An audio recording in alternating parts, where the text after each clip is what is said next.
Good morning and welcome to today's New York City Council hearing for the Committee on Criminal Justice. At this time, we ask that you please silence all cell phones and electronics, and at no time are you to approach the dais. If you have any questions or would like to sign up for in-person testimonies, please see one of the sergeant at arms that are around the room. Chair Brooks Powers, we're ready to begin.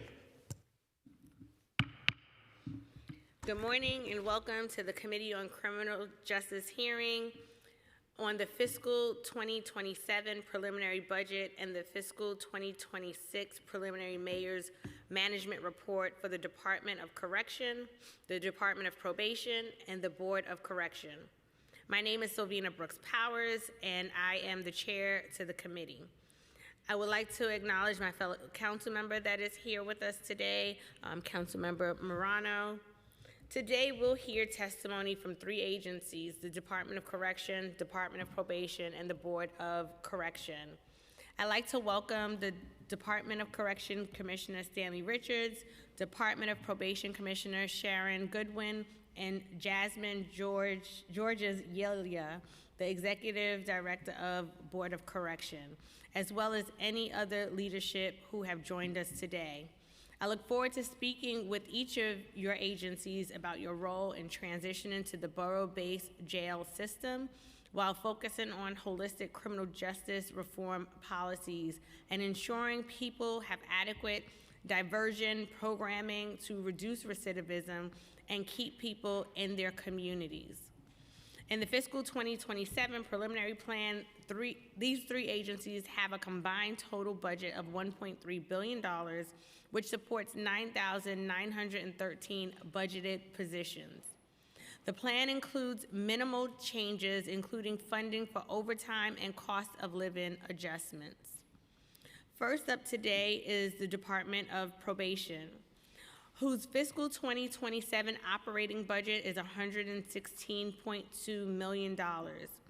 I would like to explore the transition of leadership at probation and how recent organizational changes have affected programming, staff, and policies in place throughout the department. Then we will hear from the Department of Correction and discuss a range of issues, including the rising incarcerated population and chronic understaffing coupled with overspending on overtime. The Department of Correction has a fiscal 2027 expense budget of $1.26 billion, the majority of which is used for day-to-day jail operations. I look forward to hearing about plans that have been set in motion by new leadership to improve safety within our jails, within our city's jails for both incarcerated persons and the Department of Correction staff. As we move closer to the 2027 deadline, I will be asking for updates concerning the status of the borough-based jails plan.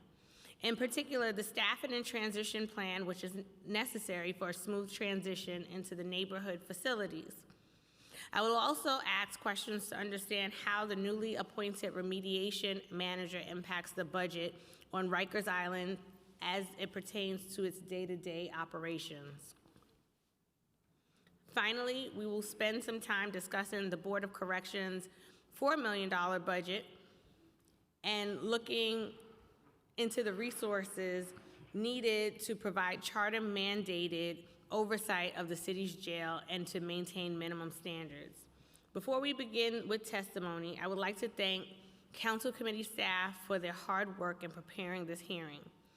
Casey Leitsky, Senior Financial Analyst, Lindsay Wheeler, Finance Fellow, Jack Story, Assistant Director, Jeremy Whiteman, Legislative Counsel, Chad Benjamin, Policy Analyst, and of course my staff, Julian Martin, my Deputy Chief of Staff, Kiara Powell, my Communications Director, and Renee Taylor, my Chief of Staff.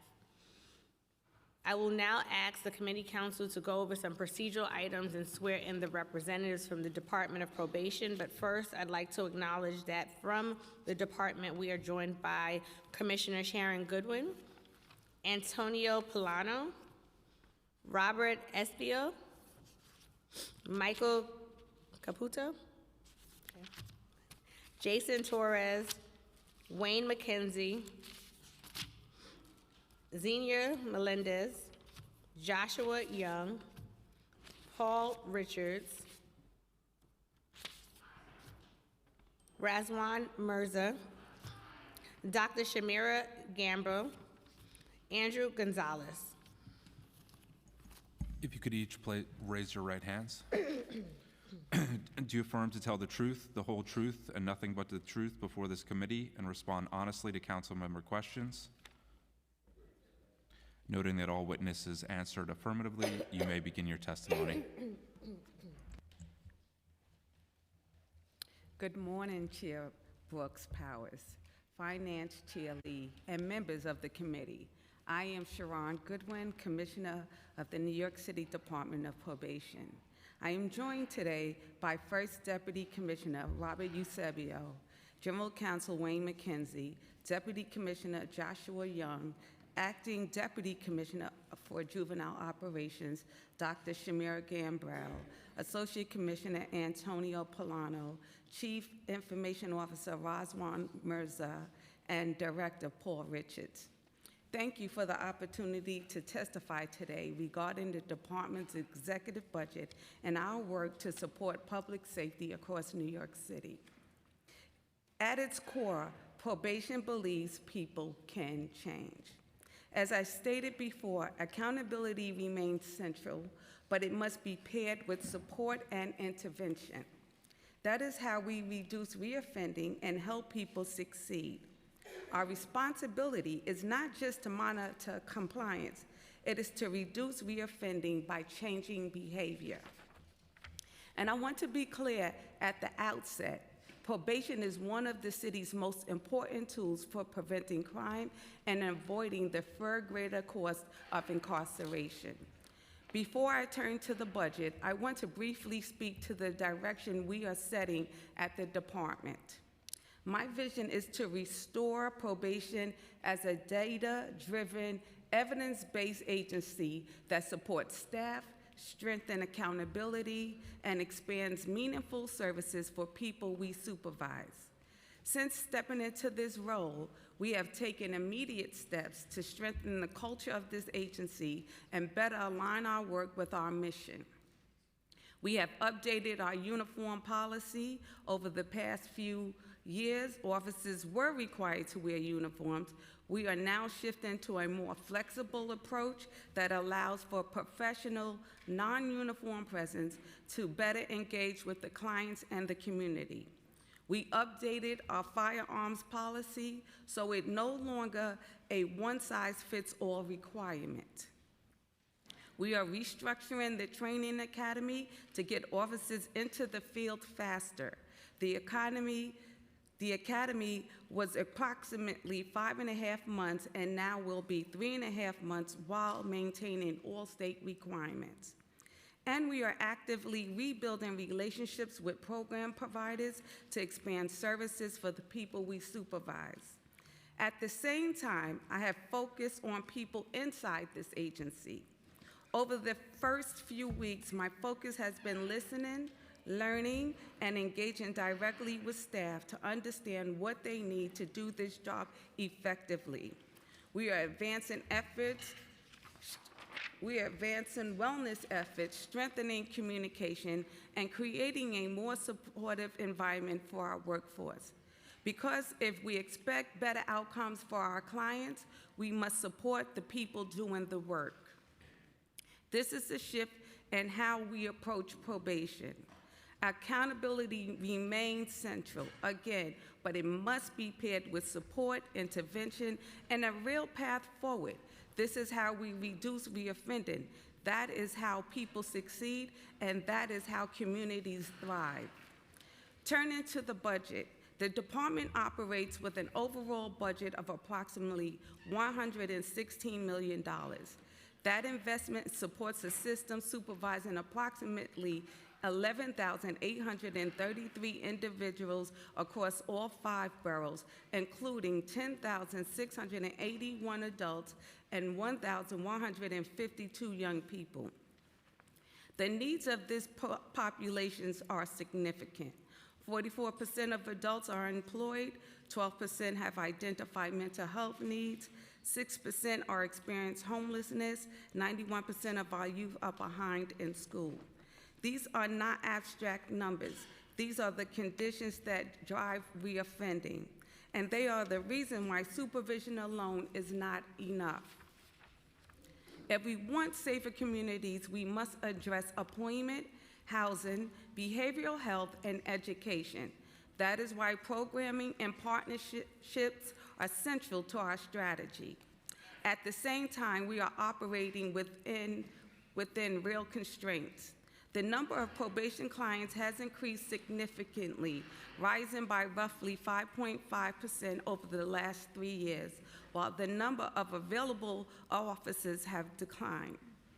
That is the court's operational challenge we are managing. Today, the department has 255 vacancies, including approximately 210 in the probation officer title, representing about a 23% vacancy rate. Since fiscal year 2023, we have lost 405 probation officers and hired 235. What that means in simple terms is that we are supervising more people with fewer officers available to do the work. This is not because we are not hiring. The recruitment environment for probation officers is increasingly competitive, with many law enforcement agencies offering higher compensation. This reality makes it more challenging to attract and retain qualified applicants. The challenge is structural. The hiring pipeline takes time, while attrition has been moving faster than that pipeline can replace. That reality shows up in caseloads. The average adult caseload is currently 54 cases per officer in adult, and the average juvenile caseload is 25 per officer. The ideal caseload depends on risk. Higher risk cases should be around 20 to 25 per officer, moderate around 40, and lower risk can be higher. The goal is to focus resources where they have the greatest impact. Caseloads are not just an operational issue, they are directly tied to outcomes. As caseloads increase, the quality of supervision can be affected. Officers may have less time to engage with clients, connect them to services, monitor progress, and respond to needs in a timely way. When that happens, the risk of reoffending increases. From a budget perspective, that matters. Investing upfront in manageable caseloads help prevent reoffending, which avoids significantly higher downstream costs to the city. That is why we are implementing a more focused, risk-based supervision model. Approximately 43% of our clients are high risk, and that group is responsible for nearly 60% of rearrests.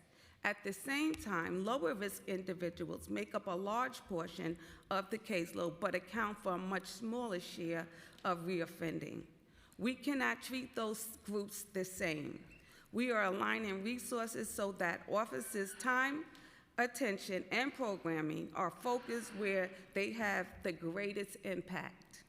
We are strengthening how we deliver and evaluate programs. First, ensuring individuals can access programs by removing barriers like transportation.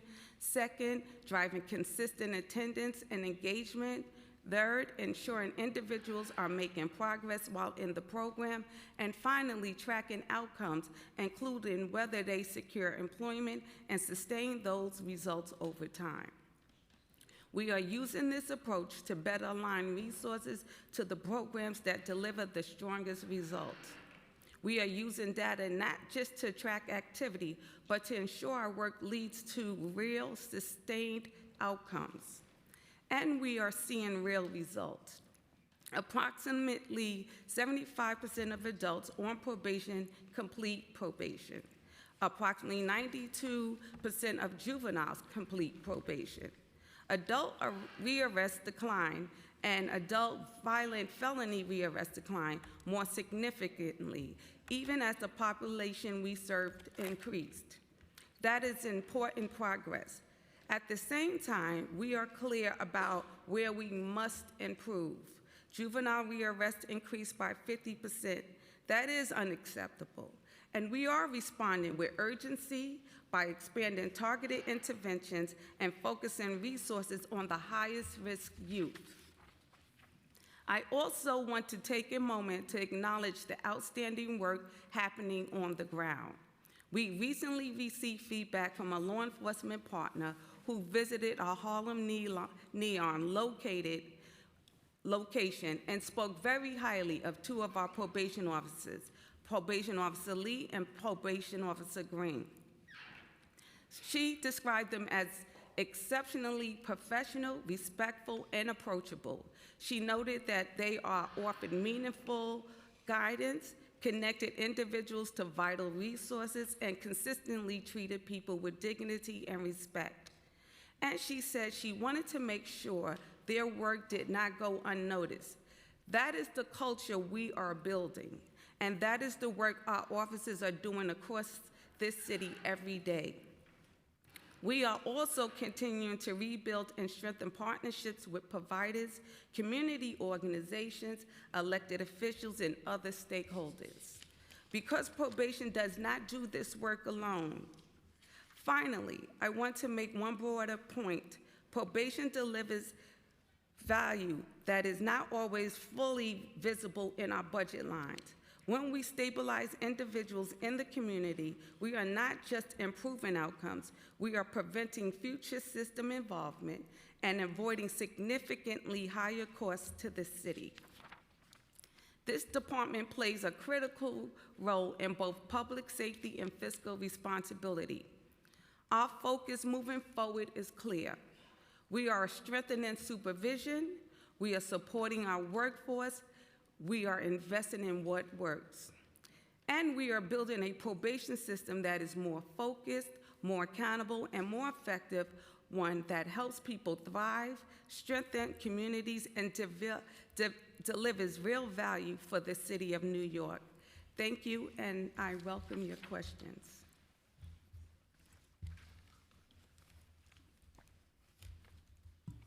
Thank you, Commissioner. And just for the record, I just want to make sure that I reemphasize the need to have the testimony submitted at least 24 hours in advance of our hearing. So just to get started, in the few months that you have been Commissioner, what changes have you implemented in relation to the allocation of the Department of Probation's resources?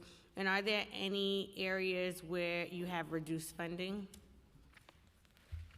So the changes I've made since being commissioner is one, ensuring that our agency is evidence-based practice, that we allow data to inform our policies, that we're looking at our policies such as our uniform policy, which is being re-implemented, changing our firearms policy, placing the court liaison officers back in the courts, meeting with all of my stakeholders and my community-based organizations, judges, just to make sure that we are on the path of redesigning and making sure that probation delivers promise on our neighborhood opportunity networks programs, and really wanting to broaden and build out the NEONs. There were minimal changes included in the preliminary plan for the Department of Probation. Aside from the baseline cost of living adjustments, were there any requests that you made to OMB that were not reflected in this plan? Thank you for the question, Council Member. No, everything was documented and submitted to OMB. I'm sorry, can you repeat? Everything was submitted to OMB for our new needs, so nothing else was excluded. So the minimal changes, that's all that you all needed based on your assessment? Yeah, that's correct. We have additional new needs that were submitted, but what you said is absolutely correct. Thank you. At adoption, electronic monitoring capacity was increased by $5 million in one-year funding to purchase 200 electronic monitors. increasing the city's monitoring capacity to 600 people at once. How has this funding impacted the department? Has your agency, for example, seen an increase in people who are released with an electronic monitor? Thank you for that question.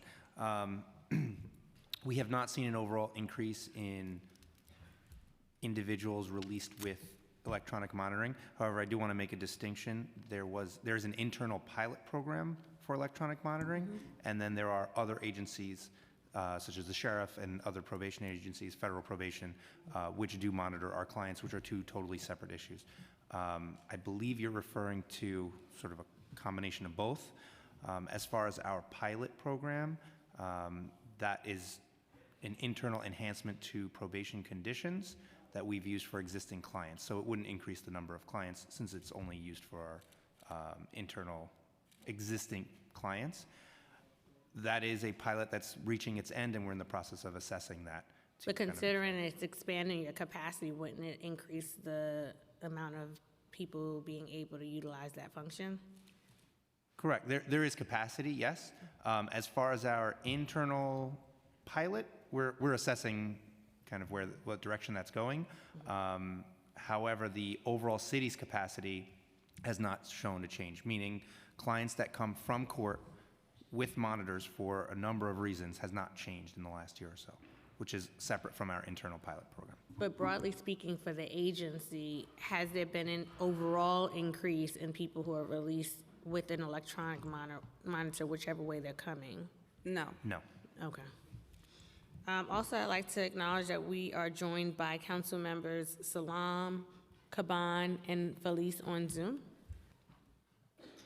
I'm going to shift to programming. How does the preliminary plan continue to place programming at the center of the Department of Probation's role in the city's criminal justice system? Thank you for that question. Programming remains at the top of our list. Currently we have programming that we may sunset. However, we also have programs that we're looking to implement moving forward. Programming is very important to the commissioner. She has reached out to various community-based organizations, also to the Youth Coalition, and also internal discussions about where do we go next. And we want to make sure that newer programs are able to benefit those participants in probation as well as community. And we also, I'm sorry. Go ahead. And we also are looking to have conversations with Columbia University Justice Lab, and looking at a more targeted program towards violent youth and their arrest. Thank you for that. How much of the total budget is dedicated towards programming, and should the amount be increased or decreased in fiscal 2027?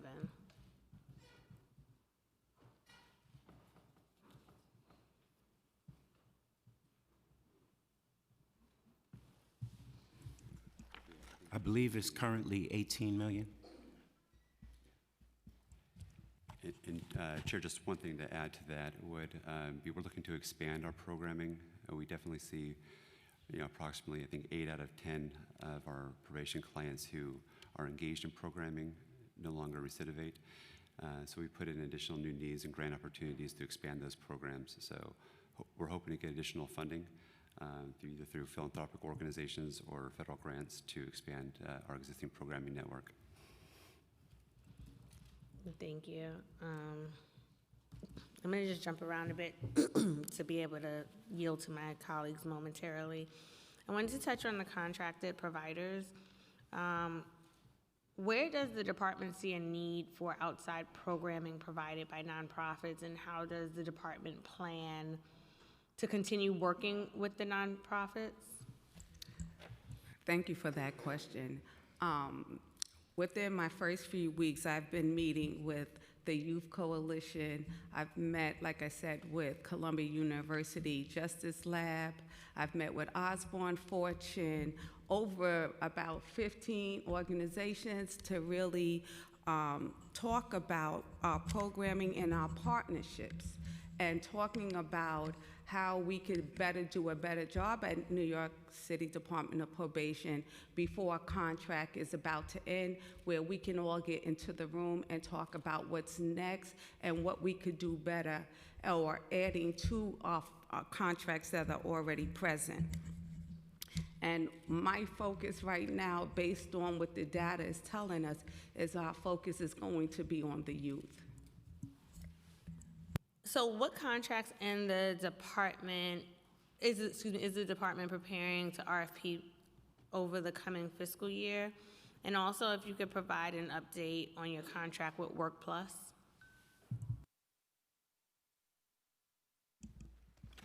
Thank you for that question. Pretty much all of the juvenile programs that we have, we plan to continue. We currently have 1-year renewals with all programs, across all programming, and which will give us an opportunity to begin writing RFPs. On the adult side, we also have 1-year renewals for our Neon Works and our Arches mentoring program.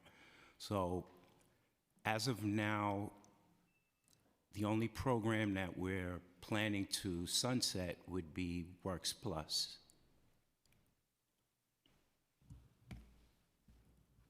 So you're you are definitely going to sunset Works Plus. What's the timeline on that? So Works Plus, it sunsets June 30th. The commissioner, as I stated before, the commissioner has met with the providers. She's also met with the youth council to let them know that we will be sunsetting, and she also has discussed with them our plans moving forward. So she wants to collaborate with the community-based organizations to figure out what works, which programs, what makes sense, and how we can benefit both community clients and probation. Can you explain why this program is being sunset? It's expired, the contract expired, and that's why it's no longer in place. However, yes, he's right. I did speak with the providers about us looking at what we learned from the program and what we can add, and then talking about getting together and discussing what the RFP is going to look like with the added new features to the contract. Now, Commissioner, has the department renewed some of the programs that we're preparing to sunset?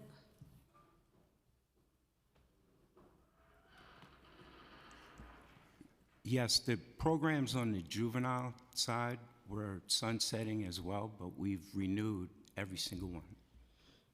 And then on the adult side, are all of the ones that are sunsetting not being renewed?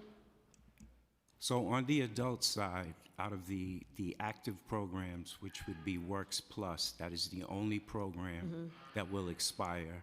The actual expiration date was June of 2025, and we extended for 1 additional year. So the new date of expiration would be June 30th, 2026. What other workforce programs will replace this need? Because being that this is, as you said, the only one on the adult side that is sunsetting, how is the department filling that gap? So first, let me say that currently we have at least, I think, 350 youth, non-probation youth, that are currently enrolled in Works Plus. The majority of them are scheduled to complete the program, and those that are not, the remaining, will be transitioned to programs in DYCD, also our Neon Works work readiness program as well, and resources within those community-based organizations.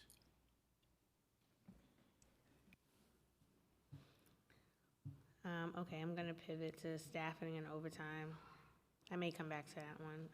As of January, the department had a 23% vacancy rate, one of the highest in the city. Which strategies have you considered to fill these vacant positions? Yeah, thank you for the question, Chair Brooks Powers. So that is correct. There is approximately a 23% vacancy rate. That translates to about 250 probation officers that we wish we had. And with that, we have absorbed that workload, and so then in consequence, there has been higher caseloads associated with that. So we've rededicated and provided an assessment right now that's ongoing of how we could improve on our recruitment and retention efforts. These are two areas that I think are critical for us to address holistically internally, then also working with our partners such as DCAS. We have over 200 universities that we're also working with to put out the message about our hiring. And then it goes to the realities of why people aren't coming in the door fast enough, and we're trying to figure out what those friction points are, and then also be able to keep our staff once we have them. So that gets into a retention issue as well, and the Commissioner's intent on working to improve our wellness and the well-being of our staff. So that's our current vacancy rate and our plan moving forward. And one of the things that we are focusing on is bringing forward our probation officer trainees, because their requirements is a little different. They just have to have a college degree, and then we give them the casework experience. So we've been doing a huge recruitment for the probation officer trainees that are coming out of the universities. And thus far, since our recruitment efforts, about 526 have applied. We're in the process of actually interviewing the POTs. So far, we've done 80 interviews of qualified probation officer trainees. Thank you. When is the next officer's exam scheduled for? Thank you for the question, Chair. We have, the date is scheduled, but we have 591 applicants so far for the upcoming exam. The date? So June 11th. June 11th. June 11th. And June 11th. And the filing period is currently open. I'm sorry, can you talk into the microphone? The filing period is open until June 11th. Okay. So we're until June actively 11th. engaging with the recruitment process as we speak. Thank you for that. I'm going to yield to hear next from Councilmember Morano, followed by Councilmember Salam. Just ask that everyone be respectful of the clock. Thank you. Thank you, Commissioner. You note the average adult caseload is 54, while higher risk cases should be closer to 20 to 25. Can you tell us plainly, are we currently supervising too many high-risk individuals with too few officers? And what does that mean for public safety in neighborhoods around the city? Okay, I can answer that question. Thank you for the question.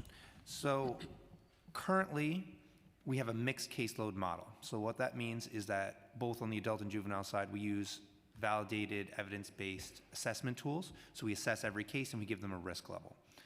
So on the adult side, it would be high, medium, low, et cetera. Currently, that mixed caseload model means that one officer has all different risk levels.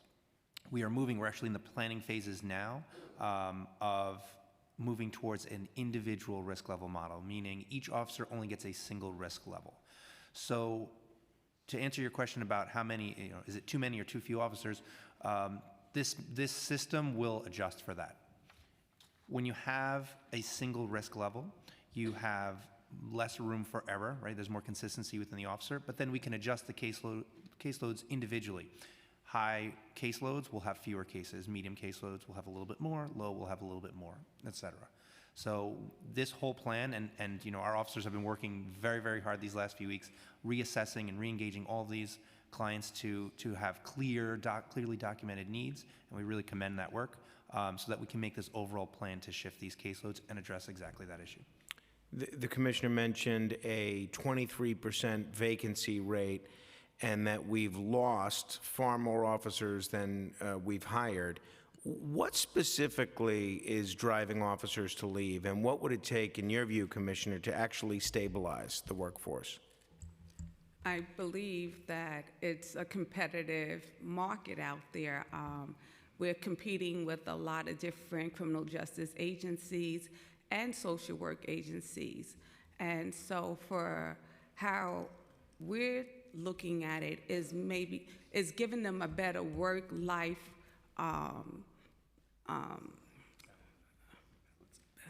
say it again?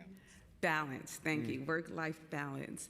And that means looking at their schedules, maybe making it more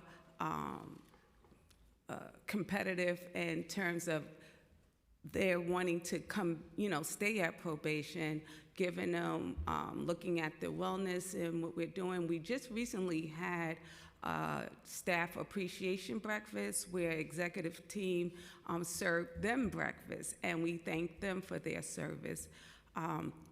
So we're looking at even the caseloads, making the caseloads more favorable to them so they can do their work. So we're trying to do a lot of different things within the agency to say, hey, we can give you a better work-life balance. The thing that I found most troubling about your testimony, and I'm sure it's the aspect that you found most troubling, was the spike in juvenile reoffenders. You had said that juvenile rearrests are up 50%, which you rightly called unacceptable. What are we doing differently right now to reverse that trend, and how quickly should New Yorkers expect to see some results? Thank you for the question. So with regard to the spike in juvenile arrests, obviously that is not the direction that we want to go in. One thing that we do want to note is that since Raise the Age, over 70% of our clientele in juvenile is over the age of 16. And so with that, they bring different types of offenses that come to us. So one of the things that we are doing, the commissioner wants to use credible messengers on the juvenile side. That was something that has been very effective in the past with that population 16 to 24 when they were on the side of adult operations. And so with regard to juvenile operations, the idea and the plan is to have a credible messenger assigned to each unit so that this way they can work with our clients throughout their time on probation. Another thing is that the commissioner just recently attended a ribbon cutting at Lehman for a new program that we have that is called Light. And so what they're going to be doing is they're going to be supporting youth with tutoring throughout education. They're going to show them a pathway to college if that's what they want to do, perhaps vocational. They will have peer mentors that are college students. So we're trying to do things differently, understanding that doing the same thing is not going to yield different results. One more, if Thank I you. may. Commissioner, briefly? If you could be really quick. Yes, yes. So, Commissioner, you emphasized that supervision alone isn't enough and that services matter. But where does one draw the line? How do we ensure that accountability doesn't get lost in a service-driven model? One of the things that probation is, and I love about this agency, is that we wear two hats. We wear a law enforcement hat as well as a social work hat. And our focus more is on a social work side, but we balance it out with accountability. And so it doesn't get lost. It helps as a tool, to strengthen what the client needs. Thank you. Thank you. Next, we'll hear from Councilmember Salam, followed by Councilmember Caban. Once again, asking everyone to respect the clock. Thank you, Chair, and thank you, Commissioner. Question about the rearrest rates for youth.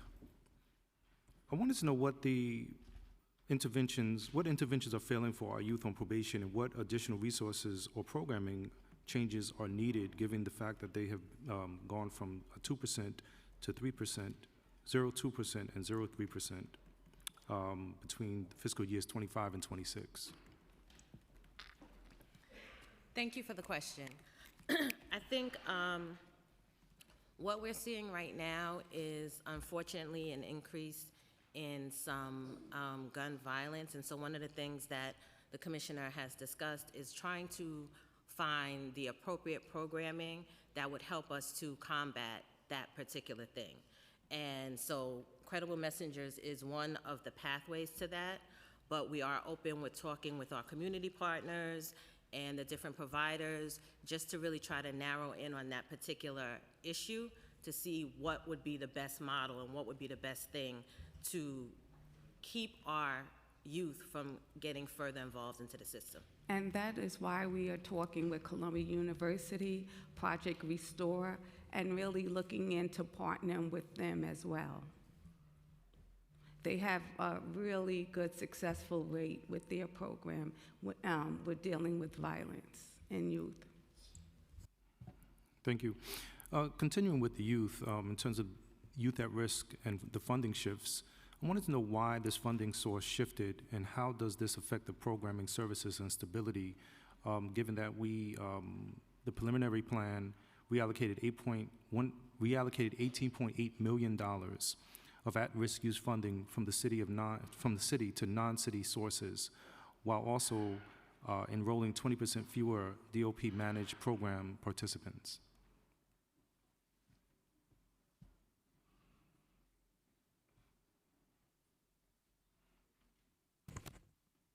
I mean, while they're preparing for the answer, actually, let me just quickly, I know this question is coming twice now, so any decisions that we're making, as Commissioner said in her testimony, that we are leveraging data as the guiding principle for us. So we have set up benchmarks and key performance indicators that we have. So any decisions we are making either to sunset or add more resources to anything is based on the data. So we're using data as an infrastructure, like we have roads and utilities and all these other things, to guide us actually what decisions that needs to be made. So anything based on your question, any decision we are making is data-driven decision making, actually. Also, any funding on a higher level, any funding decrease doesn't affect the program-specific budgets, right, on the ground level. So there hasn't been any change in terms of services with our programs as well. If there's a fluctuation with enrollment, that wouldn't have anything to do with, say, the funding aspect.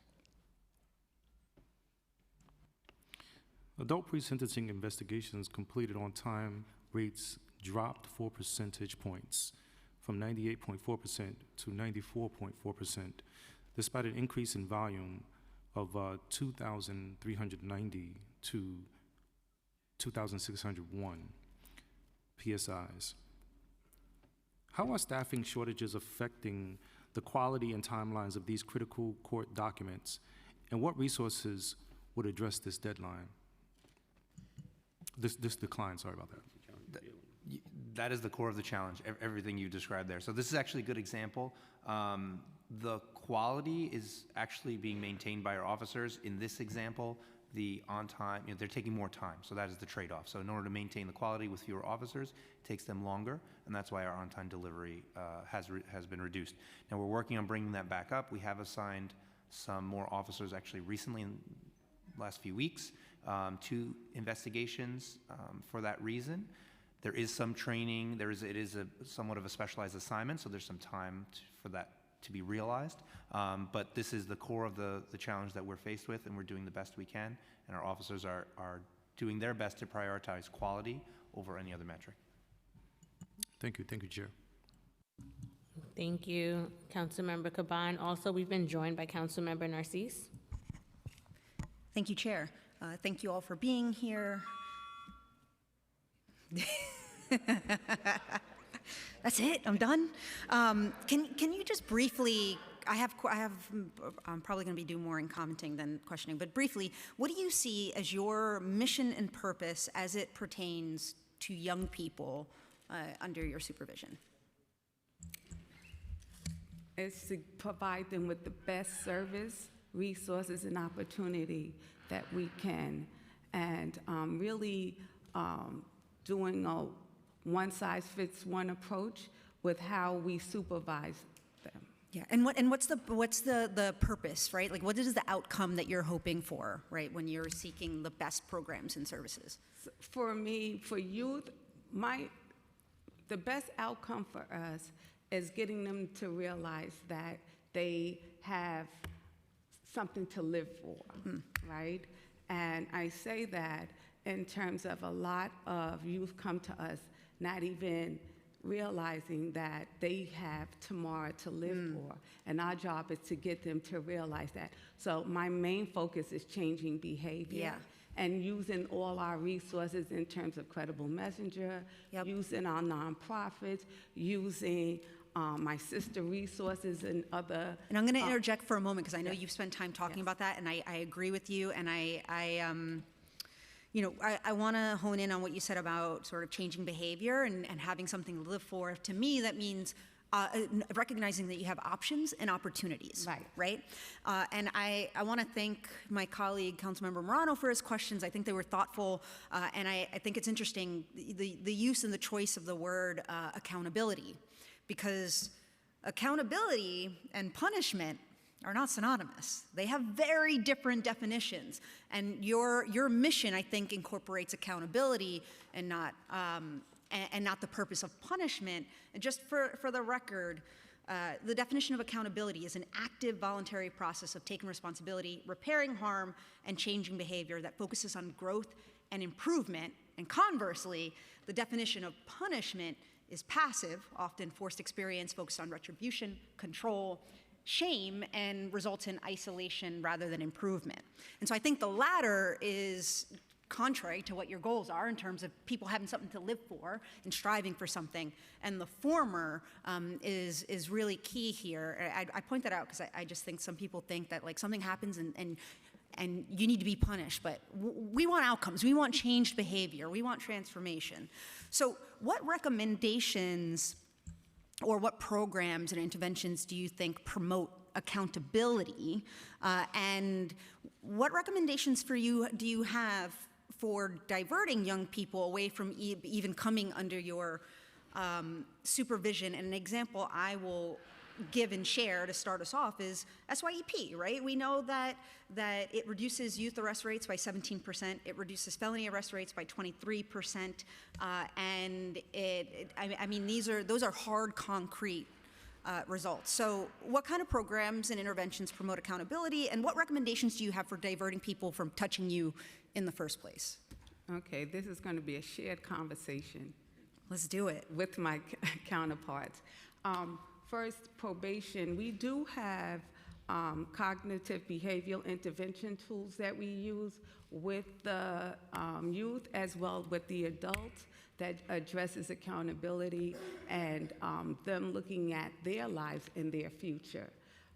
So we do have tools in place called the Carry Guides and the behavioral intervention tools, which is called BITS. So we do use them when they come to probation and they spend time with their probation officer, or if an issue comes up about what they're going through, we pull out the Carry Guides and we pull out the tools to help them address or look at what's going on in their lives so they can make better choices.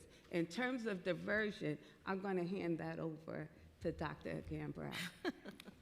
So just and again, just to clarify, I'm hoping to hear about things that you think would help prevent people even from coming under your supervision.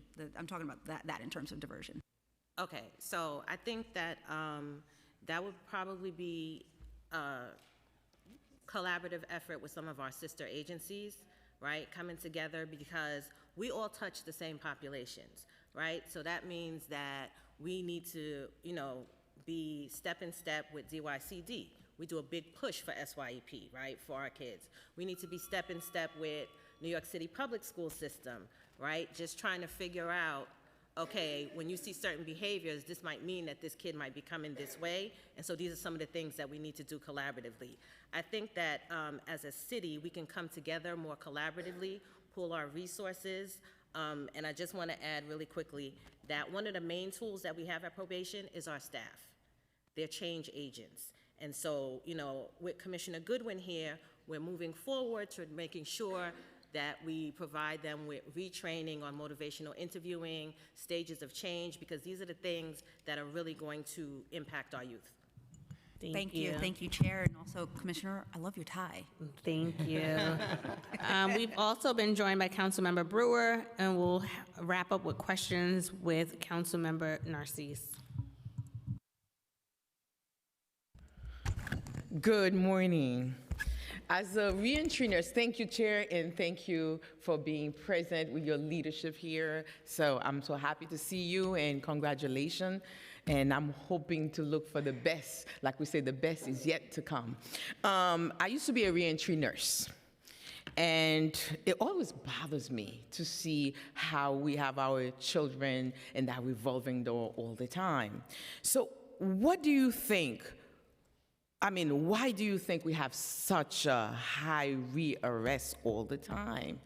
Can you prioritize the thing that you think is the most problem that we have with our youth in New York City? I think that our youth has more than one issue going on in their lives. They're dealing with multiple issues.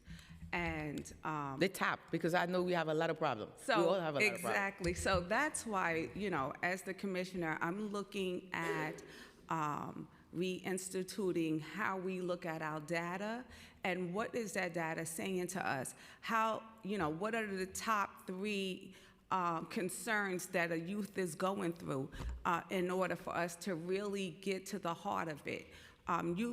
They may have family issues going on. They may have a little bit of, I don't want to even say mental health or emotional issues going on. And who knows, they can be going through homelessness. So it could be a number of things that are keeping them coming through the door. And so they don't just come to us with one problem. They come to us with multiple. And so our job at probation is really looking at what that is and how do we target or really, help them get through all of the different stages that they're going through or issues. Do you think that probation structured for rehabilitation in New York City? I think we are structured if we really look at what works, and if we really look at what the data is telling us, looking at what is actually going on environmentally in our neighborhoods, what resources do we have? Are we actually really tapping into them? You know, so we have to really look, and that's why it's important for me to get out and really collaborate with all my nonprofits and my organizations, my elected officials, to really come together so we can have, ensure that this young person has a continuity of services. They're not just going from one or ACS to us, and we're doing something different, but if we can get together and collaborate and make sure that they get a continuity of service and that we don't disrupt their lives and cause more harm. Continuity of service is so important because, like I said, I used to be a reentry nurse. I could hear the stories, and some of the youth never had a chance in this world from the beginning. So one more thing, and I'm going to finish with that. Do the probation officers have scheduled training on a regular basis to deal with our youth, let's say, to talk about what's going on? Because themselves, the human being, they have a lot going on. Do they have a structure to allow them to talk about what's going on in the field and how they can have someone to guide them too as well, how to best deal with those children? Because we have to deal with them. We have to understand what they're going through. And sometimes it can be overwhelmed for even the probation officer, because I have seen it, because I talk to all when I'm doing the reentry program. So at probation, we have number of people that work with young people, not just the probation officer, but the parent coaches. We have the credible messengers, and we're also looking at doing more. And for me, our focus at probation will be the youth, will be making sure that we are connecting them with credible messages, because at this time, that's not what we're doing.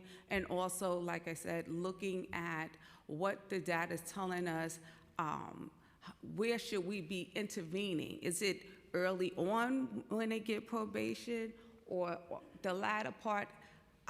Right now, I'm in the middle of looking at that with my few weeks in. Okay. But that is a that's concerning for me as well, and I share exactly. My time is over, but the reason I talk about the probation officers, because sometimes they go into work and they miss by 1 hour, and they go and turn back in the revolving door for no reason. So they have to be sensitive to what's the situation. We cannot be just like one way, not seeing and assess and see and be sensitive to what the young men or young women going through. That's all I'm saying. Thank you, Council Thank you. Member. And thank you, Commissioner, and to the full team here for your testimony today. We look forward to continuing the conversation throughout the budget season. And again, thank you. This panel is now dismissed. Thank you very much.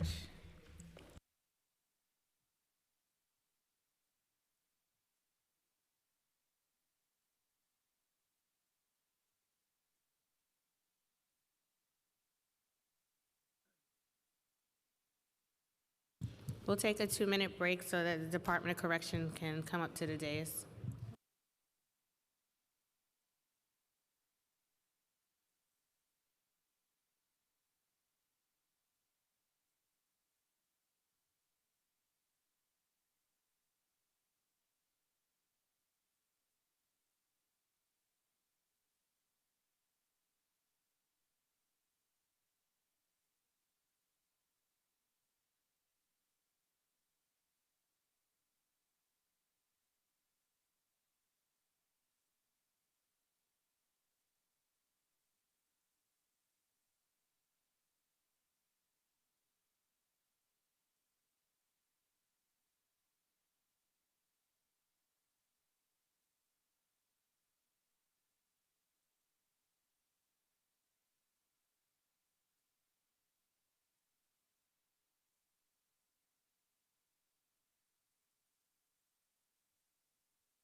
Good morning, folks. Just a reminder, there is no eating or drinking inside the chambers.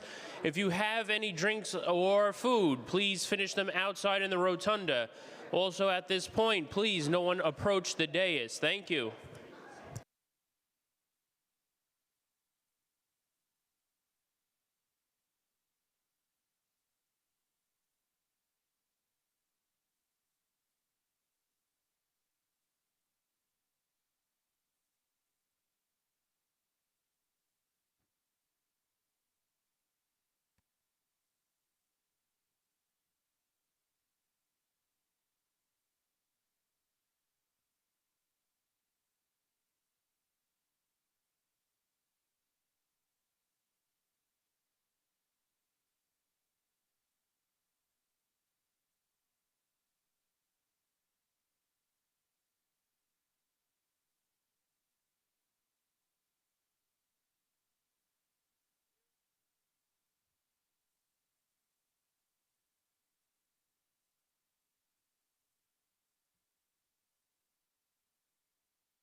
Folks, please find seats. Please find seats. We're going to be starting up again. Again, there's no food or drink inside the chambers. If you have any, please finish it outside in the rotunda.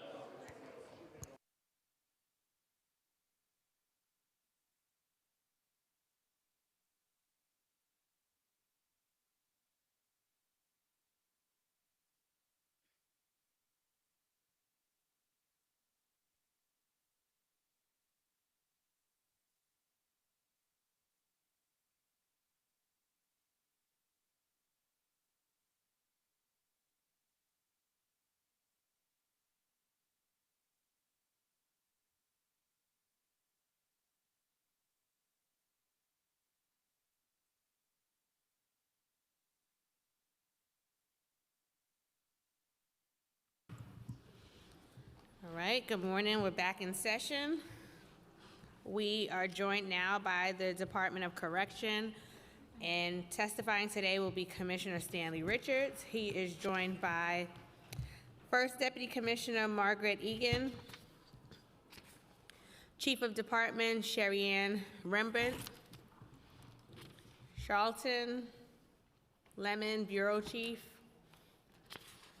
James Conroy, General Counsel, James Boyd, Deputy Commissioner, Strategic Operations, Faizan Zubair, Assistant Commissioner with Budget, Nell Kalan, Deputy Commissioner, Programs, Kevin Darty with he's the Deputy Commissioner for Facilities,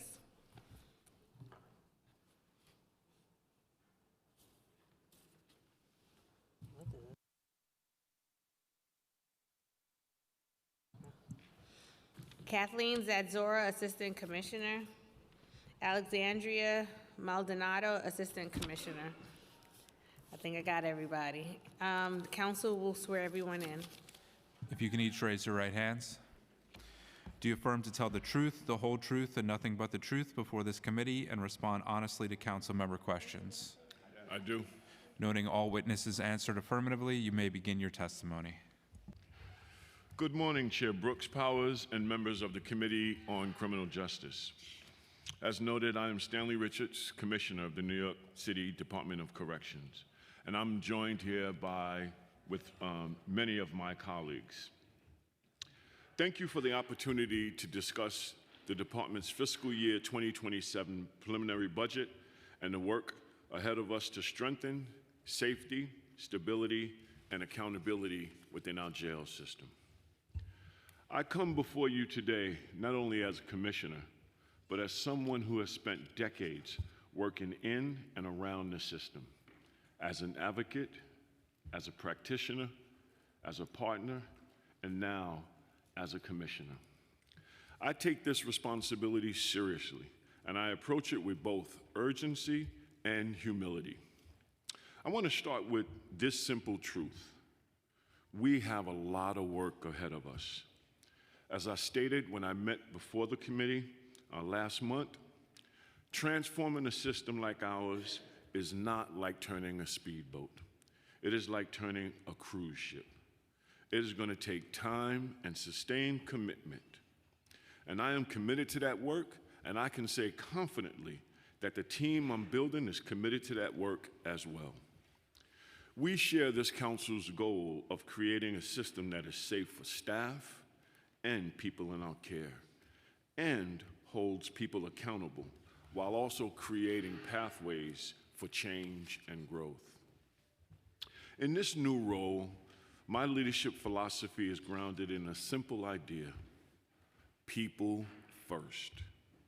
The people of this agency and the people in our care ought to be seen, heard, supported, and engaged.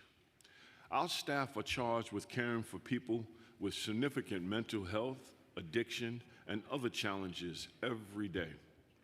The people placed in our care are going through one of the most difficult times in their lives, and they deserve opportunity, as well as programs and services, and an environment that will help them transform and succeed. It is incumbent on this agency to ensure that our staff and the people in our care go home to their people, to their communities, and be a resource to them. My mission as commissioner is grounded in several core priorities. First, safe and humane jails. Safety must be the foundation of everything we do. Without safety, we cannot accomplish what we strive to achieve. Safety must extend to everyone in the system, our correction officers, our non-uniformed staff, and the people in our care.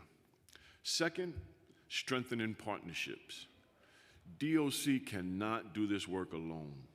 Real progress requires strong collaboration with all of our partners, including all city agencies, community providers, labor organizations, and this very body, the council. Real sustainable change only happens when we work together. Third, supporting responsible population reduction and strengthening the continuum of care. Strengthening the DOC, the continuum of care. Sorry, skip the page.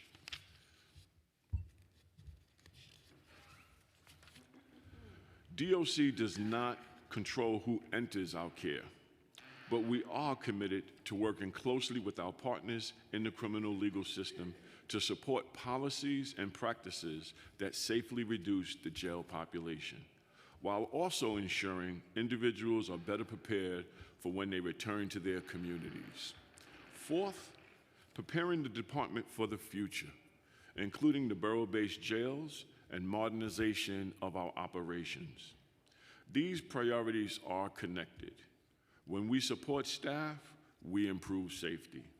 When we improve safety, we can focus on rehabilitative programming. When we improve our ability to deliver programming and rehabilitation, we improve outcomes.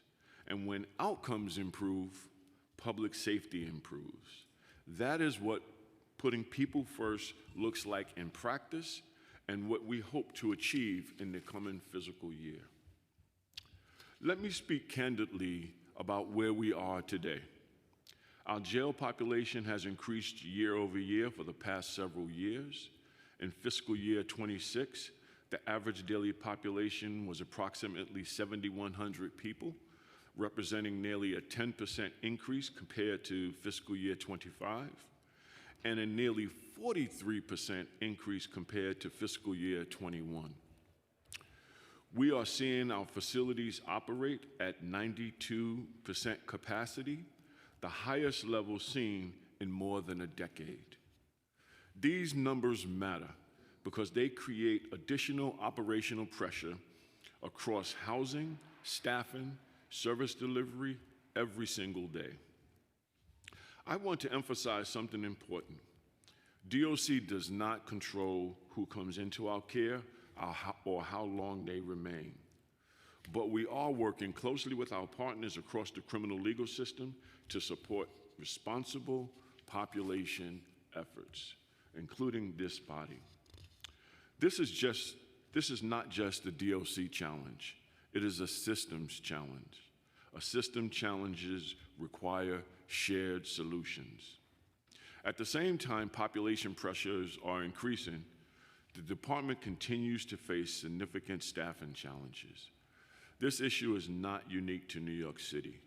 Law enforcement agencies across the country, especially in the correctional field, as noted earlier by the Commissioner of Probation, are all struggling with recruitment and retention.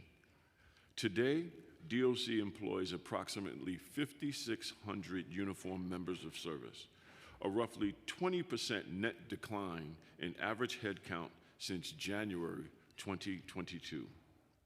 And we know that additional retirements are coming. Over 800 uniformed staff are currently retirement eligible, meaning they could walk out the door today and retire. 800. Another 235 will become eligible next calendar year, and nearly 400 by the end of calendar year 2028. Those numbers tell a clear story. Despite what people may believe, DOC is not operating with excess staffing. We are managing an increasing population through growing staff attrition. And to meet this challenge, we are making significant investments in recruitment. We are expanding outreach to engage future officers and running academy classes to ensure that we are building a strong department that will serve them throughout their career. But recruitment alone cannot fully offset years of attrition overnight. That is why retention matters just as much as recruitment. If we want to retain staff, we must support staff. That means investing in wellness, strengthening professional development, and improving morale. Being a correction officer is incredibly demanding job, physically, mentally, and emotionally. And if we want safe jails, we must ensure that the people responsible for maintaining that safety are whole and healthy. I also want to speak candidly about infrastructure challenges. The facilities on Rikers Island are aging, and many critical systems are operating beyond their intended lifespan. And that's why we must close Rikers. We just must. Infrastructure failures are not abstract risks. They are operational realities we must face and manage every day. The health of our infrastructure is connected, deeply connected, to the health of our staff and the people in our care. At the end of the day, this is not about buildings. It is about people. Putting people first means investing in safety. Staff must be able to work in safe conditions, and people in our care must be housed in safe and appropriate conditions until we can move to the borough-based jails. We continue to make repairs, maintain systems, and address critical failures. But because our capital funding is largely tied to the borough-based jail program, we often rely on expense funding to address urgent infrastructure needs. There is a real opportunity cost to that. When we use expense funding to address infrastructure needs, those are resources we cannot use for staffing support, programming expansion, or operational improvements. The first borough-based jail facility is not expected to reach substantial completion until 2029. That means we must have honest conversations about how we maintain safe conditions on Rikers Island in the years ahead. While we are honest about the challenges, we are also focused on progress. We are excited to continue expanding partnerships that bring additional programming services into the jails. Importantly, these services were shaped by the feedback from the people who will use them, the individuals in our care. That process reflects our commitment to listening and improving how services are delivered. We are also focused on modernizing our technology and infrastructure. Modernization of this agency's work is not a luxury. It is a necessity. Outdated systems have limited efficiency and coordination for far too long. There are several new initiatives on the horizon that will improve operations, communication, data use, and service delivery, and we are thrilled to be moving into the 21st century. Critically, we also continue moving forward with the borough-based jail transition.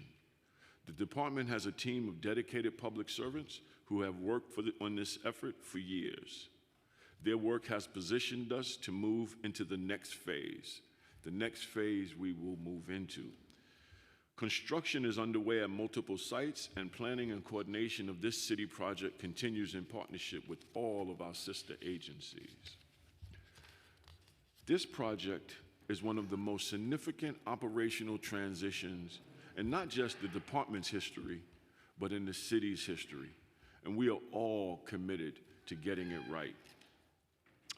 Before I close, I will briefly turn to the fiscal year 2027 preliminary budget.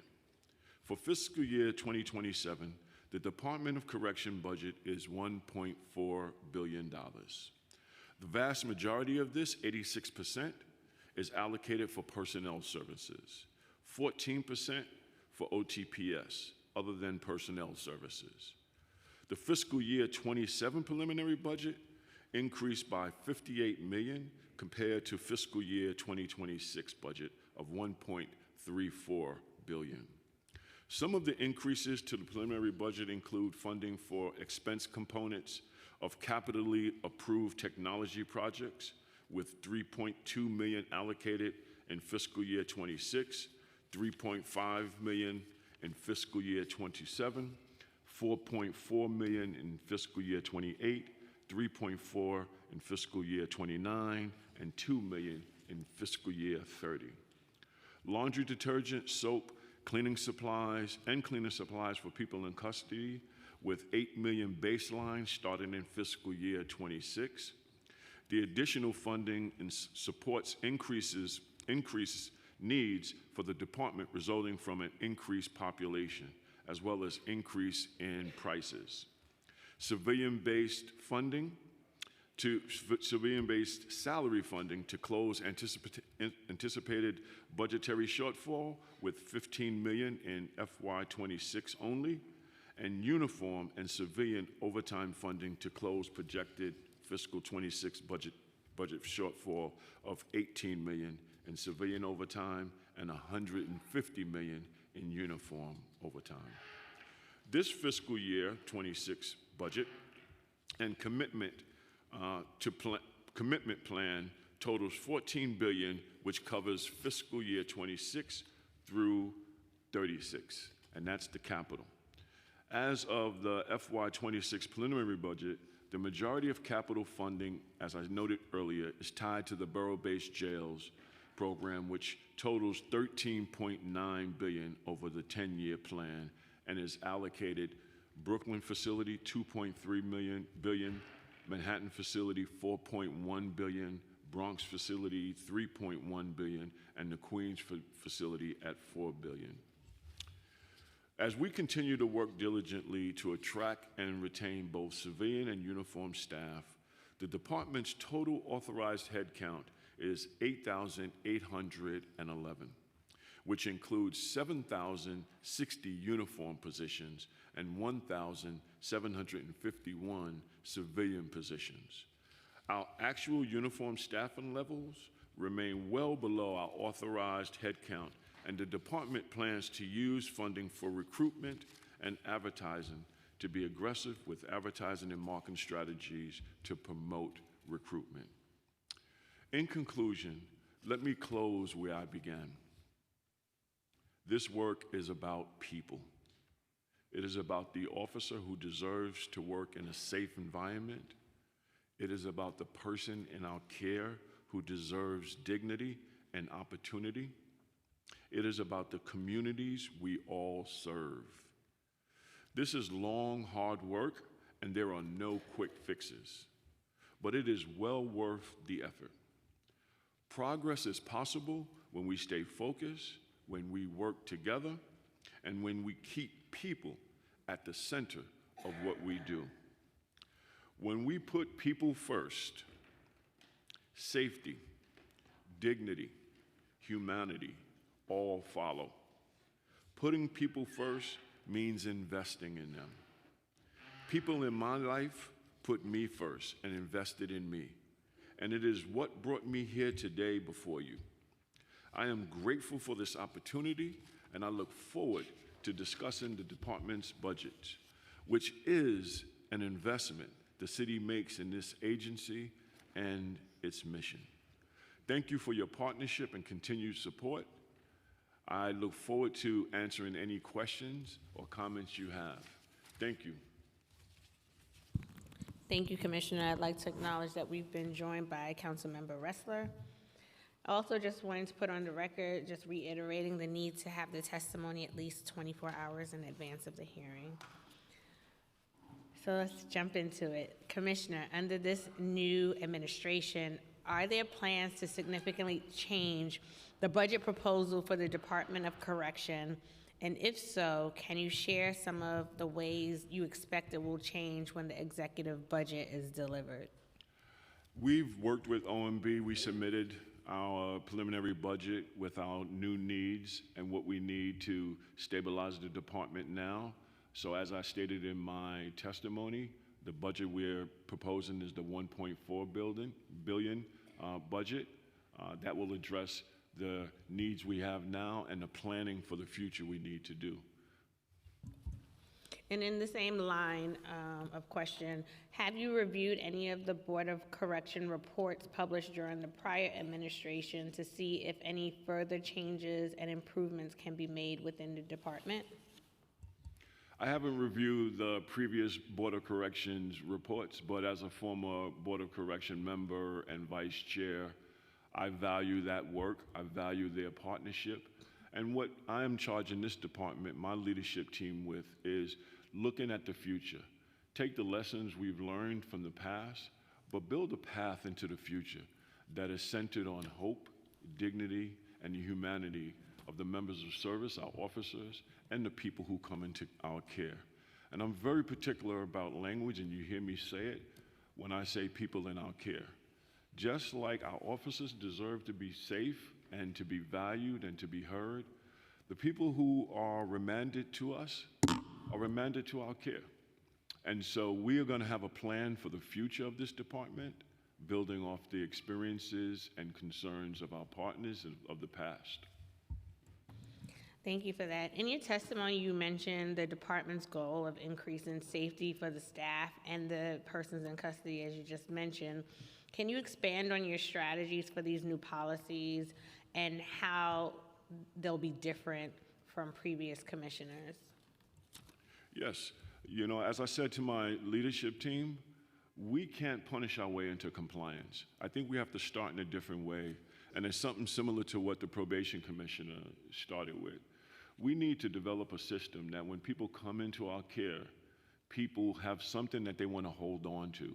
So I'm sort of framing it as the way former Commissioner Schiraldi and I framed it. People coming into our system need to start with an A. That's one strategy. So giving people something that they want to hold on to as opposed to punishing at the time of an infraction. The other thing we need to do is to make sure our staff feel valued and appreciated. So we need to recruit to bring in officers so our officers don't have to do doubles. Thankfully, we're not doing triples. And do the things that really communicate to our staff that this city, this body, this leadership team hears you, values you, and appreciates you. And I think when we do those things, we can take a system that has been traumatizing for those who work there and those who are in our care and turn that into a system of procedural fairness and justice, hope, and a bright future.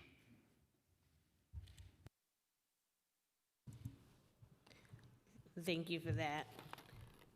The preliminary plan includes a one-time $183 million in city funding for overtime adjustments and budgeting. Is there any plan in the works to adjust overtime spending in future years? In the budget, that is addressing the FY26 shortfall. I think the way we adjust overtime is we have to recruit and retain staff, and we have to reduce population. As I said, we don't control who comes in our system, but we can do the things necessary to provide people the support and services that when they leave us, they can be connected to services in their community and build a brighter future for themselves and their families. So that budget request is to address the overtime for this year. Thank you, Commissioner. This plan includes a decreased cost of living, technical adjustment, baselining a reduction of $546,698 in fiscal 26 and $832,000 in the out years. Most city agencies have seen cost of living increases in this plan. Why is the Department of Corrections adjustment such a large decrease? I'm going to turn it over to A.C. Zubair, who handles our finance, to answer that question. Good morning. Faison Zubair, Assistant Commissioner of Budget and Finance. This was a COLA adjustment related to human service contracts in our budget. We have to review the data to let you know exactly why that decrease happened, but this was a technical adjustment, and we're working closely with our OMB partners to understand exactly why that is, but this is due to a decrease in human service contracts. Thank you for that, and look forward to getting a response on that. In the preliminary mayor's management report under agency-wide management, it is reported that payouts were only $48,676 in fiscal '23, then increased to $279,846 in fiscal year '24, and $234,849 in fiscal year '25. While workplace injuries and accidents involving persons in custody has decreased, what happened in fiscal year '24 to cause such a large increase in agency payouts? Thank you for that question, but I'm going to turn it over to G.C. Conway, who can speak directly to that question. Good morning, Jim Conroy, the General Counsel for the agency. My team works very closely and robustly with the Law Department on assessing and dealing with litigation. What we learned when we looked at the data for those fiscal years was that there were significant, in each of those fiscal years, class action lawsuits that were settled and paid out during that time. That would account for a significant increase in the payouts for those periods. We learned that the class actions actually dealt with matters that occurred very early on, in the early 2010s, and were filed in 2017 and earlier. So one of the things that my team addresses is ensuring that the conditions that gave rise to those lawsuits are addressed and no longer exist. But we do work closely with the Law Department in assessing litigation and the settlements.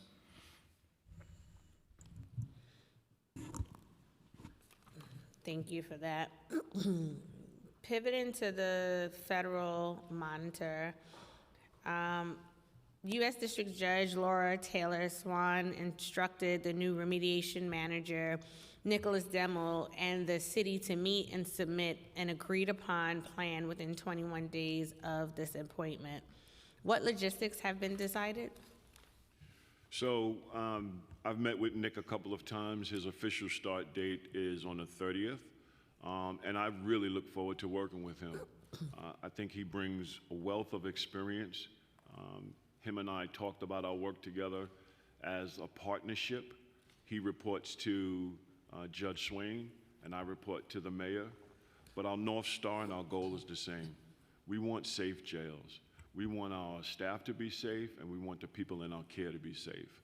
And how we get there is through diversity of experiences and knowledge, bringing in expertise that we don't have, and working collaboratively. So we will be putting together a plan as ordered. He has been in contact with Judge Swain. I'm not in contact with her, but I look forward to working with him. His Chief of Staff, Isaac, is here, who is going to be part of the leadership team that's going to address the 18 contempt orders and the overall Nunez consent decree.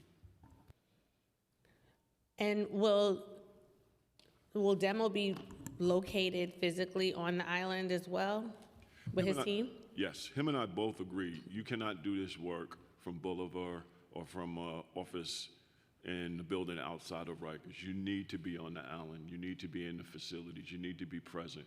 Part of what we need to do is listen and engage our staff to understand what they've been going through and how we can improve those conditions. We need to be talking with the people in our care. We need to be talking with providers. So the answer to that question directly is yes. Him and his team has a trailer on the island that they will be working out of. What changes have been made by the department since the appointment of the remediation manager, if any at all? I think what we've done, what I've done is build out my team, and that is continuing. And what Nick has been doing is building out his team. What we've been having conversations about about the drivers of safety. And the bottom line to safety is making sure population reduction happens and making sure we have adequate staff to ensure the safety of our members of service and the people in our care. And have you had any conversations about the department's budget, capital, and expense with the remediation manager? I think we toured. He understands the. You showed him the doors? Yes. He knows about the doors. And we showed him the infrastructure. The reality of it is everything on that island is really old. I think the oldest building we have is closed is HDM JATC. That building is closed. The next oldest was built in 1930. Most of the systems are beyond their useful life. And so we've been managing infrastructure on a crisis basis. And the way I look at it is the infrastructure really creates health and safety issues. 2 hours into my first day, we had a water main break, a steam break, where our FMRD team had to engage the FDNY to come and pump water out of our steam tunnel. It took out 2 buildings, the hot water for 2 buildings. When something like that happens, people in our care get angry and frustrated. They don't understand that the infrastructure is old and that they can't get hot water. Who gets the blunt of it? The A officer, the officers who's in those housing areas, the officers who have to escort, the officers in the housing area, the B officers. And so all of this infrastructure is really around health and safety. And how do we maintain the facility until we can get off the island and build the borough-based jails where we could really use design and facility to center the humanity of those in our care and those on our staff. And I do want to spend some time on the infrastructure piece, but before I pivot, in terms of the plan of action from your perspective, have you begun to lay out a strategy to reduce the different components that fall under the remediation manager so that you could retain that authority? Well, we haven't talked specifically about what the structure would look like, but Nick and I are both clear. He reports to Judge Swain, and I report to Mayor Mamdani. And both of our charges are to create safety. His by addressing the 18 consent decree, me by the charge of the mayor to deliver safety, humanity, and dignity for those who work there and those who are in our care. And I get the reporting verticals, but just wanting to understand, like, is there any strategy on the administration side on how do you begin to regain the authority out of those 18 points? Because as the department begins to do better in those categories, you get to get that authority back. That is specifically outlined in the order that Judge Swain issued, so that once the work starts and once the remediation manager makes determinations along with the monitor, that there's improvements in certain areas and we start to come into compliance with those specific provisions over which he has authority. The idea and the direction from Judge Swain is to transition those areas back into the... I'm sorry. That part I get. Oh, I'm but sorry. what I'm asking is there any plan of action to be able to start to knock those out one by one to get that authority back? Once the remediation manager is fully onboarded, they're required to submit a 90-day action plan that'll work. So it'll be in that? Yes, in Okay. collaboration with the department to get there. Thank you. And pivoting to the capital and infrastructure piece, where I think the commissioner and I in full alignment on, we are aware that the Department of Corrections often uses expense funding to provide infrastructure improvements to the facilities. Can you provide a list of projects that have been completed using expense funding? Yes, I would turn to 2 people. One is our Deputy Commissioner of our Facilities Maintenance and Repair Division, D.C. Doherty, and our AC of Finance. Good morning. Since 2022, there's a significant amount of funding that was taken out of the budget because of capital eligibility concerns. Thus far, just in this fiscal year, we've spent additional funding on just perimeter fencing projects and other safety and security projects. DC Doherty has a much more storied understanding of what that might be. Good morning. Deputy Commissioner Kevin Doherty, Facilities Maintenance Repair Division. As the Commissioner spoke to, we've had to do emergency repairs for not just the steam tunnel remediation, which we had to replace or repair segments of the steam line that supplies several buildings, meaning GRVC, RMSC, and RNDC. Additional on top of that, we've had to do repairs, emergency repairs for generators. We had a power outage in late this year due to salt remediation that we had to acquire emergency generators and to bring the island back online.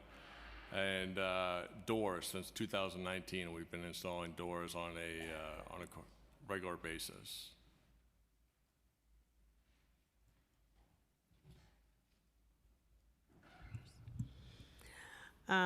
Since 2019, the Department of Correction has been funding door replacements throughout the facilities. In the fiscal year 23 preliminary budget, $12 million was transferred within the department for a cell door emergency.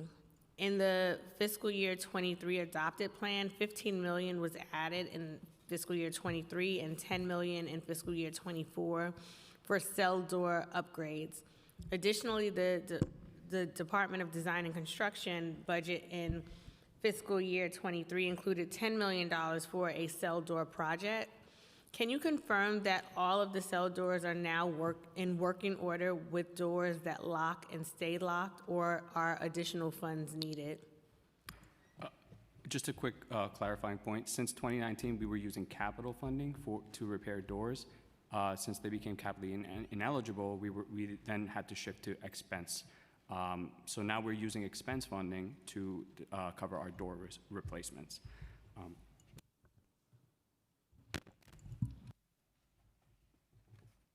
As far as the installations of the doors, so the door in 23 and 24 were directly for RNDC location, and those doors have been installed 100%, and they all function correctly.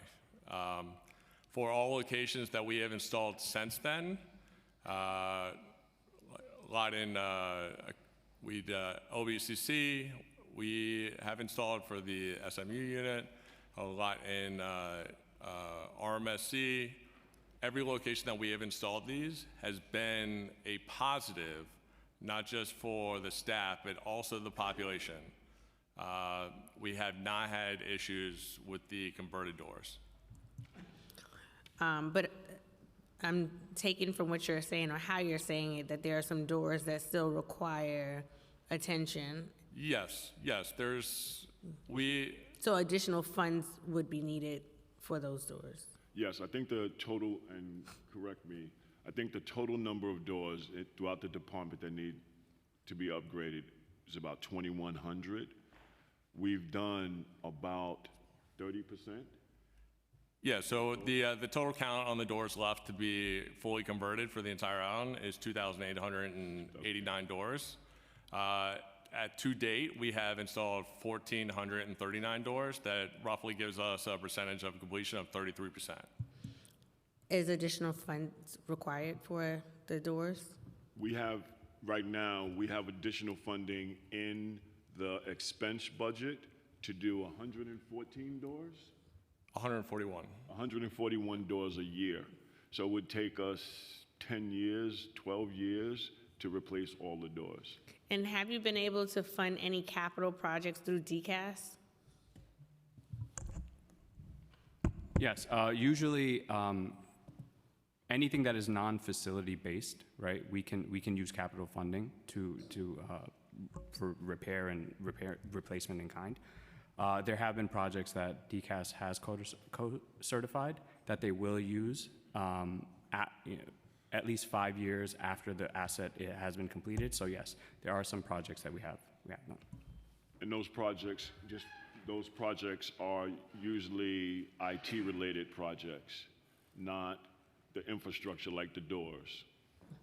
No, usually those projects have to do with infrastructure, like island infrastructure and remediation projects that are capitally eligible.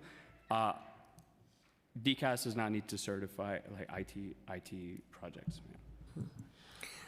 How much funding is needed to repair all the remaining doors in this upcoming fiscal year?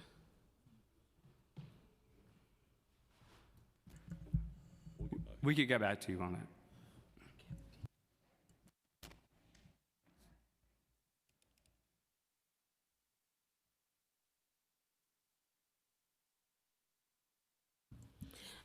And for point of clarification, why can't DCAS co-certify the IT projects?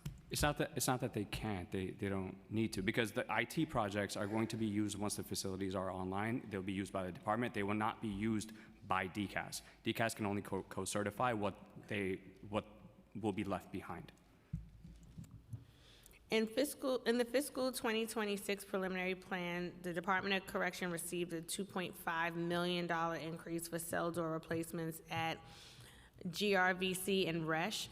Has that project been completed?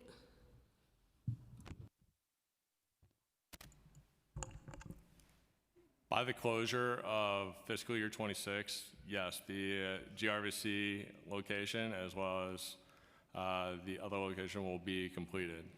So for the $2.5 million, we were able to procure 141 door systems. Thank you. I next want to turn to the borough-based jails. There were minimal changes in the capital commitment plan for the new jail facilities. Does this indicate that the facilities are on track to meet the deadlines that have been reported by the administration? This administration and the department is committed to the borough-based jail system and closing Rikers. We are in constant communication with City Hall and Law about this project. Is there a plan to reduce the budgeted headcount for officers once the population is lowered and the borough-based jails are open? We have not engaged in that conversation. Right now, the focus is preparing the department for the future, which means focusing on safety. We have our approved headcount. We know how many people can retire, so we're really focusing on recruitment and working with our partners on population reduction in preparation for the borough-based jails. Local Law 140 of 2025 requires the Department of Correction to appoint a person dedicated full-time to closing Rikers and transition into borough-based jails. As of March 13th, the department issued a job posting for this coordinator position. Is that person dedicated full-time now? Is that person in place now? Hi, Margaret Egan, First Deputy Commissioner. That we're still going through that hiring process. So we will bring on an executive director for the borough-based jail plan. That person will be solely dedicated to moving this project forward and moving this forward in light of the values that the commissioner outlined, and in partnership with you, with City Hall, with our provider partners, as the commissioner said, in light of this being a city-wide project and not just a DOC project. Thank you for that. And do you know when to expect the appointment of this person? Our hope would be, I think, in the next month or so. Okay. And this same local law I'm talking about also requires that the department, by May 1st, 2026, present a report to the council with recommendations for any reforms relating to staff recruitment, development, retention, safety and security within jails, and department operations and organizational culture to improve conditions for department staff and those who are in custody. Is the department on pace to provide that report by May 1st? I believe we are on pace to provide that report. What I would say is that will then be an ongoing process, again, in order to develop sustainable plans to make sure that the department and the borough-based jails live into the long-term sustainable values that we are all outlining. That report is just a first step. And has the department transferred any land parcels over to DCAS per local law 16 of 2021 in the last year? No, we have not transferred any land as of yet, but that's something we're going to be discussing with City Hall on next steps. Has the department been in communication with the Rikers Island Advisory Committee? Yes, we have participated in recent meetings with the Rikers Island Advisory Committee. And have they been able to tour the land parcels on the island? Yes, I recall they toured the island twice in the last couple of years. Thank you. I'm going to come back with questions, but I'm going to pause to allow my colleagues to ask. We've also been joined with Finance Chair Lee, and we will start with her with questions, and then we'll go to Councilmember Caban. Hi, I will be very quick. Hello, good to see you, Commissioner. Last time I saw you was in a different role, but it's great to see you here. So really quickly, just going into who at DOC was appointed as the Chief Savings Officer? Okay, perfect. And so I know the reports were due last Friday, so we're looking forward to seeing those. And were there any areas, if you can share at all, of underspending at DOC, and what effects would reductions have on the agency, and what areas and services would be most affected? Those savings proposals are still being assessed by both OMB and City Hall, but the areas that we really focused on were cost deferrals, insourcing wherever possible, contractual efficiencies where we could find them, any sorts of vendor negotiations, if applicable, and very targeted cancellations. But one thing that we made very clear is that we did not want to cut costs at the expense of the safety and security of not just individuals in our care and custody, but also our uniformed members of service. Totally agreed. Because that's one thing that on the council side, we definitely don't want to see, as well as the sacrifice in the services. So thank you for that. And then the number of contracts I see here remain flat. There were some slight increases in contractual services. I'm guessing, is that due mostly to increase in costs, or if you could speak to that a little bit? Predominantly, yes. It was due to like increases in costs, and as we mentioned earlier, for not just the safety, but also ensuring that the island is safe and the conditions on the island are in state of good repair. So it's mostly facility maintenance and repair. Okay. Yeah, because the maintenance and repair went up quite a bit and contractual went up slightly, so, okay. And then in terms of the vacancy rate for headcount, I know that in January, as of January, it was about 11%, and so how has that been going? Are you still subject for the 2-for-1, and do you anticipate, I know you were speaking about it a little bit as I walked in, so just wondering if you could go into that a little. When you say vacancy rate at 11%, I'm guessing you mean civilian vacancy rate? For the headcount. For the headcount. Yeah. So the civilian vacancy rate has been approximately 12, and it's been steady for the last 2 or 3 years. But the department-wide vacancy rate is 18% overall. Okay. So the full-time positions that are budgeted, the 1,746, is that including both? 1,700 and about 1,700. No, that's just civilians. Okay, just civilians. Okay, perfect. Thank you for clarifying that. And then has the DOC applied for the Comptroller's Directive 10 waiver for any capital projects in the last year?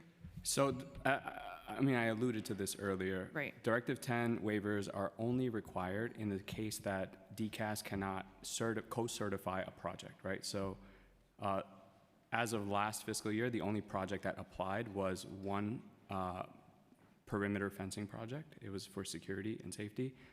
This is not something that DCAS could co-certify. Therefore, we reached out to the Comptroller's office to obtain a waiver. That waiver was denied. It was what? It was denied. Oh, okay. Right. Did they have a reason?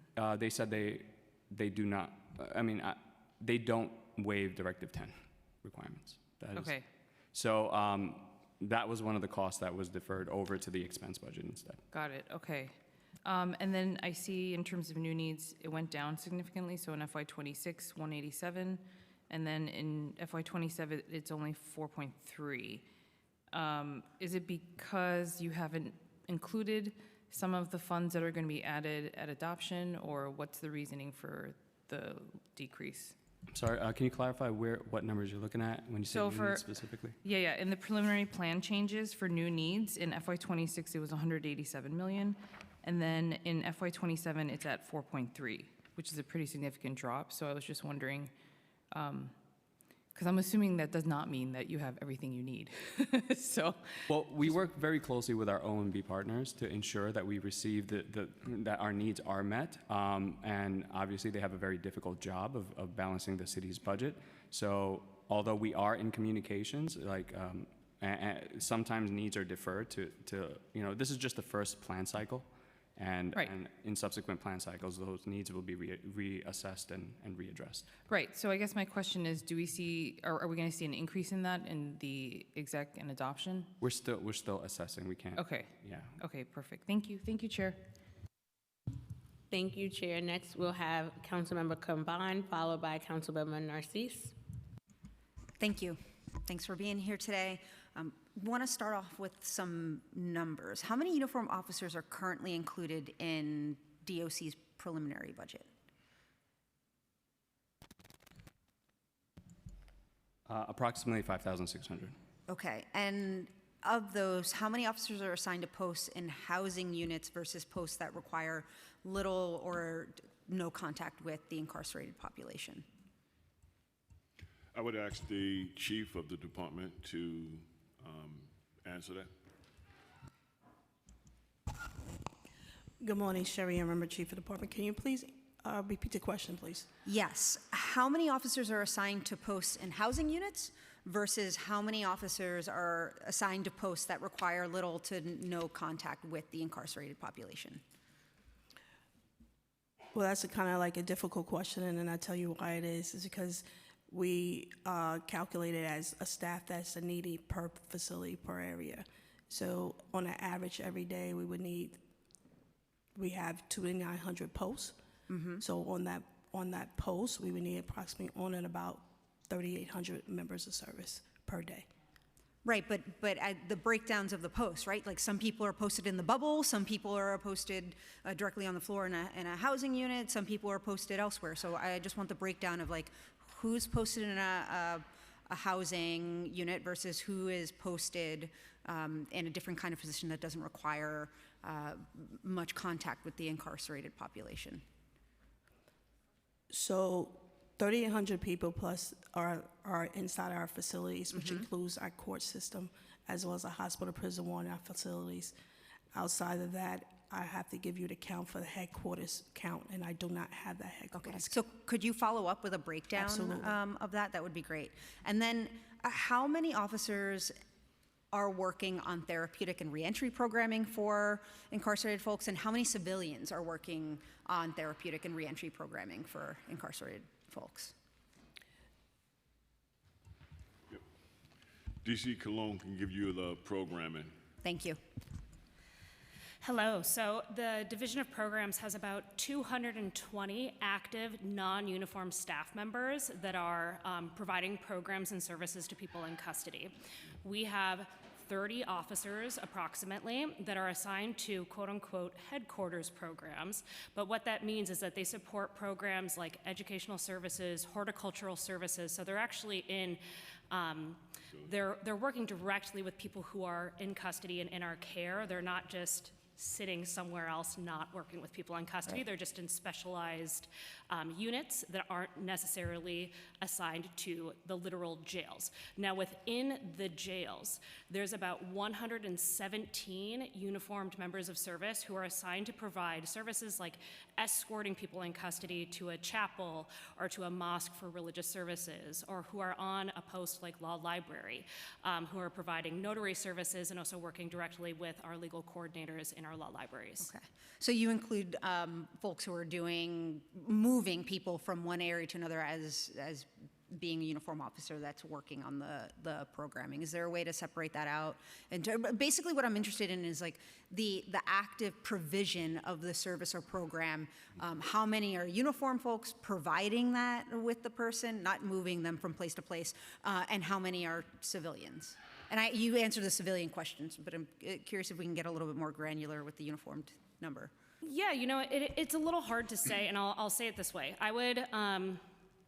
I think we can foundationally say that the 30 officers who are assigned to directly my purview are absolutely supporting the rehabilitative services and programs with people in custody. The 117, I would have to come back and break down because it gets, that's where it gets complicated. Because I would say, like, one of our law library officers, they are providing notary services to people in custody. They are working with people in custody directly to help them navigate the kiosks alongside our legal coordinators, but they are also escorting. Got it. Thank you. How many officers and civilians are assigned to facilities that are not currently housing any incarcerated people? I'm assuming that's back this way. One moment, please. Sure.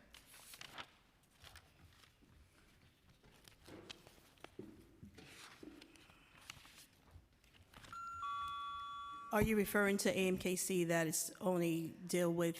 I'm referring to any facility, so AMKC or otherwise, where there currently are not incarcerated people housed. So I want to know how many uniformed officers there are in those facilities and how many civilians are assigned to those facilities. And then I'd like to know why are staff being assigned to those facilities, period? Like, what's happening there? Well, AMC have roughly 50 people assigned, uniformed people assigned, and that is our production kitchen, AMKC.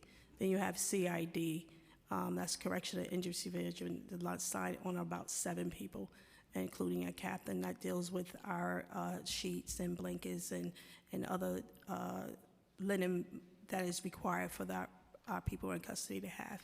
Anybody else? I'm sorry. Do we have the answer for the council member? No, she's answering the question. Okay. I'm just wondering if there's, so you said the kitchen staff for food production and laundry services, is anybody else working in those facilities where people aren't being housed? Yes, then you have our Correction Intelligence Bureau will have approximately on about 40 people assigned there. They do our Correction Intelligence Bureau. They give us information concerning our persons in custody, and they work with our person in custody, but there's no person in custody inside the office with them. Okay, got it. Thank you. Thank you, Chair. Thank you. Next, we'll hear from Councilmember Narcisse, followed by Councilmember Ressler. Thank you, Chair, and thank you, Commissioner, and thank you for coming with all your leadership to help us out. And I realize that you have a bold vision for our Rikers and making sure that people are in rehabilitation and have a chance to go back to life, and that is very pleasing to my ears. Being a reentry nurse, I'm gonna go to my youth.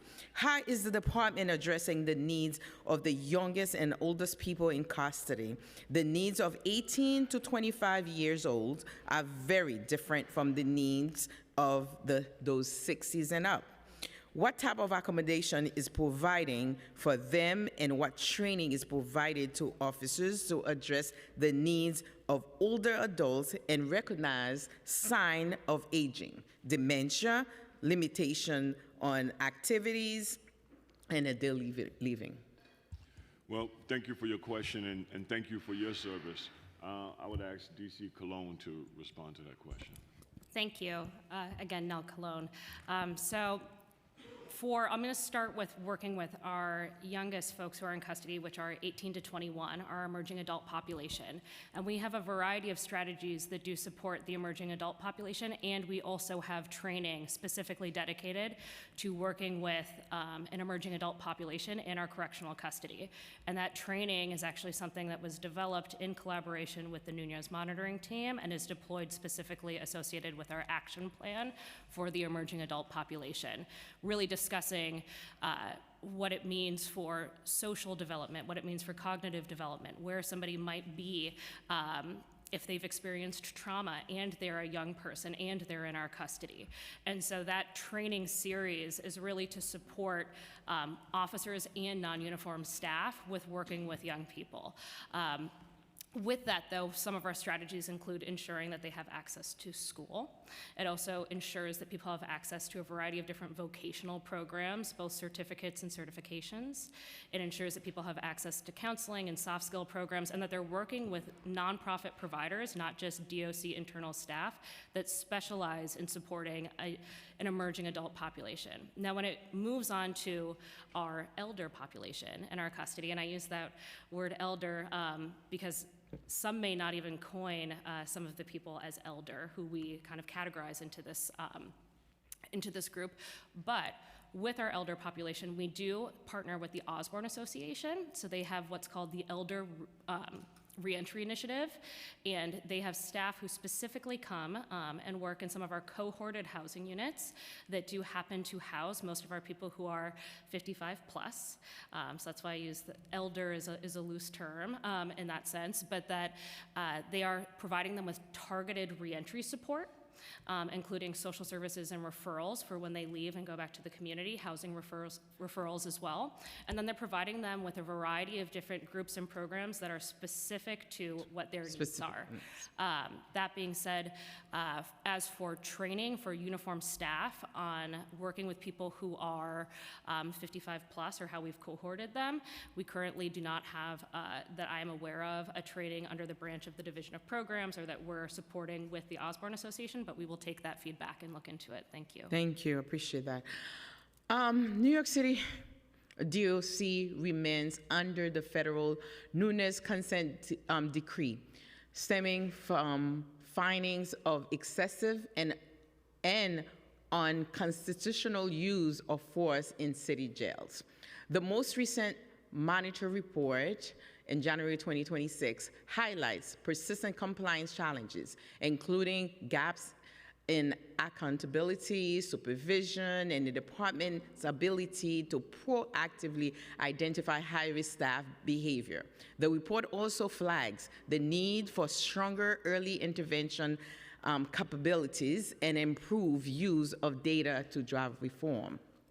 What specific investment in FY26 are directly tied to achieving compliance under the Nunes Consent Decree? And has the department evaluated the use of predictive early intervention or analytics tools to support those outcomes? 2, why does the current capital plan include minimal investment in data systems and early intervention technology despite ongoing compliance challenges? And is the department considering proving solutions used in order consent decree jurisdictions? Thank you for that question. I'll start the response and then turn it over to GC Conway. Okay. This administration, the mayor, and this new leadership team is absolutely focused on the safety of our jails, the safety of our staff, and the safety of the people in our care. What we've had for decades is a system where hurt people hurt people. It is a system that has perpetuated the trauma of our staff, and it is this system that has perpetuated a trauma of the people in our care. And my charge and my focus is making sure that we create a system that supports those members of service who work in the department and the people in our care. And there's a number of strategies that we'll be laying out to do that. Using data is one, making sure we're training and supporting staff, making sure that people in our care have something to hold on to instead of something to, that increases the likelihood of fights. So there's a number of things that we're doing, and my first deputy commissioner and I and this leadership team is going to be focusing on the things necessary, not only to come into compliance with Nunes, that's the legal agreement we have. We can do better than that, and we will do better than that. I'll turn it over to GC Conway to talk more specifically. I think the commissioner answered pretty robustly there, but I would also add that we do have ongoing and consistent conversations with the monitor about implementing such things. One of the things that they have been very consistent on is the more robust use of an early intervention system. I've discussed that with the commissioner, though I wouldn't say at the moment we have contemplated or looked into technology in the sense that you did, but it's certainly something that we would consider and look into, though I think we've had some recent restructuring, and I think we'll continue to look into what we contemplate for the early intervention. I do think when you asked about other jurisdiction and consent decrees, you know, the onboarding of the remediation manager presents a unique opportunity here because you not only have the monitor, but now the remediation manager and the commissioner. So you're talking about kind of a, you know, at least two new entities into the system to bring new ideas and more robust thoughts into, you know, what we could implement and how we will do so. So I anticipate, you know, you'll see some changes by the end of this next year. Don't forget the staffing, because they complain a lot about the hours, and I'm so happy you said you're not going to work on that, and I appreciate your bold visions. Thank you, Chair, and thank you. Thank you. Next, we'll hear from Councilmember Brewer, followed by Councilmember Marano. Thank you very much. I heard that the women at Rosie's had a great time with you, and we're very pleased that you were able to explain to them that they could be like you in the future. So I heard from many sources. You can probably figure them out. Bellevue, what's the status, and how long will it take? I know you need CO officers. I didn't know the cost for that, and I was just wondering the update on the timing, having been there a couple of times and seen nice space and nobody there. I'm actually scheduled to go there tomorrow. Bellevue is a priority for us. The Bellevue outposted beds is a priority. The borough-based jails is a priority. So we're working with this administration and law and our partners at Correctional Health Services to make sure that we open up those beds. Those beds have been on the runway for far too long. I'm aware. Far too long. So what's the timing, though, do you think? Because it's CO officers needed, and you may not have enough, and I think I know the backstory, but how are we going to solve it, Bellevue? I'm working with my leadership team. I'm working with this administration to make sure that we open it as quickly as possible. What I've asked my leadership team is to help me get to yes, right? We face challenges on staffing. We face challenges in multiple aspects of our work. I believe we can get to yes. Okay, and soon, I'm working with City Hall Commissioner. to do that. All right. I trust you. Others have said the same thing and nothing happened, but we trust you, just so you know. I've been through this, all of it. Can you walk through the number of people and their roles under the Executive Director of Visiting Operations? I think a while ago you said, not you, but DOC said that you put in for 12 people. What's going on with the individuals working in this area, and are you planning to prioritize filling out this team? Because I think visiting is important. We've talked about this in the past. Absolutely, visiting is important. I'll turn it over to PC Boyd in a minute, but let me say visiting is extremely important for me. I was on the visit work group with Tanya Corrupt from Osborne Association, and I remember my time on the island when my father came to visit me. He came one time, and I asked him never to come back again. All the way from the Bronx, it took him all day to come visit me for 1 hour, and I didn't believe that that was fair. He did nothing, but yet he paid the price to come see me. And so visiting for me is a personal commitment to make sure that the people in our care get access to their visitors, looking at how the process works so people that come feel valued and that they can see their loved ones. And we're going to do what we need to do to make sure that that's a reality for every visitor. As you know, in my previous role as head of oversight and investigation, we did a study on this topic. So we do know that it's challenging, but we'd love to have it improved. Go ahead. Hi, Council Member. Hello, Mr. James Boyd. So the Executive Director for Visit Operation has started. She is knee-deep in this work and assessing the work. We are trying to assess internally how we can probably self-fund the new needs for staffing, but she is on site. She is doing the work. We do appreciate the report that you released, and just want you to know that we have accepted some of those recommendations, including the benches and putting up additional signage, but that the glass is half full, and so there's more to do there.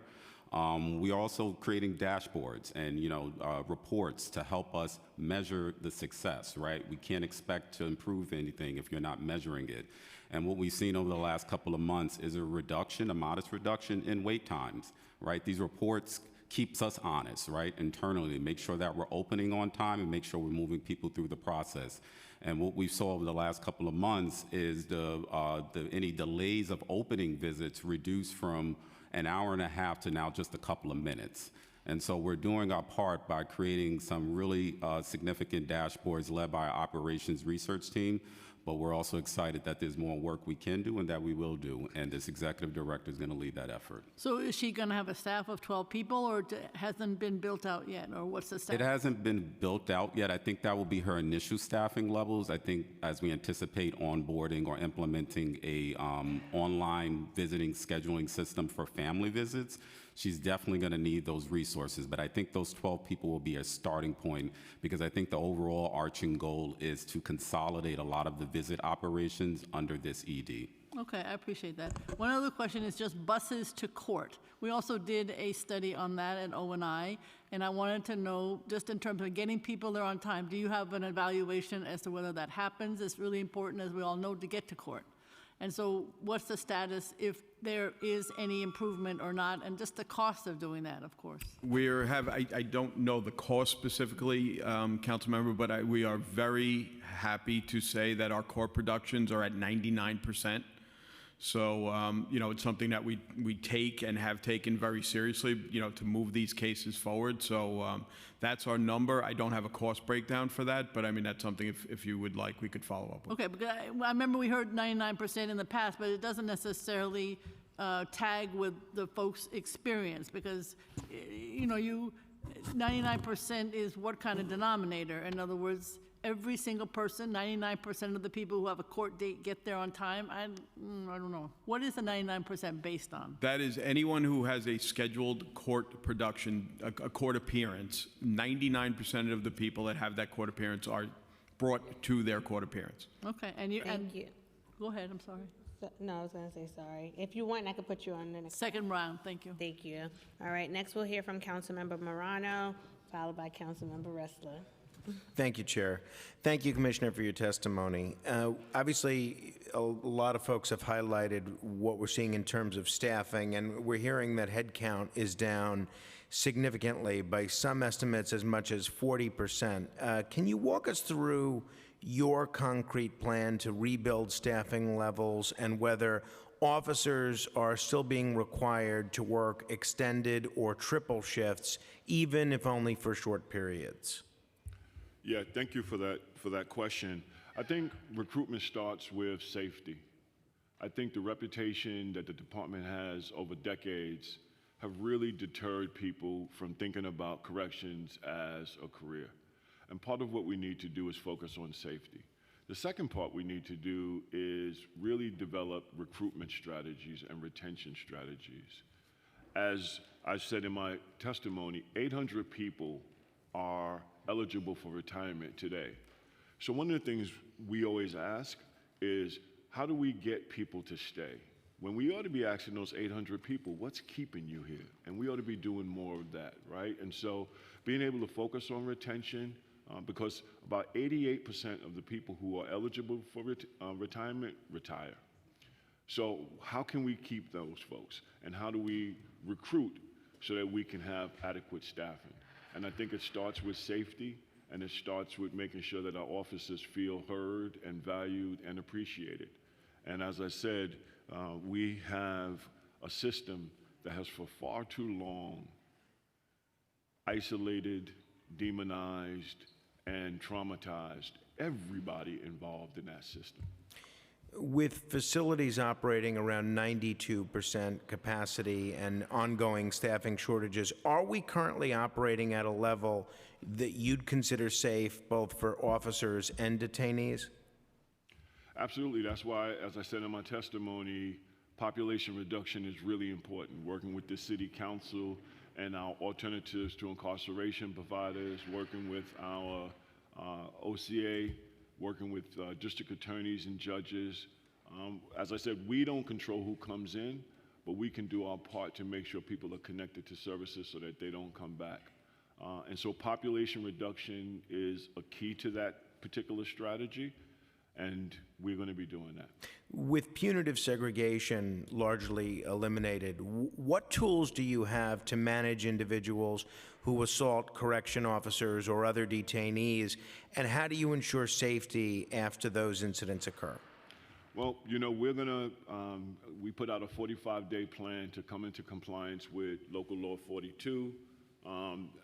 That planning and work is underway. It'll be over some time, but it's underway. And I think the way that we hold people accountable is with the tools that we have.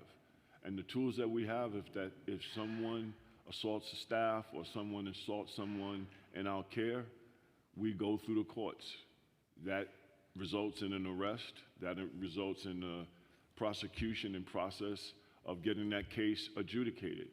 We need to separate people from that particular incident, and we're coming up with strategies of how to do that so that people are held accountable, our staff is safe, and people in our care are safe. The borough-based jail system is designed for roughly 4,500 beds, while current population levels are significantly higher.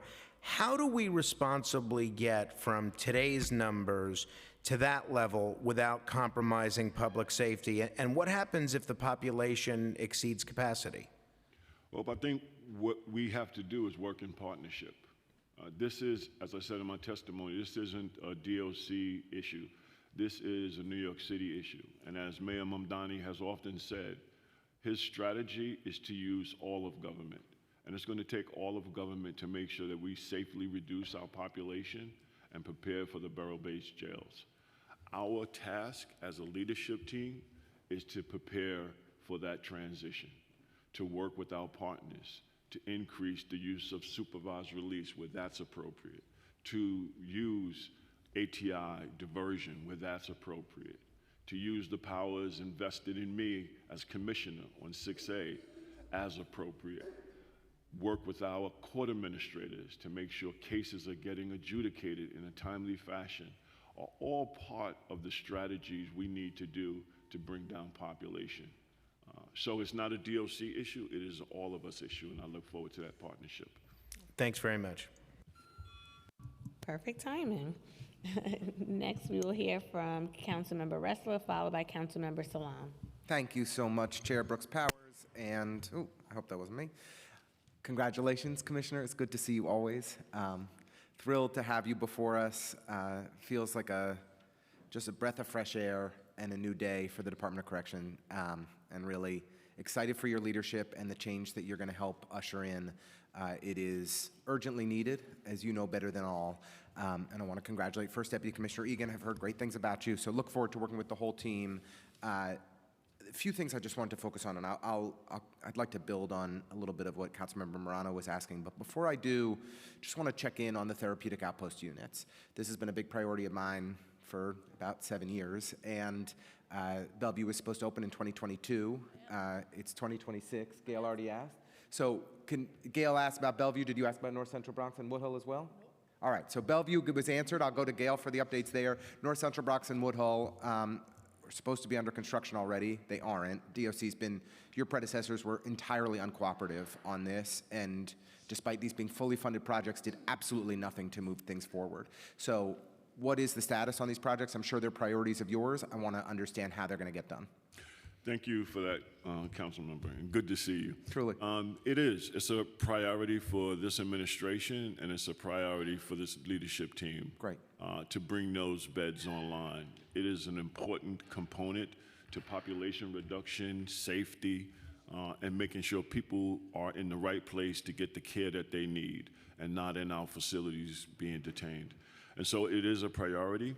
I can't give you a specific date as to when, but I can tell you it is absolutely a priority for the mayoral administration and for my administration to bring those beds online. And we're working with our correctional health partners to make sure that that happens as quickly as possible. Brilliant. What I would ask is by the time you come back to us for exec, that we do have a timeline, right? So that when we have this conversation again in 45, 60 days, that we do have a clear path forward. Understand that you've only been there a few weeks and it's hard to figure it all out in real time, but this is a main priority and these are fully funded projects. We're excited to have a DOC that's cooperative and supportive of these efforts. I'd like to go back to Councilmember Morano's questions on population reduction. And you have, a deep expertise in this topic. Understand well that this is not narrowly in the purview of the Department of Correction, but it's a citywide challenge. We need to work with state stakeholders, providers, the council as well. Can you speak to, how you're planning to approach your 6A authority and what opportunities there are to reduce the city sentence population? My quick review of the data was that when Mayor Adams took office in January of 2022, just 3% of the population was city sentenced. Today, it's closer to 8% of the population is city sentenced. Do you think there's an opportunity for us to significantly reduce the city sentence population? And then secondly, what are the investments that you think we should be prioritizing as a city to further reduce the population in supervised release, in other ATI, ATD programs? What are the things that you think are the most important priorities for us as we move forward on this budget? Again, thank you for that question. I think the use of 6A is a tool, but the reality of it is we have 6,700 people. I think we have a little bit over 500 people who are city sentenced in our system. We do have a process in place where everybody who comes into the system is screened. The first Deputy Commissioner and I have looked at that process, and we are assessing what we could do to create not one-off strategies, but a systemic strategy that really allows us to move the population, reduce the population based on 6A, and create a system that is sustainable. What I think the city could do for investments, if you look at who's in our system, I think we need to support alternatives to incarceration, supervised release, case processing where appropriate, and the most important, access to drug treatment and housing. When I was at Fortune, 25% of the people who came through our door were unstably housed. We have been growing, Fortune has been growing housing in response to that urgent need. When people leave our system and end up in the shelter and end up on the street, they tend to end up back into our system. Yep. And so we need to make the appropriate systems at those touch points to make sure people have a place to land. That's right. And they have hope that life could be different for them. Because people tend to learn how to live the life that they've always lived until someone breathes life into them. And we, as a city, have an opportunity to breathe life into people when they leave our system. I couldn't agree with you more strongly. I think that for us to achieve the population reduction that is necessary for the borough-based jail plan to be successful, it's going to require those investments. One of the real failures or shortcomings of the original borough-based jail plan was that it mandated a series of investments for 1 year. And it's just not enough. We have to sustain it. And so there were a lot of really smart investments and initiatives in population reduction, in supervised release, in ATIs and ATDs, in justice-involved supportive housing, in the treatment that people need. It laid out the roadmap, but for 1 year. And we need your help and expertise and leadership to develop that plan with the City Council for what are the investments we need in this budget and in the next series of budgets to sustain and achieve that population reduction so that we can shrink the population, achieve the borough-based jail plan, and have a safer jail system for all. And I am really looking forward to working with you. And next time, I'm going to be asking more about culture change because I feel like we have leadership at the agency now that's thinking about how does a new DOC house and staff and the borough-based jails to ensure that we don't replicate the problems on Rikers Island in our communities. So thank you, and really excited to work together. And thank you, Chair. Thank you, Councilmember. Next, we'll hear from Councilmember Salam, followed by Councilmember Brewer. Thank you and good afternoon.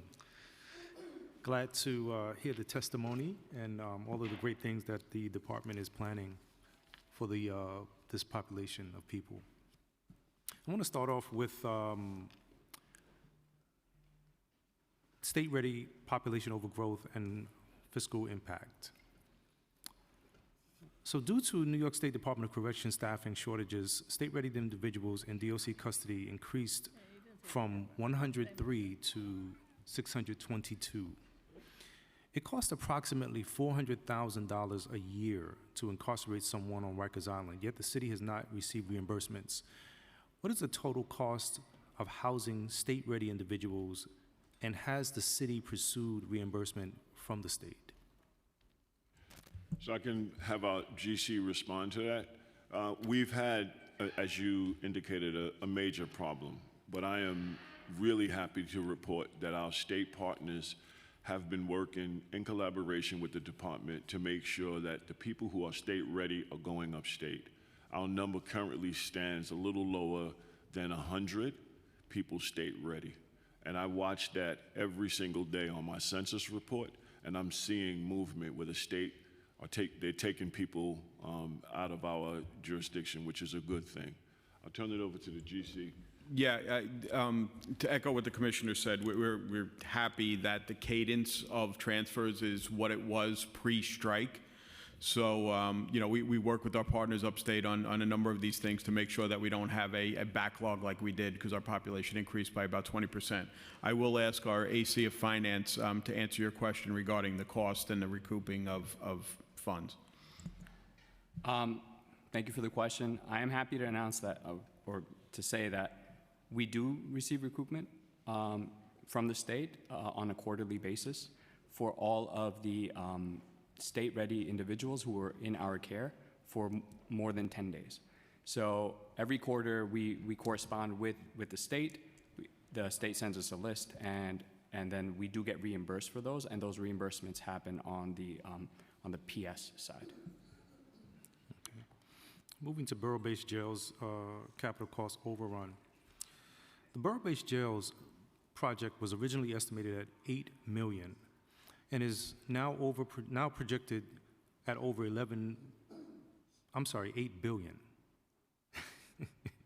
and is now projected at over $11.47 billion, a 46% cost increase. What is driving these cost increase, and is there risk of further delays or overrun?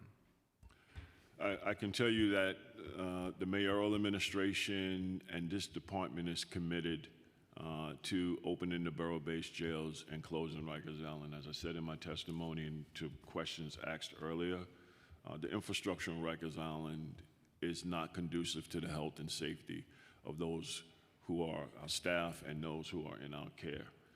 The cost increase, I think, is a natural response to the increase in the cost of living and the increase in the cost of materials.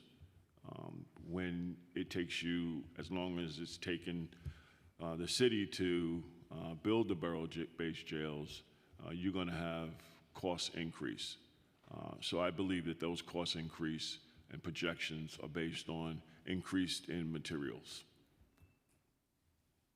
And regarding the mental health population growth, given chronic understaffing, how is DOC providing adequate mental health care and reducing the population of incarcerated persons with mental illness? Yeah, this is where we work very closely with our partners, Correctional Health Services, to make sure that people get access to those services and make sure that they're appropriately cared for. And I'm thrilled to be working with Patsy Yang and her team, who care deeply about the mental health and health care of those in our care. And so we work with our partners to make sure that happens.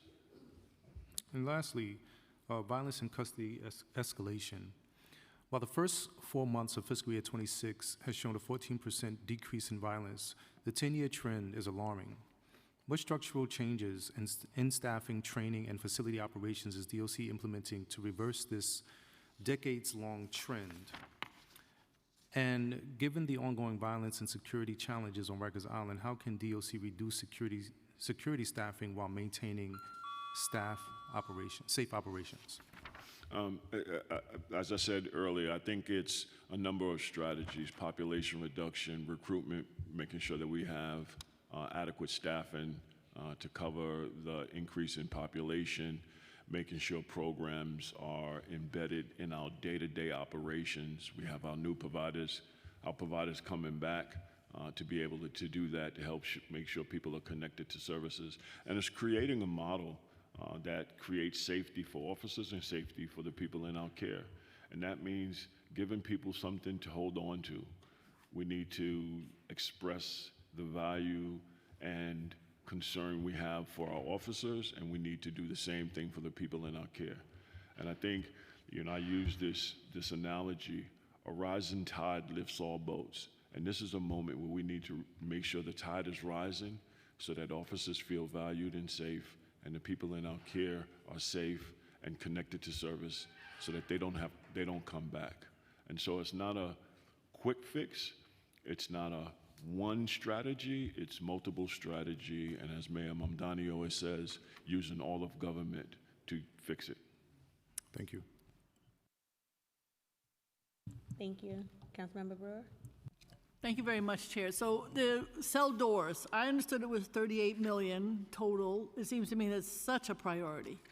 But I was able once with some, I would say, Chromebooks, I think it was, at DOE to go around Directive 10. You have to figure out a way to go around that. What are you doing? I don't understand. This is like a crisis. Capital would be much easier than trying to get the It's a little bit. priority. It's a priority of the mayoral administration, and it's a priority of this administration. We appreciate working with our partners at OMB to put some baseline funding in to fix the doors. Yeah, but that's an But it's an expense. ongoing conversation with this administration. I'm Yeah, specifically. but you are this administration. And I'm saying the mayoral administration that I'm working with Okay. to make sure that the doors are a priority. Okay, but I hope that maybe with this committee and all of us, we could push to have this become capital, because you are never going to get it with the expense. Yes. Is it 38 million? Is that the general number for the doors, cell doors to be fixed? That's the number I've heard. I don't want to misspeak, so we're going to have to get back to you with the exact number, but It's a big number. it's a big number. Okay. Number two, quickly, food. James Boyd knows I'm interested in food. So we met with the wonderful staff, and we also learned that it is possible to do more in terms of buying from the farmers. I get told on, farm to table or something. I'll take that. I don't care. But the issue is, I assume that it could be the same cost. We need small potatoes, not large ones. I got the whole list. What are we doing? And I don't think it's a cost factor. I think it's a policy factor to improve fresh fruits and vegetables at Rikers, because it helps people's mental health too. No. DC Boyd? All right, Councilman, we can follow up. We actually have a new leader overseeing our nutritional services division, and we can follow up with an update on that. Okay, a little salt would be nice, just a little. Then just finally, just really quickly, programs. So I know you talked a lot about it. I know, Commissioner, you have lots of great ideas, but is there enough funding, without getting into the specifics, and some of the questions alluded to that, to do more programming so that people have something to look, as you said, to look forward to internally and then outside? Just programming has to be more. When I go there, I do see a lot of people not in a program. Yeah. Well, I'm thankful that we have the providers coming back in and will be providing services throughout the department. I'm thankful for that. But as we move forward and we continue to build out the plan of the future, we'll be assessing what else do we need. Our bottom line in terms of moving to the borough-based jail, reducing population, what we can do while people are in our care is make sure people have access to services. Not only does it provide hope and possibility for people, it provides people continuity. So when they leave us, as everyone will leave us one way, either to the community or to the state or some other way, they will be leaving us. We have control over when they leave and how they leave and where they leave to. Okay, so you'll work to see the funding and the appropriateness of programming and a more robust. Then I'm supportive of borough-based jails. I took a lot of heat, supported the one in Manhattan as borough president. My issue, though, is it doesn't have a big kitchen. I assume you know that, and doesn't have a lot of outdoor space. Are you able to deal, or are you thinking about that in your planning? Well, I was also on the original design team, right? And so we came up with design principles about light, movement, and access, right? And using design not as a strategy for safety, but using a design that's centered on the humanity of those who are in our care and those staff, the staff we have. You know, you visited Rikers. There's nothing about those facilities that tells staff that they are valued, they're appreciated, nothing that tells the people in our care that. What we hope with the borough-based jails system is that we can use those design principles to make sure that the people in those facilities feel valued. Okay, just make sure the kitchen's not big enough yet in Manhattan, just so you know. And I don't know how you're going to deal with outdoor space. You're thinking about that. Well, I need to get briefed by DDC on the design. I can tell you those are two issues, so Okay. please check up. I Thank you will. very much. Thank you. And salt, even though salt is not too, healthy. A little bit of garlic powder. Y'all can get creative with some seasoning. You don't need salt to season all the time. Okay, let's get back into it. I'm gonna pick up with my line of questioning starting with case processing. Local Law 138 of 2025 requires the department to install technology to allow incarcerated people to review the evidence against them. The department has previously testified that it was contracting with a program called Lightning Law to do this, which would be installed on tablets. $1 million was baseline for this program in fiscal year 26. What is the status of Lightning Law installation and compliance with the law? We are in the very final stages of dealing with technological and just legal issues with Lightning Law. So I anticipate very, very soon, and Lightning Law, their staff is coming to our facilities to start to train our staff on its usage. So we are at the finish line on that, and I anticipate it'll be on the tablets in short order. Perfect, thank you for that. And is the $1 million in funding still included in the budget? And if so, under what budget line? It is currently included in the budget. Now, in terms of the budget line, it's under our IT division, but that's where it rests. Okay, thank you for that. Video meetings and video court appearances play a critical role in moving people's cases forward and figuring out a reentry plan that works. When people do not make scheduled calls, that prolongs their time in Rikers. Per the preliminary mayor's management report, the department gets 89% of people to video court appearances as opposed to 99% who get to in-person court appearances. The latter is, a great statistic, obviously. How often does the department produce people on time for video appointments with attorneys? So I think there's two different things we're talking about here. So we're talking about court productions. That's the 89% that we're talking about on the video productions. Recent changes to the criminal procedure law have greatly expanded the types of hearings that could be done virtually. In light of that, we actually have a procurement out for an expansion of our video kiosks to accommodate that. So I anticipate, again, in the coming year, our goal and our anticipation is that we will have a much more robust production up in the universe of 99% or higher, where we are on the physical productions. But also, we do have, separate from the attorney visits, which we are working on robustly to improve on scheduling and otherwise. Separate from that, the family visits productions are one of our highest utilized. It's on Fridays, and what I understand to be a very good system with the family visits on that. I'm curious if you could go a little deeper just to kind of explain why going in front of the device is a lower percentage hit rate versus having to transport someone to court. My understanding, that we could follow up affirmatively, are two issues. One is the actual number of terminals we have, which is what I'm talking about in the procurement, which we're going to expand out on.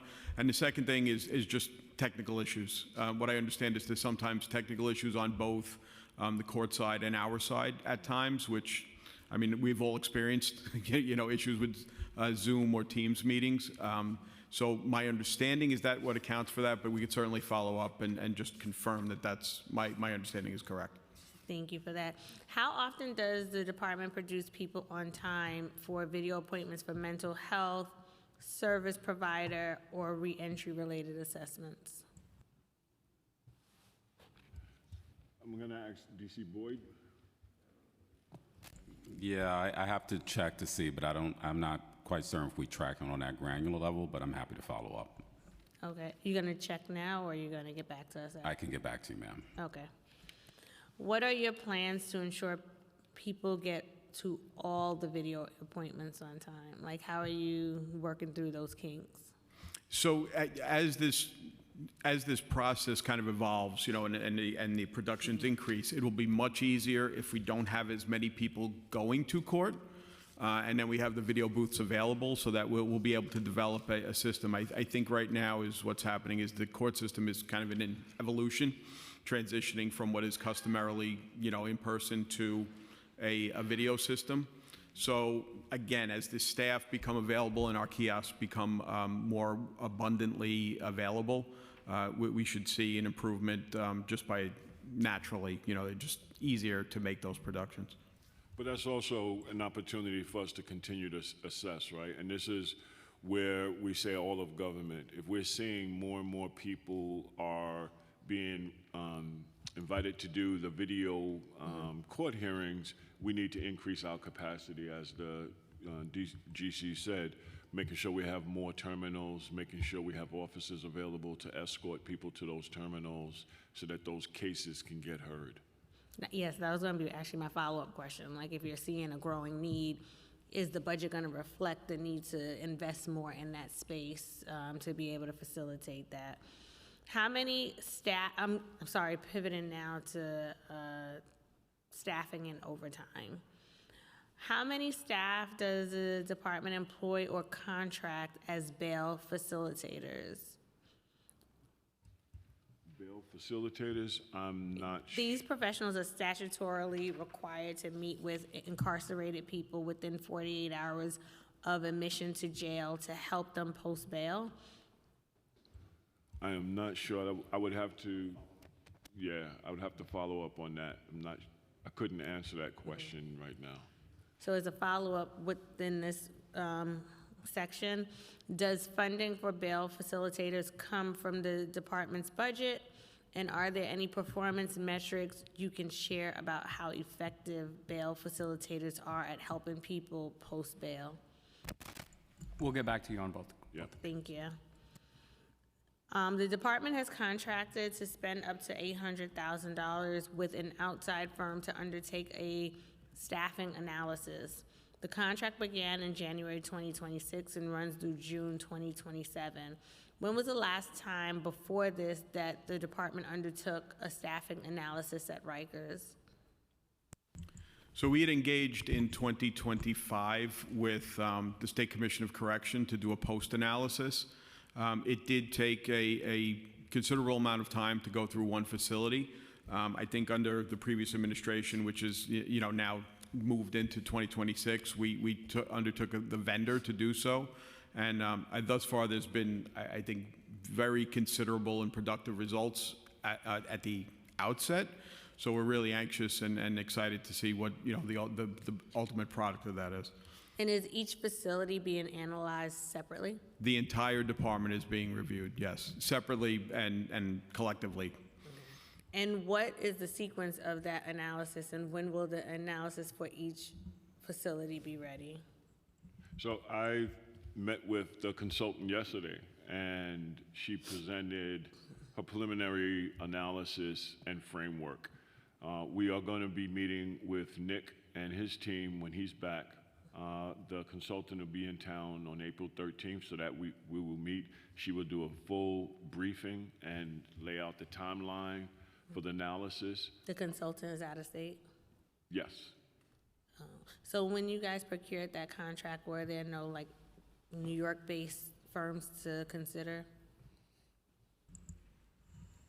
I think this it might. I have to look into it. I don't know if this was a formal RFP or if this was put out for a specific expertise area to do this, which I think might be the case, but again, that's a specific question we'll have to follow up on. I don't think this was a formal request for proposal that was put out for bidders. So as you're looking into that, I'd like to know what that process was to identify this entity and how that particular person was selected versus looking within the state.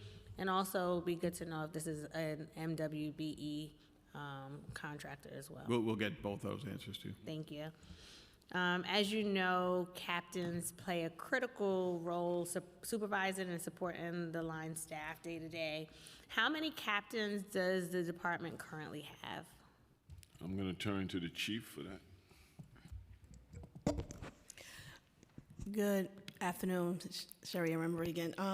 The captains, we are allotted for 703, but we only have 490 with a vacancy of 213. What's the plan of action to fill those vacancies? Well, first, because of our staffing challenges on the officer side, we're going to have to build that level up first. And then we are going to doing a promotion class for the captains. But first things first, we have to build the correction officer level up first before we can do that. Because if you do not, then it will not level us off. Makes sense. Thank you for that. What is the ideal number of captains to operate the jail safely? I know you said what the goal is, but to look to operate it safely, what is that ideal number, that magic number to operate it safely and properly? Or put another way, what is the ideal ratio of officers to captains? To your point earlier in terms of... Right. So the ideal is to have the 700. Okay. Because we go into the Nunez remediation, and you need supervision in order for our officers to be able to do their job properly and give them the level of supervision they need, the support and guidance they need, so that we can have a safe, healthy, and secure facility. That is the goal. That is the number 700. Do you, and I know you have to increase the number of the actual officers, and in order to increase the number of captains, but is there a plan for fiscal 27 to do that? And if so, is that included in the budget? Very good question. I think my commissioner want to answer it. Yeah. The approved head count is in the budget. Okay, and that takes into account the captains as well? Yes. Okay. How much has the department spent on overtime so far in fiscal 26? The department has spent approximately $240 million thus far. And what is the projection for the spending by the end of fiscal 26? Approximately $370 million. How much is allocated to overtime among the various budget lines for fiscal 27? And how was the total number determined? And as you're looking for the number, I'm gonna just tell you my pet peeve around the overtime, because I feel like to get the balanced budget, we normally project lower and go over budget as a result, instead of just being realistic in terms of what that need really looks like. Yeah, hold on. Give me just a moment. Sure.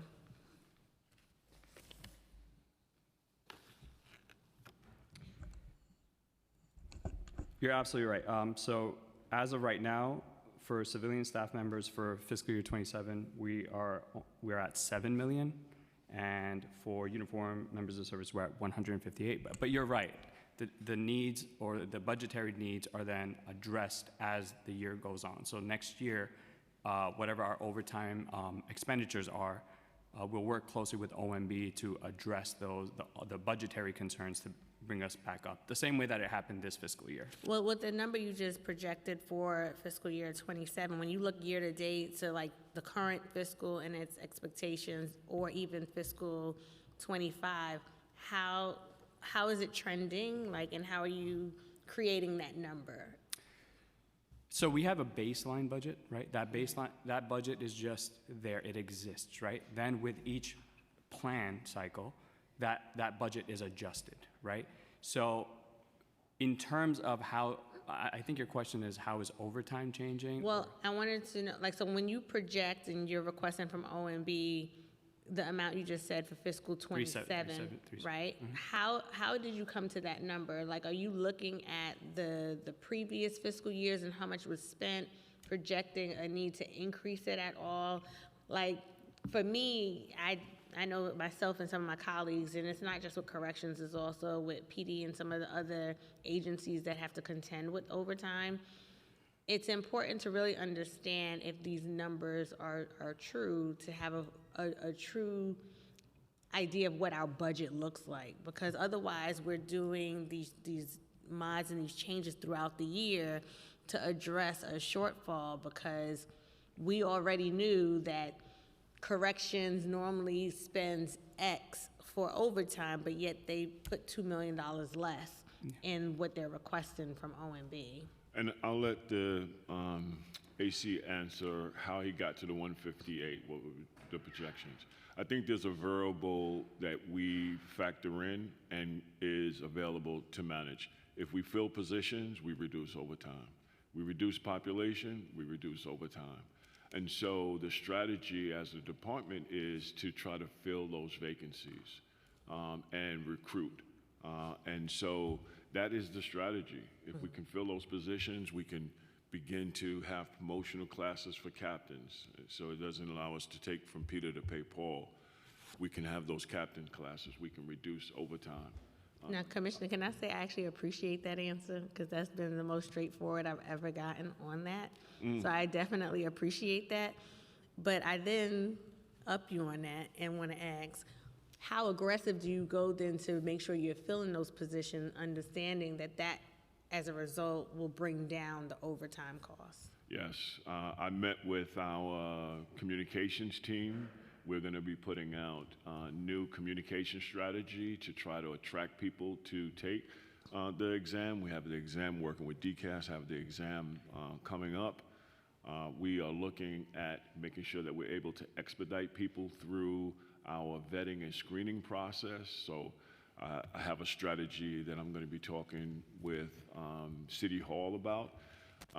And so that's, it's like really creating a different narrative for this department, both through our media and through the way that we operate to attract people to the department.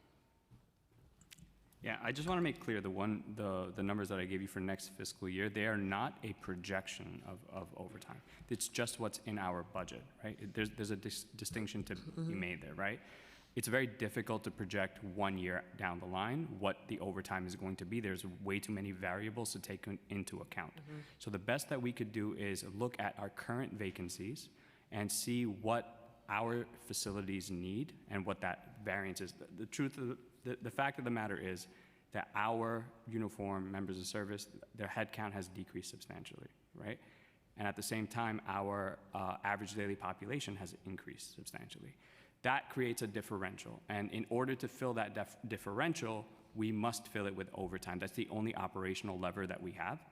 And that is our primary driving factor or predictive factor that we use to assess what the overtime will be by the end of the fiscal year. And I appreciate that response, so thank you for that. In terms of the strategy, I don't know if you guys have it at corrections, but is there a referral mechanism also? I think about the correction officers live in my district. Most of them roll up on me and Stop and Shop in Auburn. But just thinking, like when you talk neighbor to neighbor and say, hey, I got this job at correction, great pension, 20 years in and out, like, are you interested? What is the benefit for them to do that? Yeah, that was something actually I was talking with the leadership team the other day about creating those kind of strategies.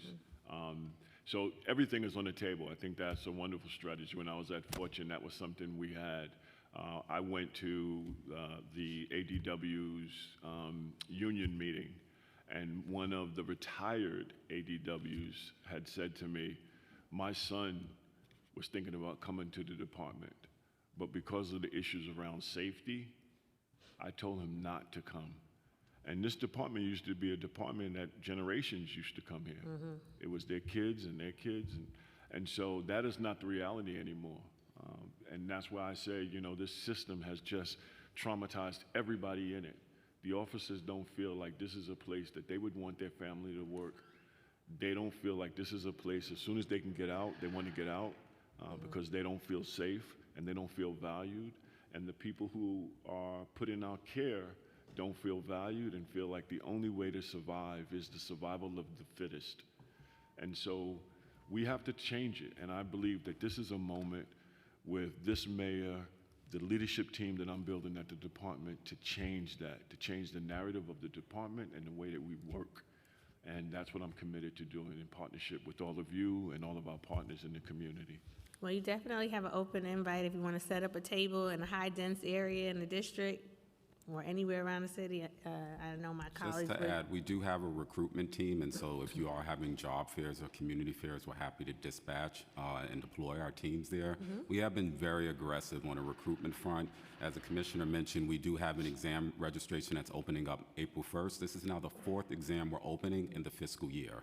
And so we're doing all that we can to drop the test and recruit people.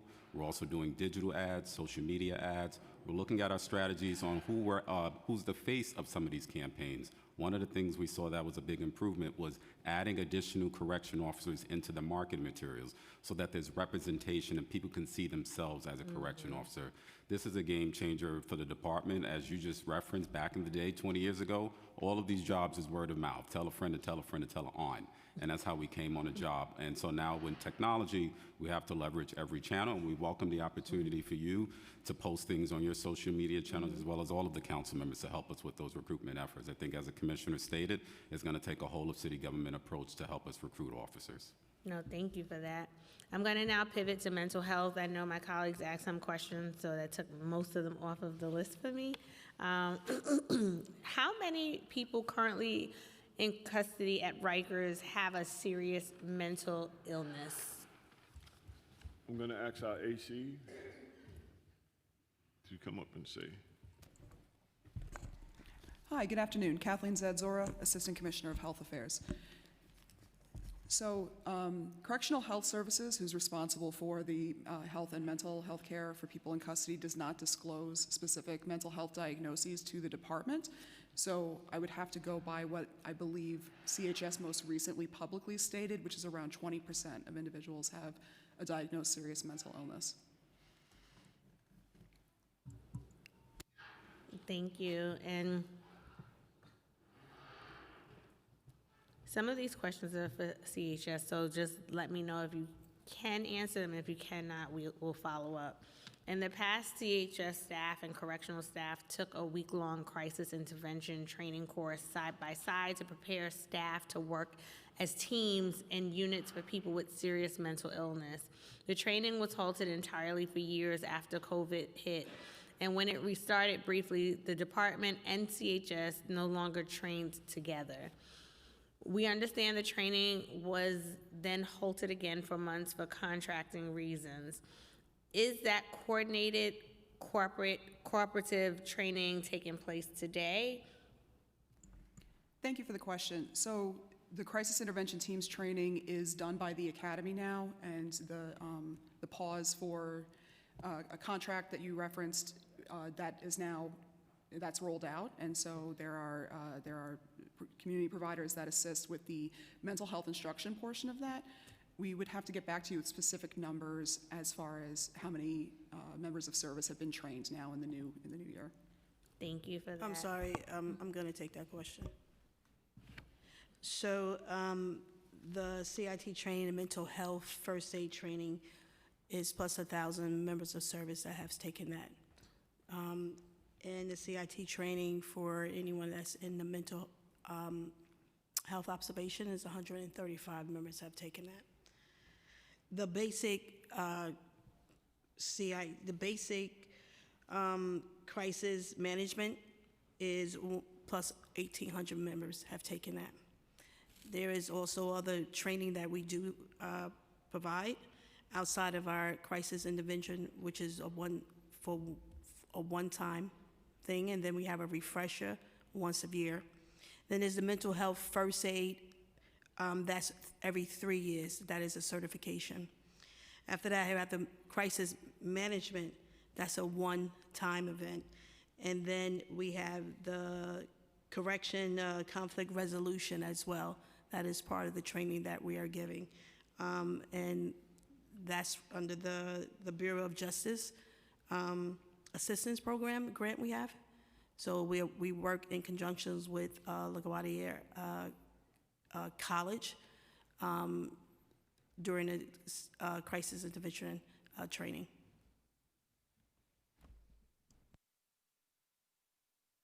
Thank you for that.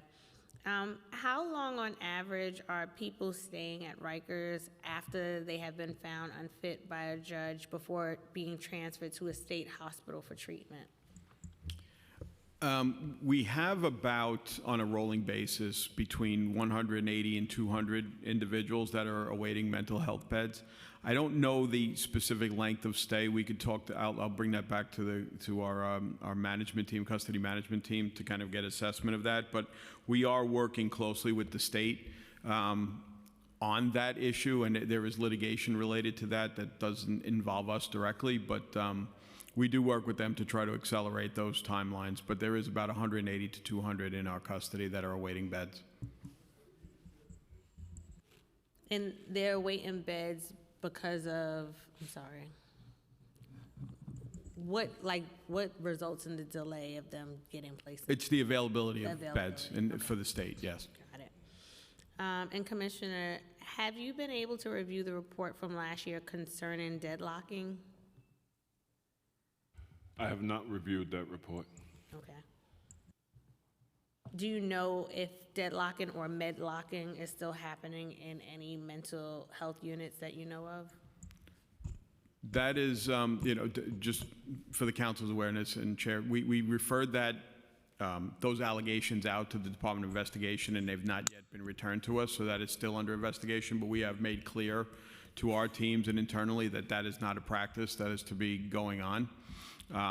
So we've looked into it internally and made sure that we've messaged to our entire staff at multiple different meetings that that is not acceptable within guidelines practice. But to comment beyond that is, like I said, it's under investigation with DOI. We've not gotten the results yet. If someone with serious mental illness is deadlocked or otherwise not being allowed out of their cell, will CHS staff treat and medicate that person at the cell door? I can't answer on behalf of CHS. That is a CHS question, Chair. Thank you for that. I'm going to pivot to deaths in custody. Following the death of Ardit Billa, who was found dead after being held in one of the PACE units, the Board of Correction investigation reported that mandatory 30-minute checks were missed in the hours before his death. What actions have been taken by the department to ensure that these checks are conducted? Go ahead. So I think when we talked to the Board of Correction, there was a number of recommendations that they made. One of the things that we've talked about consistently and has been raised to us is the issue of touring and doing consistent touring. As we've articulated at the Board of Correction meetings, we do have an oversight system and a Torwand system that's utilized to ensure that that's happening. Again, specific instances are still under investigation related to that, but it is part of our policy to do this consistent touring and to make sure that it is addressed. And in some circumstances in these deaths, there has been discipline implemented immediately subsequent to a review of the incidents, but this is something that I know this administration is serious about, and that's a basic correctional practice. And one of the things that we're doing is looking at the deaths that occurred in 2025, lessons learned, what can we do to ensure the prevention of that. And I think over the years, one of the things we have seen, that I've seen since taking on this seat, is the utilization and training of all of our officers with Narcan. And the ability for our officers to use Narcan has been, what I've seen, a game changer in terms of loss of life. The willingness for them to do it, for them to be trained, and every officer carrying it. And so we're looking at what we can do as a department to ensure the safety of those who are in our care. And so we're looking at all of the deaths for 2025. Thank you. And according to the PMMR, there has been one non-natural death on Rikers in the first 4 months of fiscal 2026, and only 4 in all of fiscal 2025. What criteria qualifies as a non-natural death? I'm going to turn it over to our AC. And so also there are 2 pending deaths from calendar year 2025 that have not received a final OCME determination. So that number may change the next time that is updated. My understanding is that non-natural death would be any death that the medical examiner's office does not consider to be 100% attributable to a sickness or an illness. So an accidental manner of death, for example, would be considered non-natural. Suicide would be considered non-natural. A therapeutic complication would be considered non-natural. Got it. Thank you. Well, those are all of the questions that the committee has for you today. I thank you for your testimony and the conversation around the budget today. The panel is dismissed. We'll take a 2-minute break before we bring up the Board of Correction. Thank you. Thank you. Sorry, we'll take a 15-minute break.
Good afternoon. Just quick reminder that there's no food or drinks in the chambers today.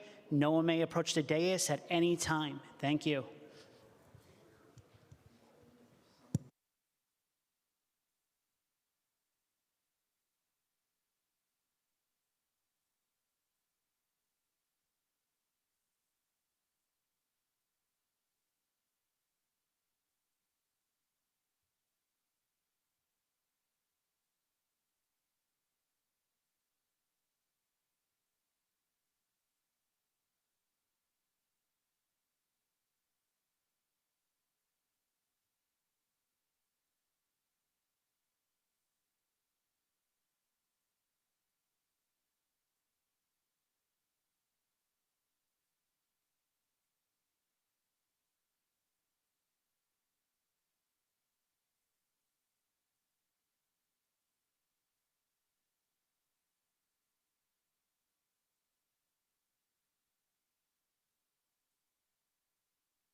Good afternoon. Just another quick announcement.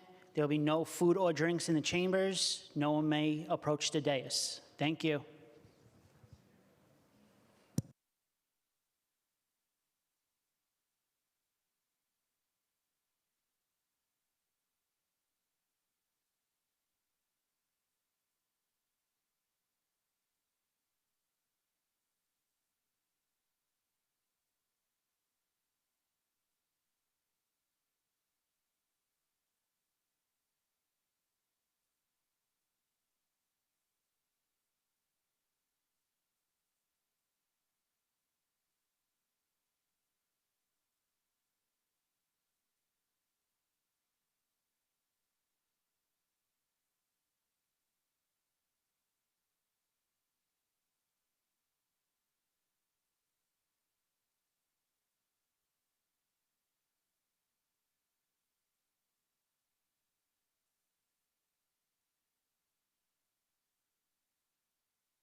Good afternoon. The hearing is now back in session.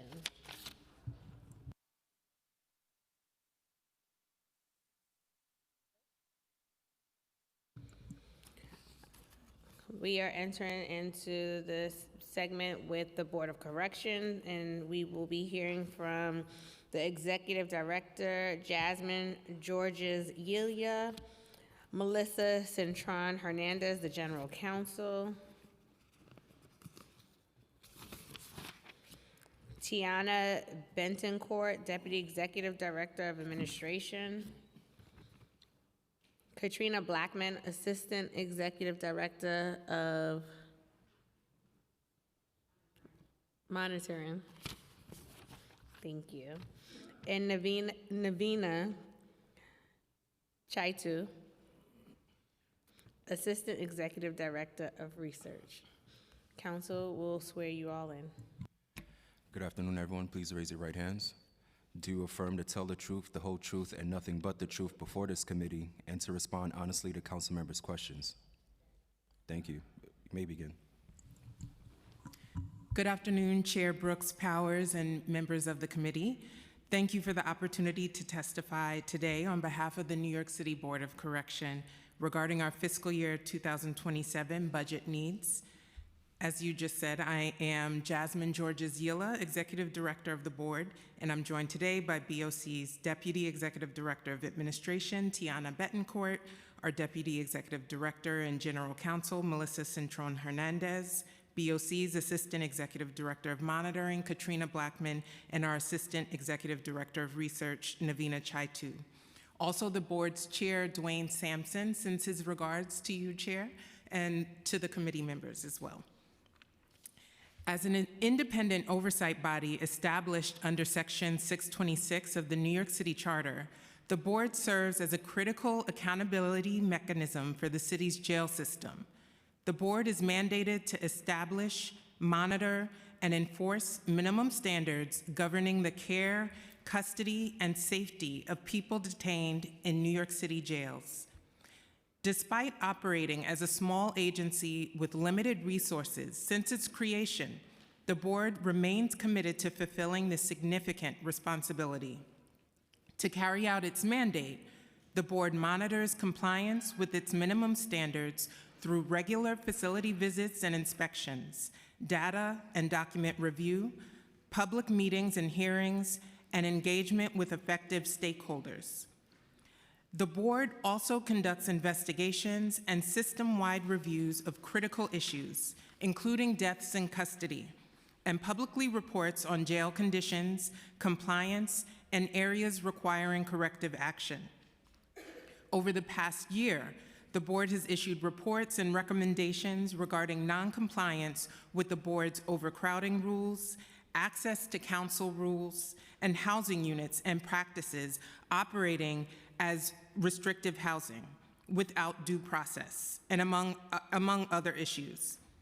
The board also published 2 death reports, 3 borough-based jails progress reports, a monitoring unit quarterly report, an assessment of the Department of Corrections lock-in and lock-out procedures, and a report on injury response in New York City jails.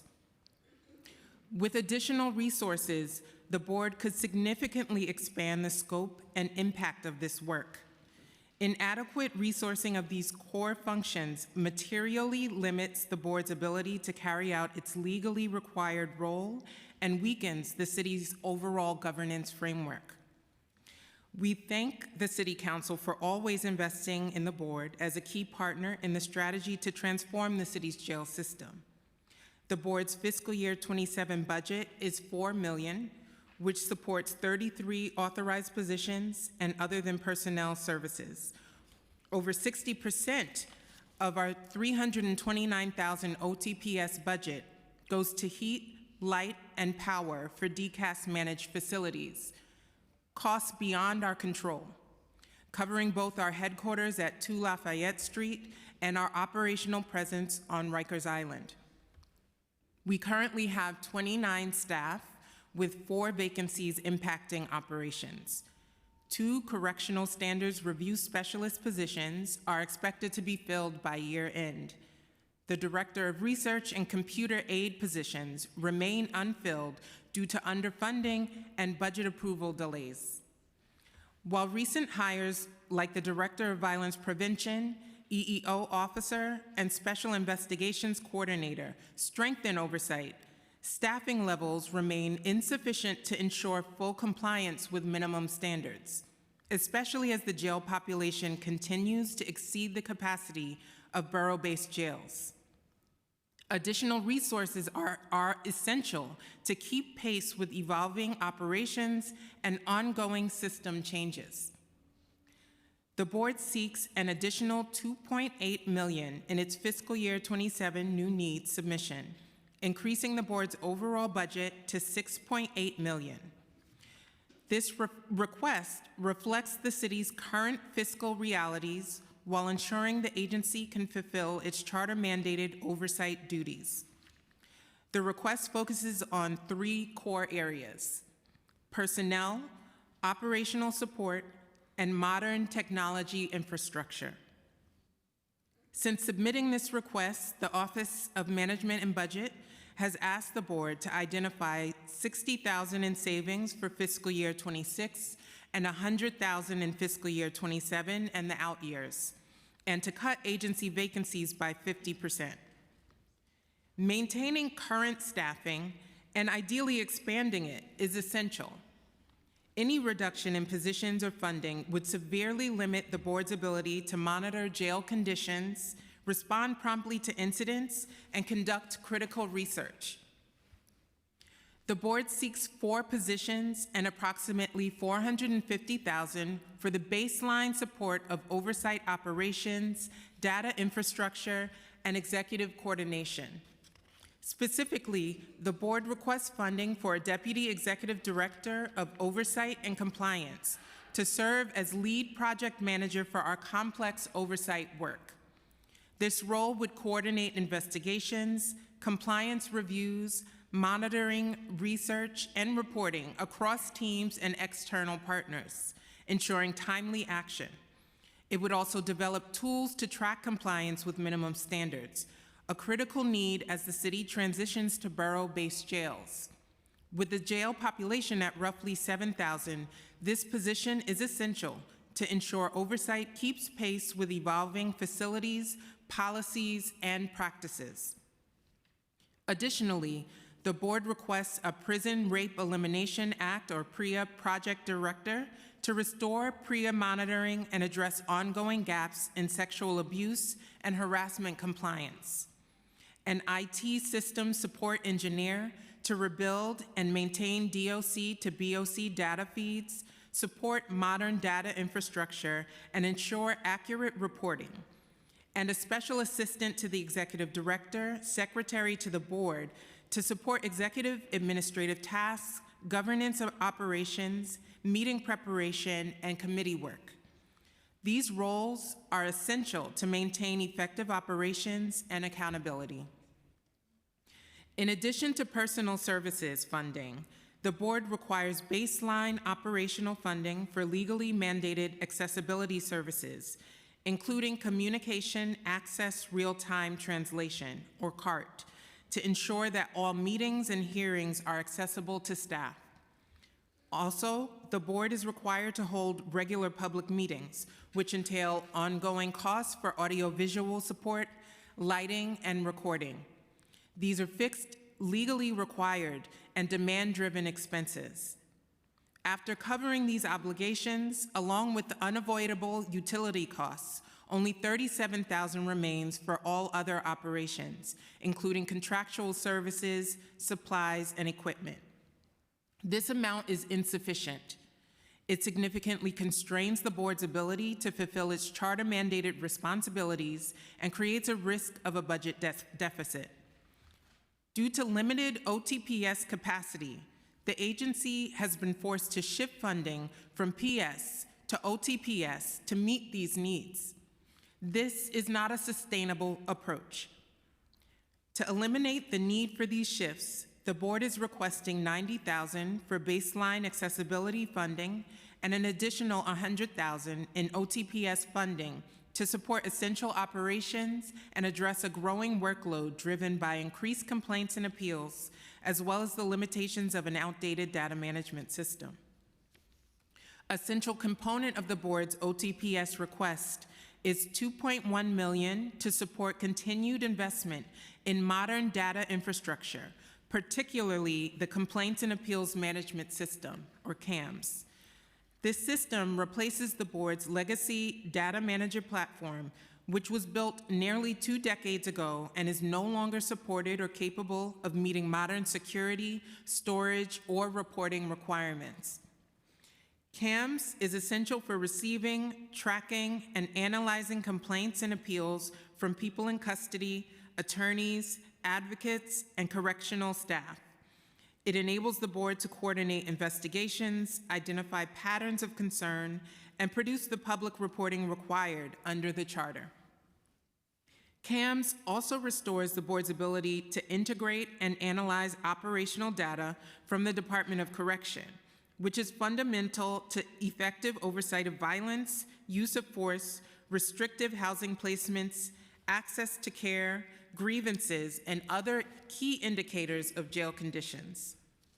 Without modern data infrastructure, the board's oversight work risks interruptions, delayed investigations, and reduced transparency, especially as we monitor a larger, more complex population. As the city moves toward borough-based jails, strong, coordinated oversight becomes even more critical. Facilities, operational policies, and practices will change, and the board must have the capacity to track compliance with minimum standards and ensure that reforms translate into measurable improvements in safety, fairness, and transparency for the jail population.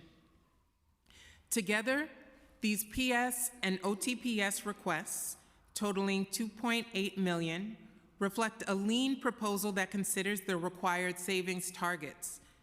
The board's work is critical to ensuring transparency, accountability, and humane conditions in the city's jails. Yet our ability to meet this mandate is sharply limited by our current funding. An overall budget of $6.8 million would allow the board to begin to expand its reach and provide effective oversight during a period of significant change in the jail system. Oversight is most meaningful if it drives results, turning monitoring, research, and investigations into timely findings, public reporting, and measurable improvements in compliance. We look forward to working with the council, the administration, and the remediation manager to strengthen compliance with the minimum standards, support a safe transition away from Rikers Island, and reinforce transparency and public trust. Thank you again for the opportunity to testify, and I welcome your questions. Thank you, and I'd like to also say thank you for submitting your testimony in advance. We greatly appreciate it in terms of being prepared for today's conversation. I'm going to start with the topic of the Chief Savings Officer. The administration has called on all agencies to bring on savings through the creation of a Chief Savings Officer who will complete a comprehensive assessment of their agency's spending. Who has been designated the Chief Savings Officer for the Board of Corrections, and what areas of spending are being looked at for savings? I'll turn it over to our Assistant Executive Director of Administration, Tiana Betancourt. But before I do, I just want to stress that having such a small oversight agency have to participate in the savings program is significantly impactful in a negative way. We already are stripped bare with our resources, so to have to identify vacancies and savings for resources that we already don't have is very difficult. So I'll turn it over to Tiana. Hi, Chair Brooks Powers. So as the board's Chief Savings Officer, I'm responsible for implementing the City Savings Director for the New York City Board of Correction. The board has been asked to achieve savings of roughly $60,000 in fiscal year 2026 and $100,000 in fiscal year 2027 and the out years, including a 50% reduction in city-funded vacancies.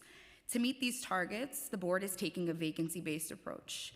We are prioritizing the retention of 2 correctional standards review specialist positions that are essential to frontline monitoring and our charter mandated oversight responsibilities, while identifying savings through the Director of Research and computer aid positions, which were not fully funded.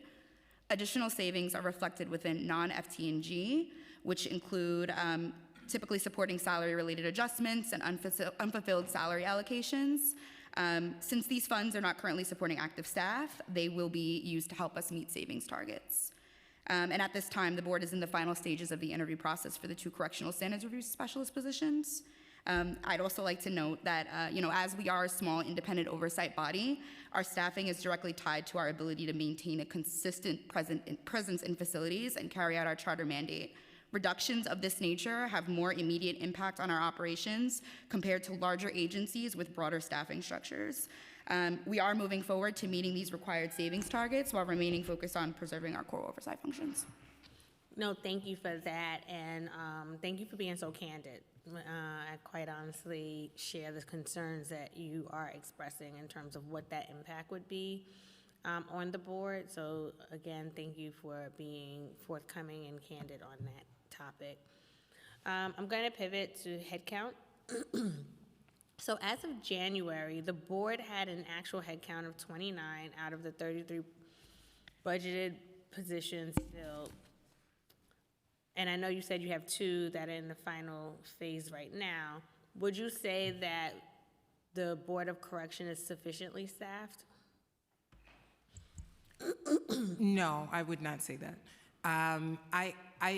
I emphasized in my testimony that this is a lean new needs request. We are being practical and conservative given the limitations that we were given in terms of the saving program. But in order to produce more assessment reports and have more ability to tour and produce public reporting to the best of our ability to meet the mandate of the charter, we would need additional staff, even above what we're asking for in our new needs requests. But we did work within the confines that we were given.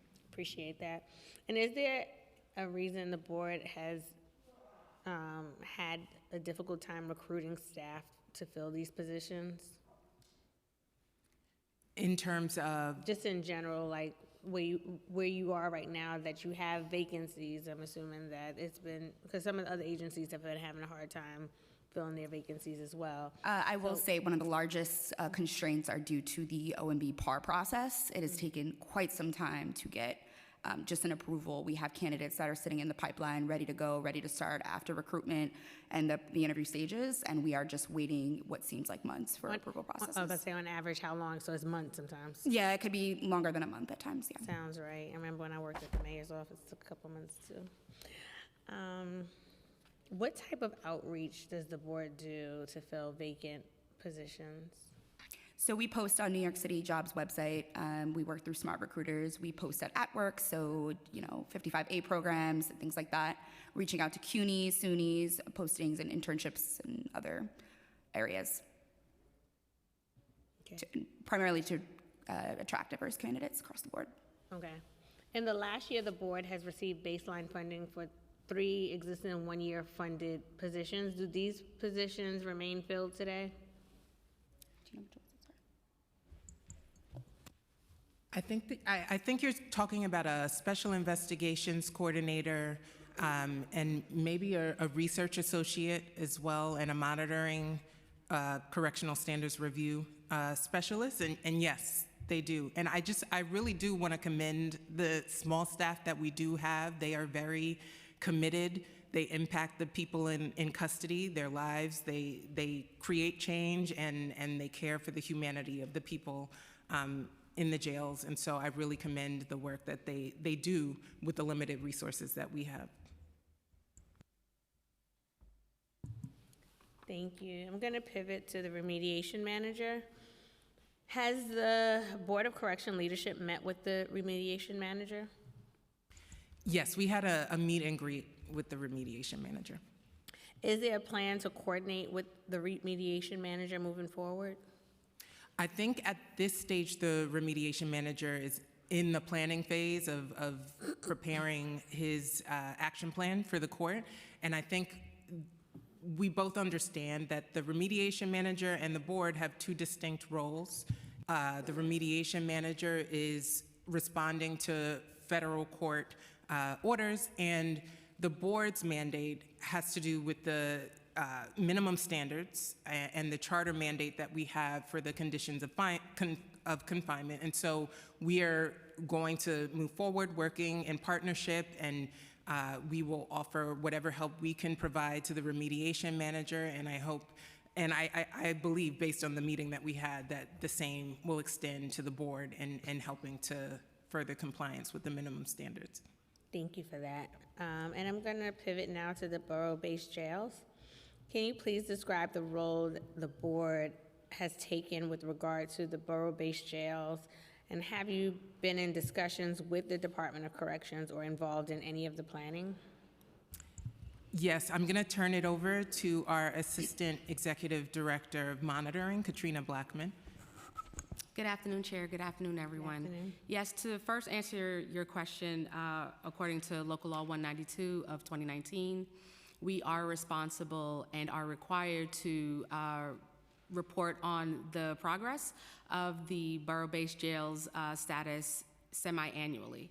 So typically what we do, we have meetings that are hosted by the department where they provide us updates, also in partnership with Correctional Health Services quarterly. So once every 3 months or so, we have these progress updates with the Department of Correction. And actually, coincidentally, we are scheduled for one later on this week. So they have been very transparent and letting us know the updates of each construction site, capital budget, and just any overall concerns that may be coming up throughout the course of the quarters. So they've been cooperative in that sense.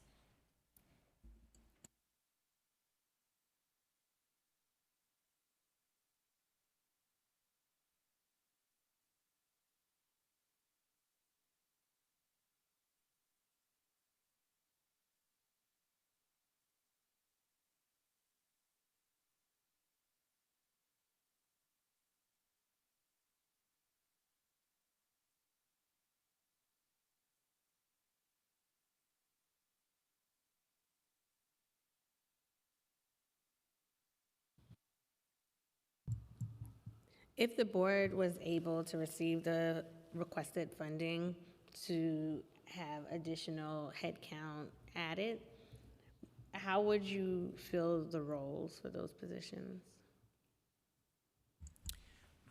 I would fill each unit that we have. So I would put people in monitoring. We would enhance our monitoring team. We would enhance our research team. We would enhance our special investigations team, our administration team, and our IT team. We currently have one designated person. And like I said, we're requesting a $2.1 million new IT system so that we would be able to enhance the reporting that we do, the tracking, the identification of trends. Right now, we do what we can with what we have. We report out at our public meetings different issues that our monitors are observing. So definitely more people to be able to observe on a continuous routine way what's going on in the jail so that we could also report out in a continuous way and be able to analyze those trends and data.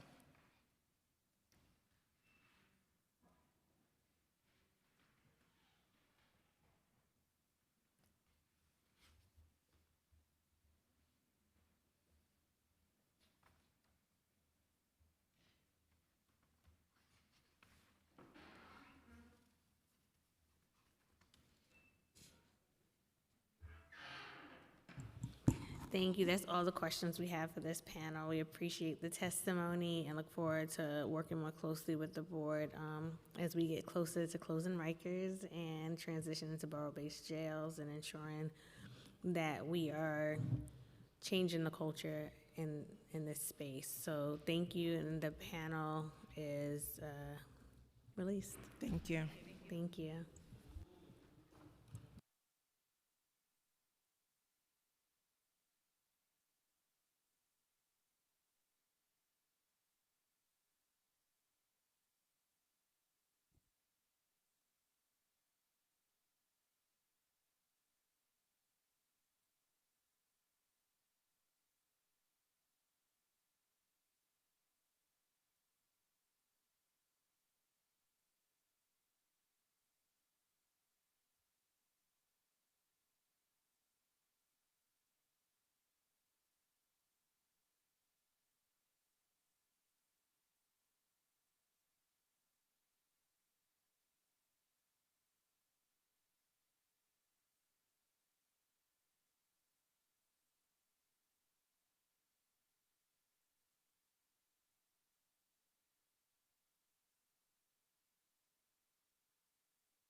Okay, we're going to move into the public testimony portion of today's hearing.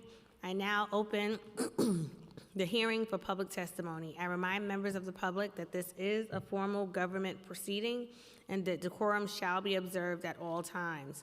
As such, members of the public shall remain silent at all times. The witness table is reserved for people who wish to testify.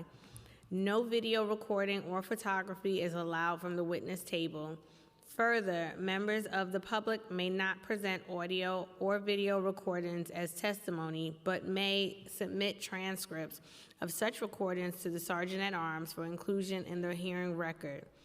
If you wish to speak at today's hearing, please fill out an appearance card with the Sergeant-at-Arms and wait to be recognized. When recognized, you will have 2 minutes to speak on today's hearing topic. If you have a written statement or additional written testimony you wish to submit for the record, please provide a copy of that testimony to the Sergeant-at-Arms. You may also email written testimony to testimony@council.nyc.gov within 72 hours of this hearing. Audio and video recordings will not be accepted. We'll now call the first panel.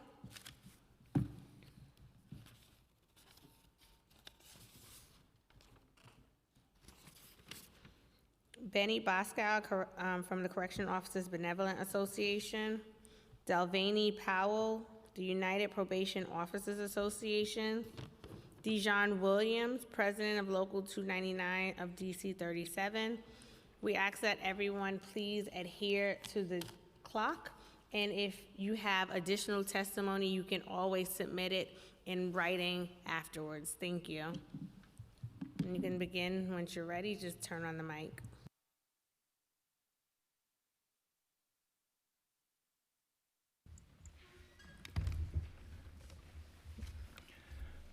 Good afternoon. Chair, if I could get a little bit of extra time, please. Good afternoon, Chairwoman Brooks Powers and members of this committee. My name is Benny Bosio Jr. I am the president of the Correction Officers Benevolent Association, the second largest law enforcement union in the city of New York. Our members, as you know, provide care, custody, and control of approximately 6,800 inmates daily. New York City correction officers are essential first responders. 85% of our members are Black and Hispanic, and approximately 50% of our officers are female. In short, we are the most diverse uniformed force in the city of New York. Our #1 mission is to ensure the jails are safe for everyone, while ensuring the people in our custody receive all the services and programming they are entitled to, and they are safely escorted to and from their medical appointments and their court appearance. As far as programming is concerned, the department literally provides dozens and dozens of programs to people in our custody, and each of our facilities also provides their own programs that include reentry support to assist people in custody re-enter their communities, support for single mothers, support for LGBTQ individuals, mentoring programs for young people, programs to reduce recidivism, programs for veterans, programs that provide canine therapy to help inmates manage stress, anxiety and depression faith-based programs, and programs to help people with alcohol and drug addictions. These are just a few examples of the 20 to 30 programs provided to the thousands of people in our custody, and not even one of these programs can operate without enough correction officers to provide safety and security, with most programs requiring anywhere between 2 to 4 correction officers at any given time, and sometimes more. And this does not include the many services we provide, which are consistent with the department's minimum standards. This also does not include unexpected incidents. I'm sorry, Benny, but we do have your testimony in writing. I want to be respectful, so I'm going to let you have a summation of what you're going to do, because the testimony that you have is a bit long. Yeah, look, while our members provide these essential services, we're dealing with the challenges of a very dangerous environment that comes with supervising a population where 70% of our people in custody are facing violent felony charges. Last year, there were over 660 assaults on correction officers committed by people in our custody, including 25 sexual assaults on our female officers, over 170 spitting incidents, over 260 splashing incidents, over 150 slashing incidents, over 120 stabbing incidents, and over 500 pieces of weapons and drugs recovered by our officers. In fact, we recover weapons and drugs in our facilities daily.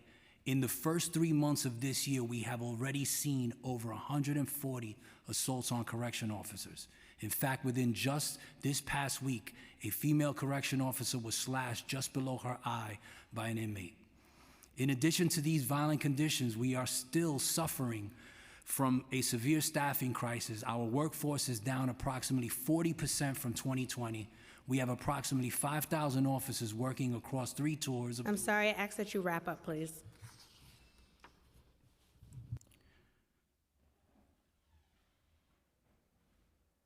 You know what, Chairwoman Powers, Brooks Powers, I'll submit my testimony.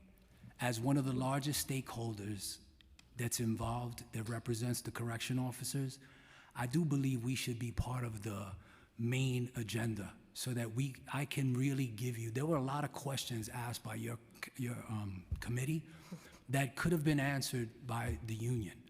And I feel that all too often we are kind of put on the back burner. It was very important for me to do my entire testimony, which probably would have been about 5 minutes. You know, it's just unfair. No, and I understand and that. I want to respect everybody's time here, but, you know, your committee doesn't even stay around to hear the union, right? And we're the ones, us and the people in custody are suffering the most. And trust me, I understand, and I want to be respectful of you as well as everyone who has signed up and will respect the 2-minute timeline for that. We do have your testimony in writing. In the future, what I ask that you do is if you would like additional time, for you to put that request in advance so we can work to accommodate you. I have no problems of working to accommodate where we can, but because these hearings do run long and people wait here from the beginning of the hearing, and I understand that you have to leave a bit early today yourself, I don't want to disrespect anyone's time here, and please don't take this as being disrespectful to you or the correction officers, because again, we do have your testimony. It was emailed to me earlier. I've already submitted it for the record.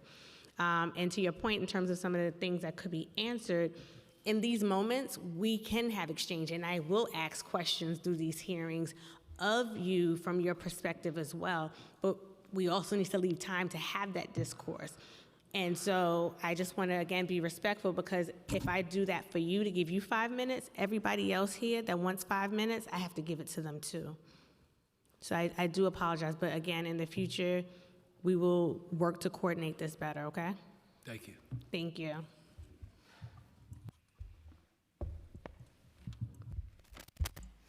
Good afternoon, Chair Brooks, Powers, and esteemed members of the committee. My name is Dalvin Powell. I'm the president of the United Probation Officers Association, representing supervising probation officer trainees, probation officer assistants, and every day our members work hard to give New Yorkers involved in criminal justice system a second chance while balancing the need to keep our community safe. Thank you for this opportunity to testify on why the city must invest in the Department of Probation. Since the appointment of Commissioner Sharon Goodwin, we have seen meaningful progress in a short period of time. Administrative processes are improving, including a more responsive HR unit, faster resolutions, disciplinary matters are being resolved, movement on longstanding grievances. Family court staffing has been strengthened, recruitment is ongoing, and training academy has been reduced to 6 to 8 weeks. We are also engaged in productive discussions around scheduling, uniform safety policies. Experienced staff who have left under provisions, leaderships are beginning to return to the agency. However, despite the progress the department has made in a critical state, today there are less than 600 supervising probation officers and probation officers, while the head count is supposed to be, according to OMB, 845. Within weeks, we expect to lose dozens of more probation officers and probation officers and supervisors to parole, Department of Corrections, NYPD, and neighboring probation departments. Officers are not leaving because they want to. They're leaving because of our salaries and are significantly lower than other law enforcement agencies despite requiring college education. As documented by the State Controller, the Department of Probation has had the highest attrition rate. Our workforce is predominantly women and people of color, and we have been in pay equity litigation since 2019. As the city focuses on affordability and pay equity, we must be a part of that commitment. Resolving the issue is essential in stabilizing workforce and supporting the Commissioner's vision for the agency. In conclusion, officers are tasked with helping individuals stabilize their lives while keeping our neighborhoods safe. We are asking that the city and the city council and the mayor's office to stabilize the workforce by addressing pay equity and investing in the retention. I thank you, and I'm open for questioning. Thank you.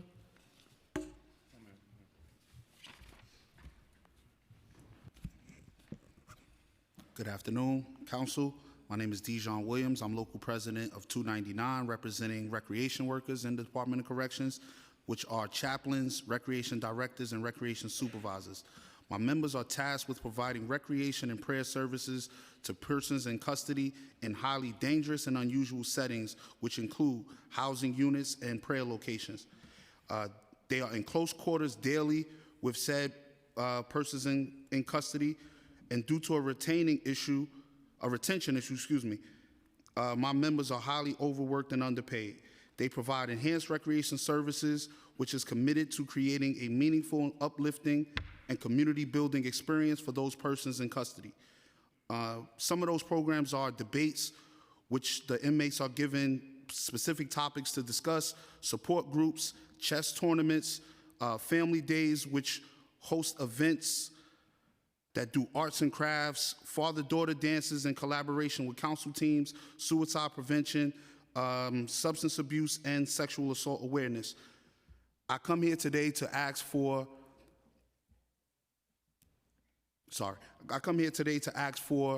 a help with this retention issue and pay issue. Thank you. Thank you so much, and I do have a follow-up question for each of those who testify.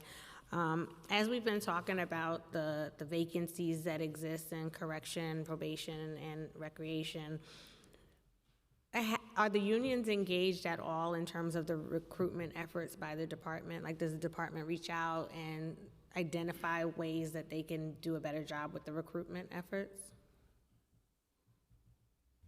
We've had some conversations with the department in terms of recruitment. We made some suggestions. What are those suggestions? To do more based commercials that kind of deal with the minority-based officers to attract, right? Because 85% of our members are Black and Hispanic. Like I mentioned, 65% of our members live in the city of New York. Dealing with colleges and military bases, we've suggested better commercials to kind of attract people. We need a better pension system. They've just enhanced the pension for fire, FDNY, and the police department. I put in a resolution on that, by the way. Yes, thank you. To support that. Because, we need to make the job more attractive, and those benefits given to them and not us, that we've maintained parity for many years with them, kind of puts us at a disadvantage, and no one has a more severe staffing crisis in the city than we do. So I've been in conversation with the recent administration and past administrations about recruitment and retention. Matter of fact, we have a follow-up meeting coming up on Friday.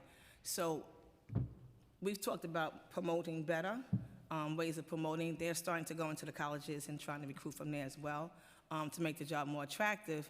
Our main issue is salary.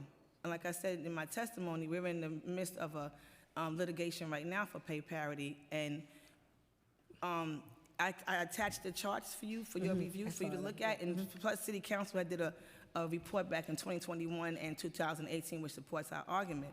So that's the main reason that we have an issue with retention, is because the salaries are so far less than others, along with the fact that you have to have a college degree. So my concern is that, all right, so recently I did a contract negotiations. The starting salaries is now $61,000, which is good. But compared to corrections and police and outside boroughs, we're going to get lost in the sauce again. So now I have a step in place for 11 years, but it takes 11 years to get to $81,000 for a probation officer, 11 years for a supervising probation officer, $95,000, and that's recent.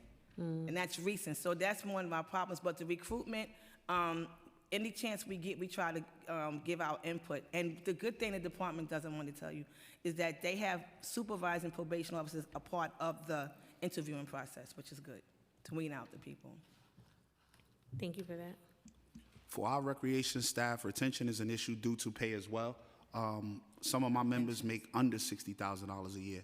I was gonna say, what's the starting? It's 57.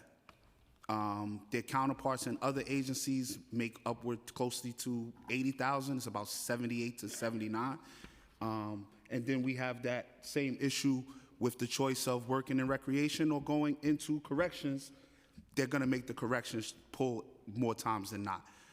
We haven't been invited to do much helping to recruit, but we do have a meeting coming up in the next month where we will give some options of possibilities. But the pay is one of the biggest problems. Okay.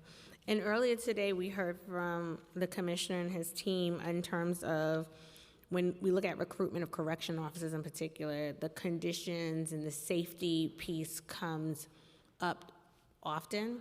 Has the union provided any guidance to Department of Corrections on how they can address the environment or the culture within Rikers? Well, in terms of the violence, I mean, you know, we've have addressed the. I'm sorry. Could you repeat your question? I just got lost there. No, I was just saying that earlier today, like the commissioner and his team had mentioned that a part of the challenges they have in recruitment has been that people don't feel safe in those roles. And so I wanted to know, has there been any efforts by the department to work with the union in terms of addressing some of that? Have you given recommendations even in terms of some of the things to address and reduce, like the assaults that are happening on the correction officers that would make the job more Safe. make people more interested in these opportunities? Yeah, I mean, safety is a main issue, right? Fixing the cell doors, as you guys have talked about, and I think the commissioner said it would take 10 years to fix all the cell doors. You know, fixing the cell doors and the amount of money that the city is going to spend on borough-based jails shouldn't be mutually exclusive, right? Like, if we're not getting off the island, there needs to be a priority on fixing cell doors. The population can pop out with you know, out of the cells with a fork. Not to mention that there are no more viable deterrents in place, right? We talk about crimes being committed in jail, and crimes in jail are treated differently than they are in the state of New York, in the city, right? And it shouldn't be treated, right? When crimes are committed in jails and there's person in custody stabbing or slashing, or person in custody to correction officer, yes, there's a rearrest process, but the rearrest results in concurrent sentencing. So there's no consecutive sentencing, there's no added time to that. And I think the population realizes that. So if there's no deterrence in place, how is anybody going to change behavior? How do we create safety when there are no viable consequences anymore for those actions? And we've suggested, we've pleaded. I mean, the assaults speak for themselves, right? The numbers I'm giving you are accurate numbers. 660 assaults last year and 140 already in 3 months' time. You know, there's no deterrence in place. So we're constantly asking the question, what are we going to be done? What's going to be done here to deter behavior? No, thank you for that. And then my last question for this panel is around the federal monitor, just wanting to understand if there is a role for the unions to play in the conversations with the remediation manager, to your knowledge, and have you met with him? Has he met with the unions at all? We met with the remediation manager briefly about a week ago. You know, it was a good meeting. He's not settled yet. I think it's a couple weeks before he actually gets settled. But we will be having consistent meetings with him and the commissioner. Can I add to something? I want to bring to your attention. We had a more, in my opinion, a more structured electronic monitoring program during COVID. The one that was the recent electronic monitoring that we have now, we wasn't a part of it. It was mentioned to us under the previous administration, and then our concern was the staffing issue. It's not structured the way it was during the COVID, and I just wanted to bring that to your attention. And we didn't meet with anybody about anything. It's a good program. I think it's a very good program that needs to be looked at and reassessed for probation department. But I just want to bring something to your attention. Before I came here today, when you spoke about safety, probation is the scale of justice, right? So we have to balance. And I keep hearing the social work. There is a social work component to us because we have to help with the rehabilitation component. Before I came here today, I had to run to Brooklyn because one of my female supervisors was tackled by a probationer who was trying to escape while they was trying to place him under arrest for a warrant. So people tend not to think about us and our safety, and I've had many officers have been hurt and injured in the midst of working, whether more so in the office than they do in the field. So I need for the city council and the city to understand that probation officers deal with the same exact element. I'm gonna finish. Element as No, my messages ding me every time. Sorry. Not a as time. Benny and his team, because we're community corrections and they deal with the inside part of it. So I just wanted to bring that clear to the city council that we have our same problems as the rest of the law enforcement. No, thank you for. And when we talk about retention, and y'all talked about relationships earlier, understand we have to build relationships with the clients, right? So every time there's a probation officer that leaves, that has to start all over again because we have to build trust because they've been through so many systems that disappoint them or failed them.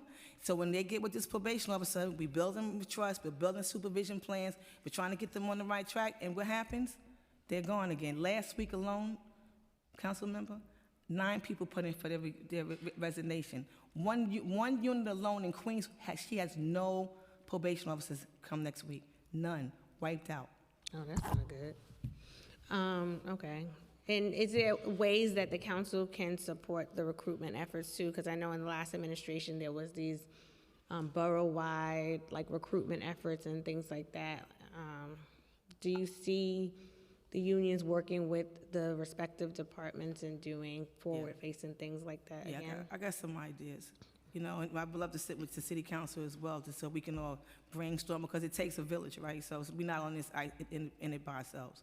So I would love to do something like that. Absolutely. We've done some community-based stuff and going with the department to promote the job with some of our fraternal organizations in different communities. That is actively going on right now. You know, you were part of the council last time, and we appreciated the unanimous vote that we got for the home rule message on our 20-year pension bill. Unfortunately, the governor vetoed that. So we would ask the council for help in reaching out to state legislatures and the governor's office to please give us that 20-year pension bill so that we can make the job more attractive. Absolutely. And the recreation unit, we have not had a meeting, but again, we do have something. We have some dates planned for the next month, so hopefully we can get in and sit down and have a discussion on some ways to fix things. Some years back, we requested having persons in custody move to different units where they can get recreation activities to make it a little safer. But again, that goes hand in hand with the correction officers having the amount of staff to actually be able to move them from a unit to another unit. And if you don't have the right amount of officers to cover and move, that just can't happen. And my members are literally in their housing spaces giving them recreation activities. No, thank you for that. Thank you for your testimony today, and looking forward to the continued conversation. This panel is dismissed. Thank you for your time. The next panel, we're going to call up Michael Klinger, Damon Gilbert, Stephanie Taylor,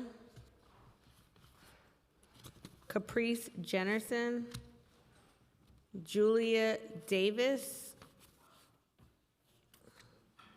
Karen Adelman with the New York City Bar Association,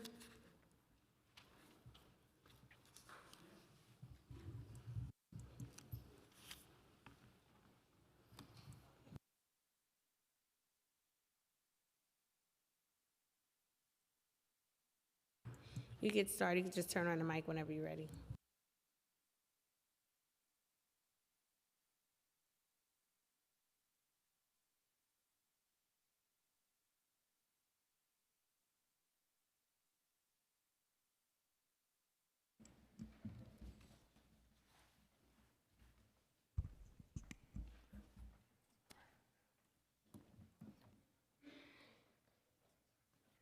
Good afternoon, and thank you to Chair Brooks Powers and the committee staff for the opportunity to testify today. My name is Michael Klinger. I'm a jail services attorney with Brooklyn Defenders. To begin, we acknowledge several promising signs of change in the department since the arrival of Commissioner Richards. He's committed to use his office's powers under Correction Law Article 6A to identify and release people who can safely be managed in the community. The department is committed to reviving a collaborative working group of families, community members, advocates, and department staff to address concerns around visiting loved ones in the jails. And the department has moved to improve lines of communication between attorneys representing people in custody and department leadership. These are each promising steps, but much more is needed. First, we must reduce the jail population because time spent in custody harms all people, and particularly those with medical or mental health needs. The most important thing this city can do is focus on decarceration. In addition to a population reduction of several hundred under 6A, this effort must include fully staffing and opening the long-delayed outposted therapeutic beds at Bellevue and expediting the opening of the units at Woodhull and North Central Bronx, all years behind schedule. Even once completed, these units will account for fewer than 400 beds, which is as insufficient as it is necessary. Next, we must protect all New Yorkers by ensuring that the department's contractors don't violate sanctuary laws. Our understanding is that telephone service provider Securus currently stores and mines all jail calls for data that it then may sell or otherwise share, possibly as an additional revenue-generating product. Its clients include federal agencies charged with civil immigration enforcement, which means that New York City is potentially violating its sanctuary laws every time someone makes a phone call from the jails. Finally, treat trans people with safety, dignity, and respect. We urge the Council to pass Intro 134 to require that people in custody are housed in accordance with their gender identity. This is a life-saving law that is consistent with city and state human rights laws that protect trans people outside of jails, so we can give it the force of law and protect everyone in city custody from harm. Thank you. Good afternoon. Thank you for the opportunity to speak. My name is Karen Edelman, and I'm a co-chair for the New York City Bar Association's Corrections and Community Reentry Committee. And at this time with the new administration, New York City really faces a pivotal opportunity to reform our correctional oversight system. Persistent crises in our jails range from staffing shortages, missed appointments, inconsistent programming, to dangerous, unsanitary conditions, visit denials, and deaths of people in custody. The Nunez case and the recent appointment of Mr. Demel as the federal remediation manager have really laid bare the systemic challenges and revealed the structural weaknesses in accountability and governance. But against the backdrop of these challenges, the city charter already provides a mechanism to foster a more humane and just criminal justice system, enshrining the Board of Correction as the city's independent oversight body for correctional facilities. The BOC has been charged with this important role for decades and will continue to perform those charter-mandated functions long after Mr. Demel's tenure has concluded. This drastic step of appointing the remediation manager should itself make clear how important it is to strengthen the BOC's capacity to execute its mandate of oversight. To this end, we urge the Council to ensure that the BOC has the resources it needs to perform its important duties. As you heard the BOC describe its mandate when they spoke, it's vast, and their outdated technology really severely hampers their ability to manage the voluminous amount of material generated by their monitoring. This deficiency slows down operations and limits the potential insights that can be drawn from the data, which, in turn, hamstrings the BOC's ability to ensure compliance with its minimum standards and thwarts the capacity to develop or implement innovations to meet real-time challenges. We believe it is essential the next city's budget give BOC resources to update the sorely outdated technology it currently uses for such critical data collection and management. And as you heard them speak in their own testimony, the $2.1 million needed just for that is a minute fraction of the agency's budget that they oversee. I will submit the rest of my testimony, but we also believe that adequate staffing levels are very essential, especially given the transition to the new borough-based jails, which will be even more geographically dispersed. Thank you. Thank you for that. Good afternoon. Thank you, Chair and committee members. I'm Julia Davis. I'm the Executive Director of Youth Represent, and I want to focus my testimony on adolescents and young adults, overrepresented throughout the system from arrest through incarceration, and who represent hundreds and hundreds of young people on Rikers Island today. Youth Represent serves adolescents and young adults through age 26, and I want to just take a moment to reflect on how little has been focusing our resources on adolescents and young adults. The city has never gotten any raise the age money, even though the law has been on the books since 2018. We have seen a systematic sort of pullback of city funding for young people in the juvenile justice system.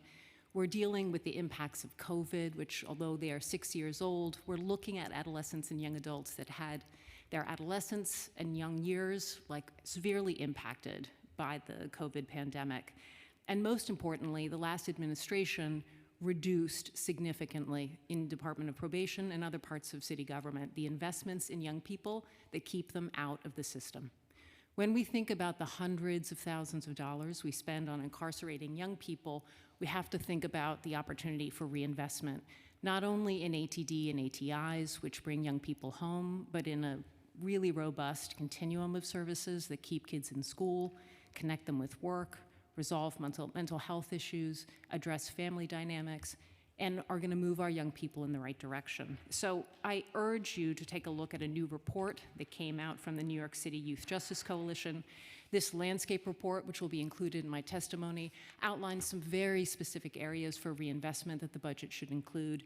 I'll just highlight a few of them for you today, particularly in the Department of Probation, where we saw a significant divestment from young people.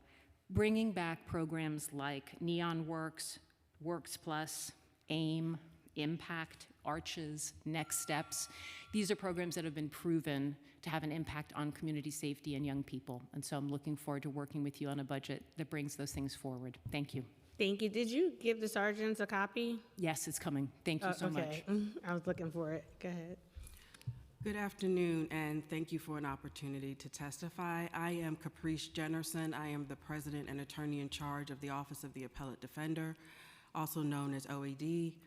OAD has existed for nearly 40 years in the criminal legal space to ensure that justice does not end at conviction and sentence. We represent individuals after sentencing to correct legal errors, to enforce constitutional rights, and uphold the integrity of the criminal legal system.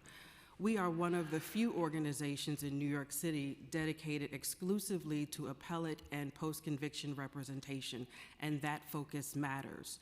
Appellate work requires specialized expertise, sustained attention, and a long-term commitment to each case. It is also mandated representation. When someone cannot afford counsel, the city has an obligation to provide representation not only at a jury trial, but also on appeal. And yet, criminal appellate defense does not receive the same level of investment or visibility as other parts of the system. At OAD, we are a small, highly specialized team. We train the next generation of appellate advocates. We carry complex cases that span many years. We support our clients not only in court, but as they prepare to return to their communities. And that work strengthens public safety, promotes fairness, and builds trust in the legal system. But we are doing that work in a funding structure that has not kept pace with reality. Flat contracts, rising costs, and a lack of parity across the legal system create structural gaps that make it difficult to sustain the workforce and services required to meet our mandate. That's not a budget issue, that's an issue of equity. If appellate representation is required, as it is, it must be adequately resourced. If we expect high-quality advocacy, we must invest in the people and the systems that make it possible. And I appreciate the opportunity to testify. Thank you.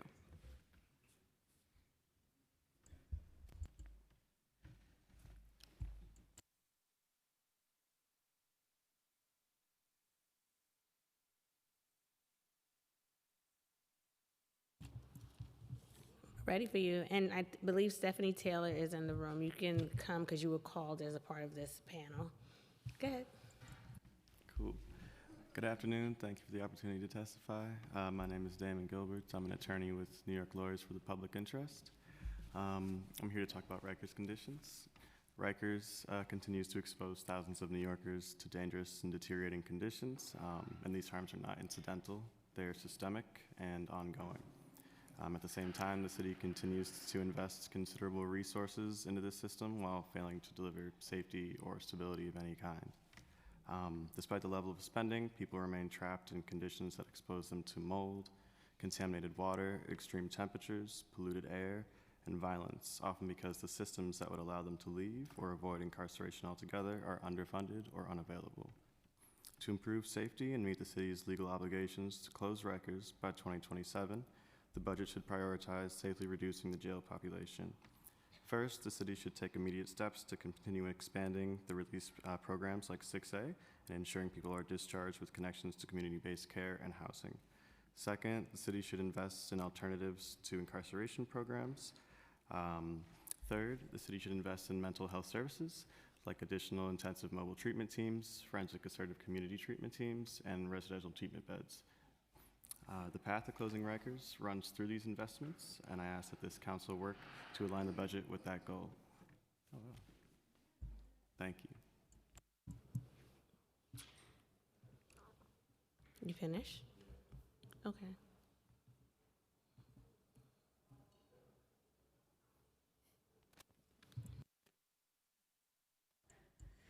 Good afternoon, Chair Brooks Powers and the members of the City Council. Thank you for the opportunity to testify today. My name is Stephanie Taylor, and I serve as the Director of the Incarcerated Mothers Law Project at Volunteers of Legal Service, or VOLS. For over 40 years, VOLS has partnered with CBOs and the private bar to provide free civil legal services to New Yorkers who otherwise cannot afford or access representation. For more than 20 years, the VOLS Incarcerated Mothers Law Project has helped individuals incarcerated in New York's women's prisons and jails, including the Rose M. Singer Center, RMSC, on Rikers Island, with their family law needs. Through this work, we regularly meet parents who are trying to maintain relationships with their children while navigating incarceration, family court, and reentry. And what we see is a crisis that goes unnoticed: the steady erosion of family relationships when parents become involved in the criminal legal system. Structural support for parents before, during, and after incarceration is extremely limited to non-existent. Family court and foster care timelines continue to run while parents are being held in custody, communication with caregivers and children becomes difficult, and guidance about parental rights is scarce. Many parents lose contact with their children, or worse, lose their parental rights altogether without ever receiving meaningful legal information or assistance. At RMSC, our team meets many mothers and parents hoping to understand how to protect their parental rights. While our legal clinics and the great work of institutional legal services providers and social services organizations such as Our Children and Osborne Association provide critical support, they are only a small intervention in a much larger systemic problem. To address this gap, the city should take 3 key steps. 1, fund programs that provide family law assistance specifically for incarcerated parents. 2, invest more in community-based organizations to develop family law advisory services. And 3, ensure that parents receive clear information about their parental rights and family court obligations at sentencing or at the earliest stages of custody. When parents become involved in the criminal legal system, they should not lose the chance to remain part of their children's lives. With earlier support and targeted investment, New York City can take meaningful steps to preserve these vital family connections. Thank you so much. Thank you. And did you submit that in writing as well? I will do so, yes. Okay. And everyone submitted theirs in writing? Okay, because I only got a few up here, so I just wanted to make sure. Thank you. This panel is dismissed. We'll call up the next panel.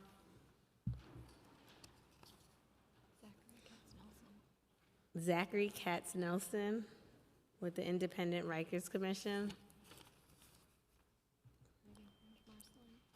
Megan Marcelin, New York City ATI Coalition. Amanda McCarthy Cases. Luisa Taveras, Women's Prison Association. Reginald Chapman, the Fortune Society. And Zachary, you can get started by turning on the mic whenever you're ready. All right, good afternoon, Chair Brooks Powers. Thanks for the opportunity to testify. Zachary Katz Nelson with the Independent Rikers Commission. Just building off your questions on overtime earlier about truth in budgeting, seems to me that maybe a challenge could be put to the department to actually look at the subpopulations within the department. For instance, people with serious mental illness, people with addiction. How much are they actually spending to take care of those folks, to provide services, while people are in jail, and think about reentry plans for when they get out, with the goal, of course, being that they never come back into jail? What would it actually take? What are they spending now, and what is the goal? And then what would the budget be to actually match that. Because right now we have a budget that is a cookie cutter from prior years, right? It doesn't have the stamp of Commissioner Richards. It doesn't have the changes that he might want to see. He just started a few days before it was released. But what are we actually building for as a city? Right now, Rikers' budget and Rikers' reality is so much about putting out the fires of the day, those steam pipes that burst, whatever it is, but not stepping back and actually planning. And if we're going to get out of the mess we're in, we're going to need to have that and a budget that actually matches, a budget that actually truthfully meets the needs, safety-wise and service-wise inside the jail. This budget is not there yet. I just wanted to mention a note on recruitment and retention. One thing that our commission has talked about and pushed, we may have had a chance to discuss a little bit, is this: I have a GI Bill for people that work in the correctional world, healthcare staff, recreational staff, officers, people on probation, whatever it is, that maybe they're not going to stay 20 years or 22 years or whatever till the pension. Maybe they stay 3 or 5 years. Hopefully they stay longer. But after that, they get assistance just like a soldier might, right? With home mortgage loan, with a small business loan, with something that'll move them as a stepping stone to something else. Maybe they'll help bring people in. Hopefully they stay again. But at least start with recruitment. It's not just about pensions and dollars. Obviously that would help, but maybe a different way of thinking about how to bring people into that community of work. Thank you so much.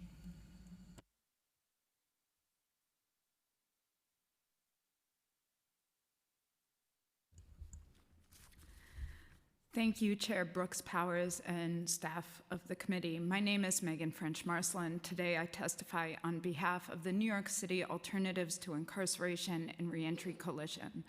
We are a network of 12 organizations that provide supports to justice-involved New Yorkers. In fiscal year 25, our organizations serve more than 68,000 New York City residents. New York City stands at a pivotal moment in its criminal justice reform journey. The long overdue closure of Rikers Island forces us to confront a fundamental question: what does real safety look like, and for whom? Because the truth is, we cannot jail our way to safety. Rikers Island has come to symbolize the worst failures of our criminal legal system, a place defined by horrific conditions, systemic abuses, and a culture of impunity. This is a system that perpetuates harm, not safety. It is why the city must invest in community-based alternatives. Research clearly demonstrates that these programs reduce the likelihood of future convictions, decrease homelessness and psychiatric hospitalizations, increase connections to essential services, and foster civic engagement. These programs are as cost-efficient as they are effective, and yet we sit here facing $4.6 million in cuts in the preliminary budget. We are seeking restoration and a $20 million increase in ATI and reentry services from the administration. From the New York City Council, the New York City ATI Coalition is requesting an additional $2.4 million increase across our 12 organizations because we have a choice before us. Continue a cycle that has failed for generations, or invest in a future grounded in care, accountability, and true safety. I urge you to choose the latter. Thank you.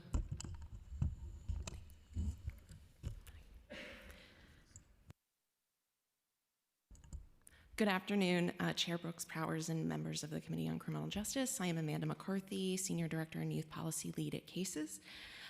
We served 12,000 New Yorkers last year with programs that supported their goals and prevent the trauma of incarceration. City Council must ensure that the budget makes the necessary investments to close Rikers Island. At a cost of nearly $500,000 per person per year, Rikers Island is the most expensive and least effective tool that our city has to creating community safety. Unfortunately, key investments to reduce incarceration are missing from the preliminary budget. CASES is a proud member of the Alternatives to Incarceration ATI Reentry Coalition, an ecosystem of providers that provide public safety and community well-being. We are asking the administration for the restoration and expansion of funding for ATIs and reentry services at MOCJ at $24.6 million increase from what is proposed in the budget. The coalition is requesting an additional $2.4 million increase in the ATI and reentry programs initiative across our 12 organizations. The proposed $4.6 million cut to ATIs and reentry programs must be reversed. and funding must be increased by an additional $20 million to meet the needs of our communities. CASES operates a range of ATI programs which not only keep people out of incarceration, but it transform lives.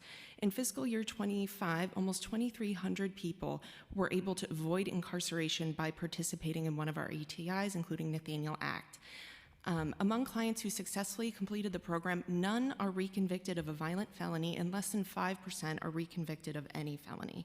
The program decreases homelessness by 70% and cuts psychiatric hospitalizations in half. We can urge the city to fund these programs.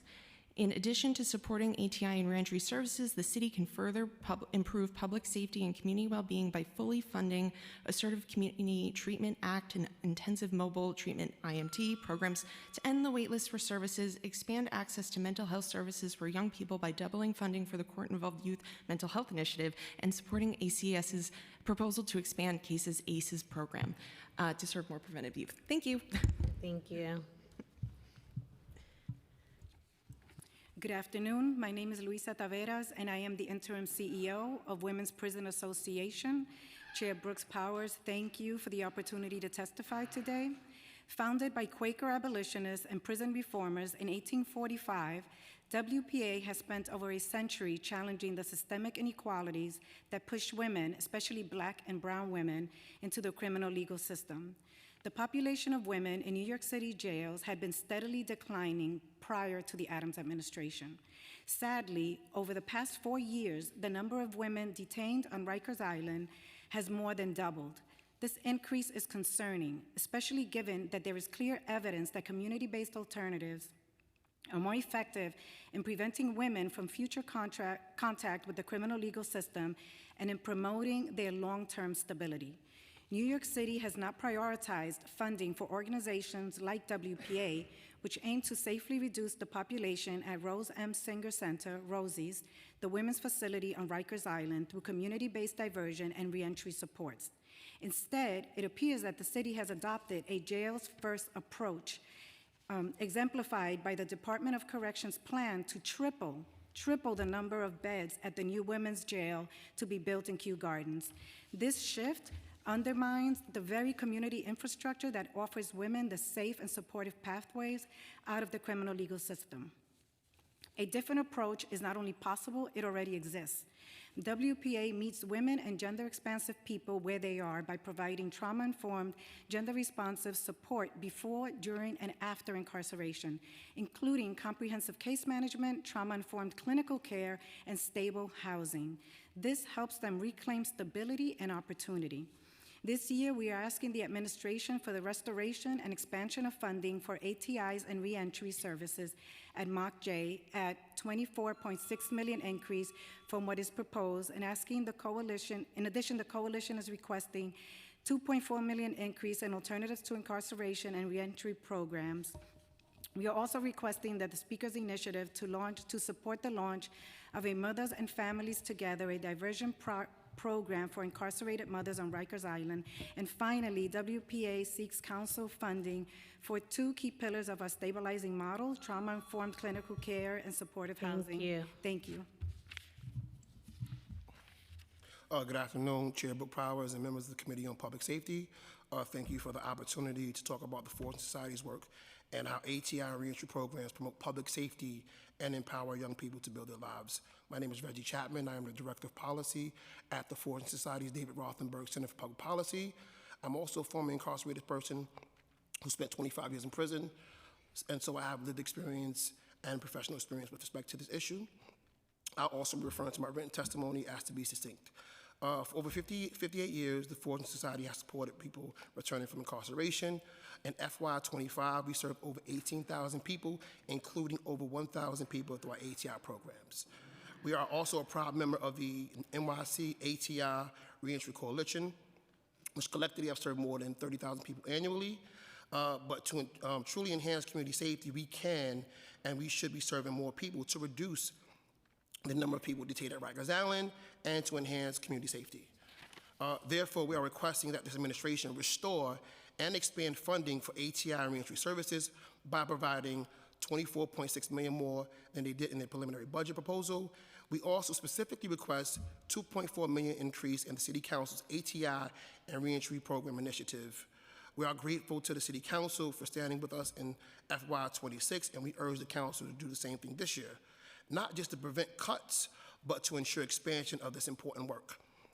Evidence shows that our programs work. In FY25, 83% of our participants completed ATI programming, and over 92% completed gun diversion programs. ATI and reentry service programs cost just a fraction of the $500,000 that it costs to incarcerate one person in Rikers Island. So it makes sense financially to invest in ATI services as opposed to incarceration.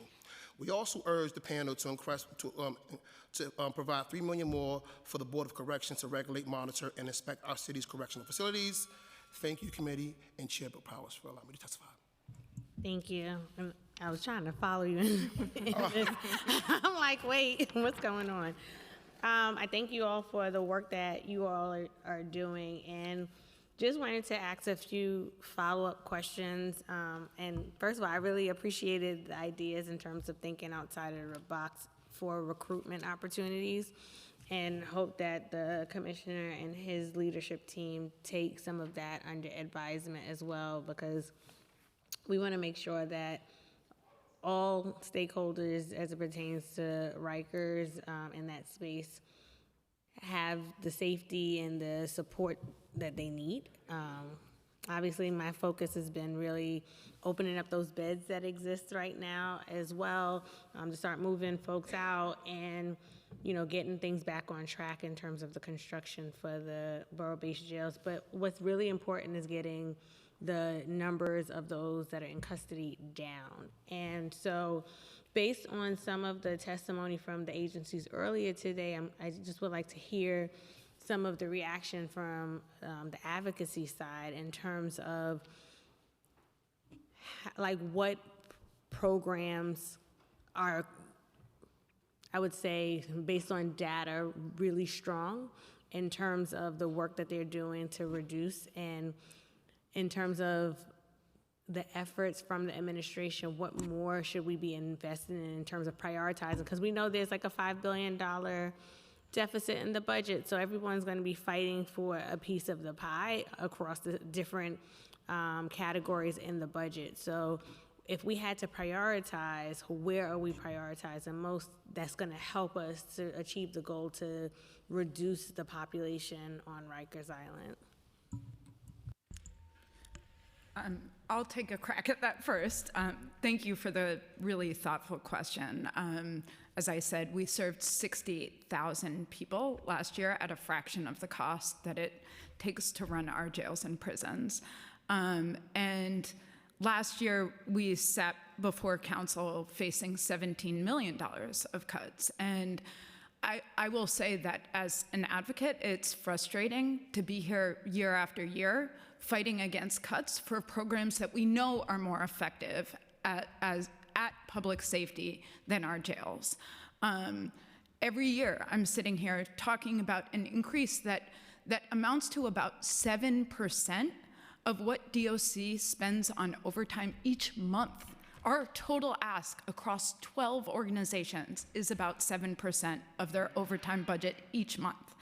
And so when we're talking about reducing the size of budgets, it is DOC's budget that we need to reduce. And we need to be pouring millions and millions of dollars into these life-saving programs, because I believe I told your staff, we are working on a cost-benefit analysis with John Jay's Data for Justice Collaborative. And part of the reason we want to do that is we've been able to show just how effective our programs are, but our programs aren't just cheaper on the front end, right? We can take about 50 people through program for the cost of one person spending a year on Rikers. That's already unconscionable, but we also build on the back end because people are connected to employment. They're not utilizing homeless shelters. They're not going to the emergency room as a form of healthcare because they're connected to Medicaid and other social safety net benefits.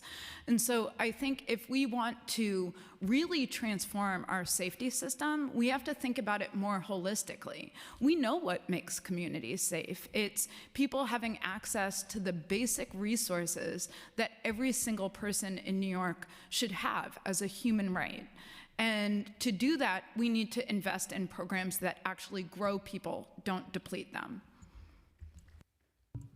Thank you for that. Anyone else want to add to it? I'd say something. Thank you. I feel like there's issues of funding, and there's also issues of connecting people to those programs. And one of the real failures right now, unfortunately, is based part on your question of getting people to their video appointments to actually meet with providers. Right, that is a real failure right now inside. We're missing these opportunities. Just an example, supportive housing, right? We know how essential that is for people to have stability and care when they get out. The return rates right now of people with mental illness coming back to Rikers, 47% are back in Rikers within 1 year. Not just rearrested, reincarcerated within 1 year. That's a true failure across a whole range of systems. But supportive housing can provide incredible stabilization when it's possible. Last year, there were 1,009 people approved for supportive housing in Rikers.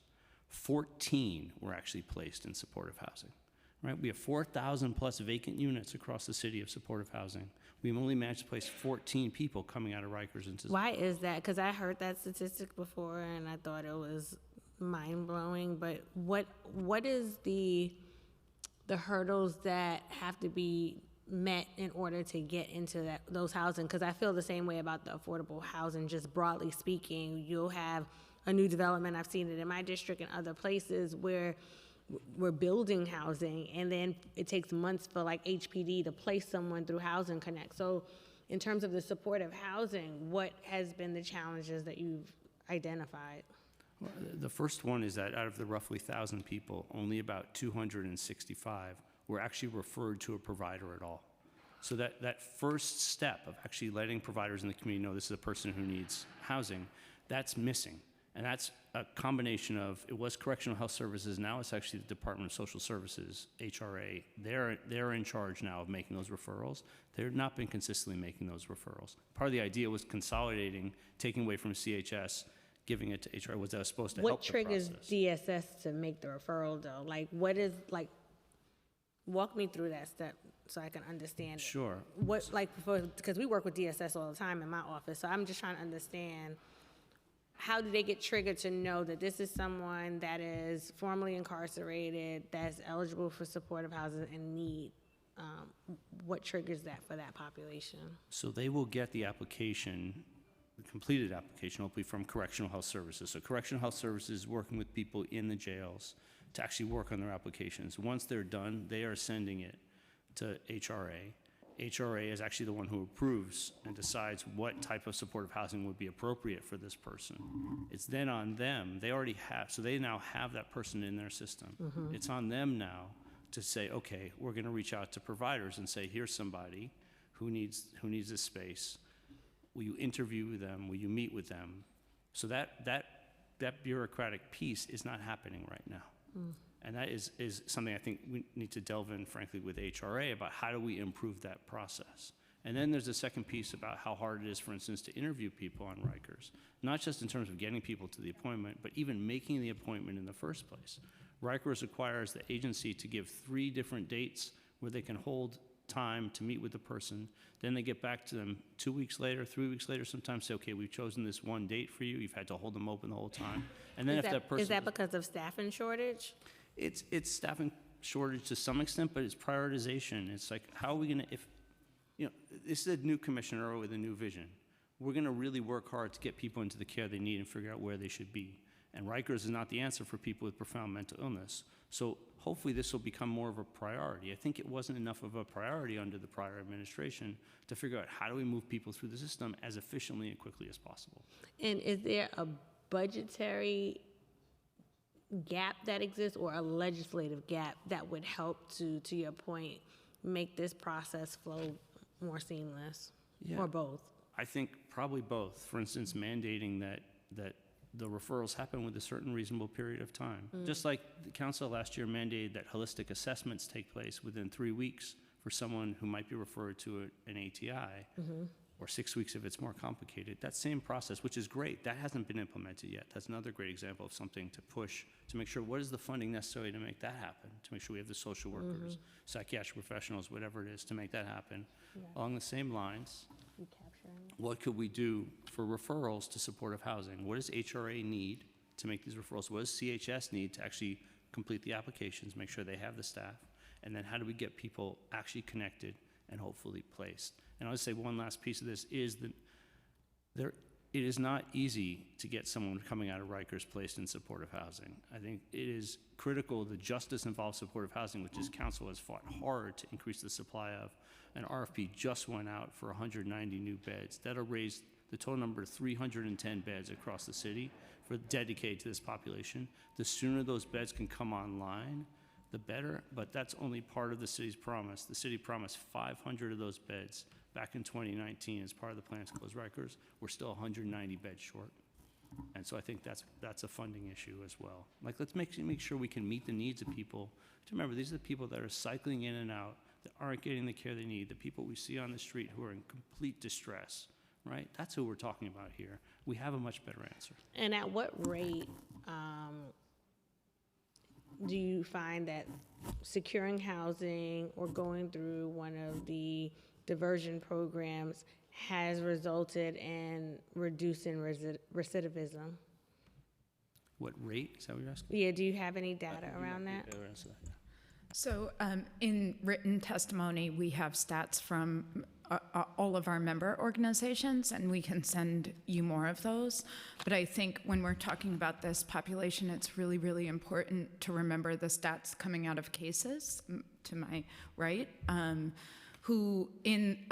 they run the ACT teams across the city that work with serious mental illness, justice-involved populations.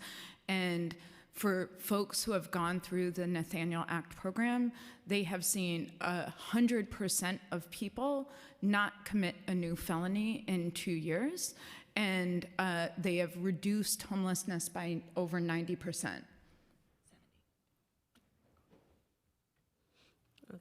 Well, thank you to this panel. This was very informative. The panel is dismissed. Sure. Thank you.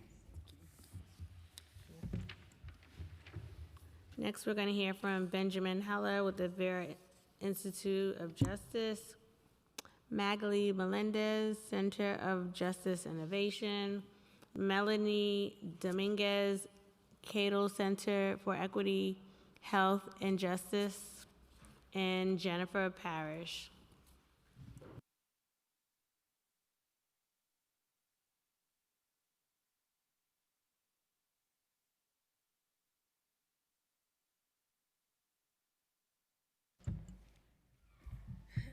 Hello. Hi, Chair Brooks Powers. Thank you for the opportunity to speak today. My name is Benjamin Heller, and I'm a program manager at the Vera Institute of Justice. Appreciate this hearing today. DOC's FY27 preliminary budget is $2.99 billion, including fringe benefits, pension contributions, and debt service. This is a 5% increase compared with last June's adopted budget. Just $14 million of that budget is for external rehabilitative programming. OMB authorizes 7,060 officers through the end of FY 2030, which is 3 years after the city's deadline to close Rikers Island.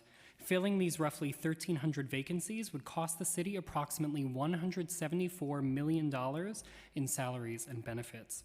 In addition, DOC's overtime budget remains high and inaccurate.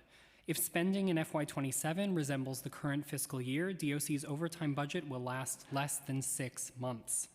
A massive staffing increase would move DOC in the wrong direction. The agency is poised to downsize when Rikers closes, and the Littman Commission estimates that the new borough-based jails will only require 3,240 officers.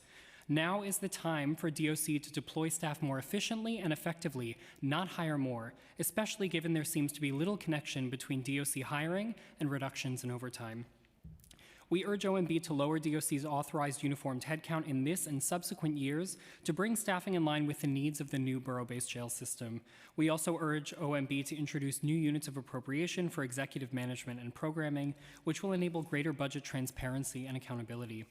To reduce overtime spending, DOC leadership must deploy existing staff more efficiently, reinforce strong overtime oversight, and, most importantly, submit realistic budgets to which city government can hold the agency accountable. In addition, our written testimony includes specific budget asks related to community-based mental health treatment, low-barrier housing, alternatives to incarceration, reentry, oversight, and non-police mental health response. By investing in these services, the Mamdani administration can shrink the jail population in preparation for the move off Rikers, deliver responsive and effective governance, and improve community safety for all New Yorkers. Thank you. Thank you. Good afternoon, Chair Brooks Powers and the members of the committee. My name is Magali Melendez. I'm the Deputy Director of Bronx Community Solutions. It's an initiative of the Center for Justice Innovation. Thank you for this opportunity to testify. New York City is in a defining moment. The closure of Rikers Island is not just a mandate, it's a promise.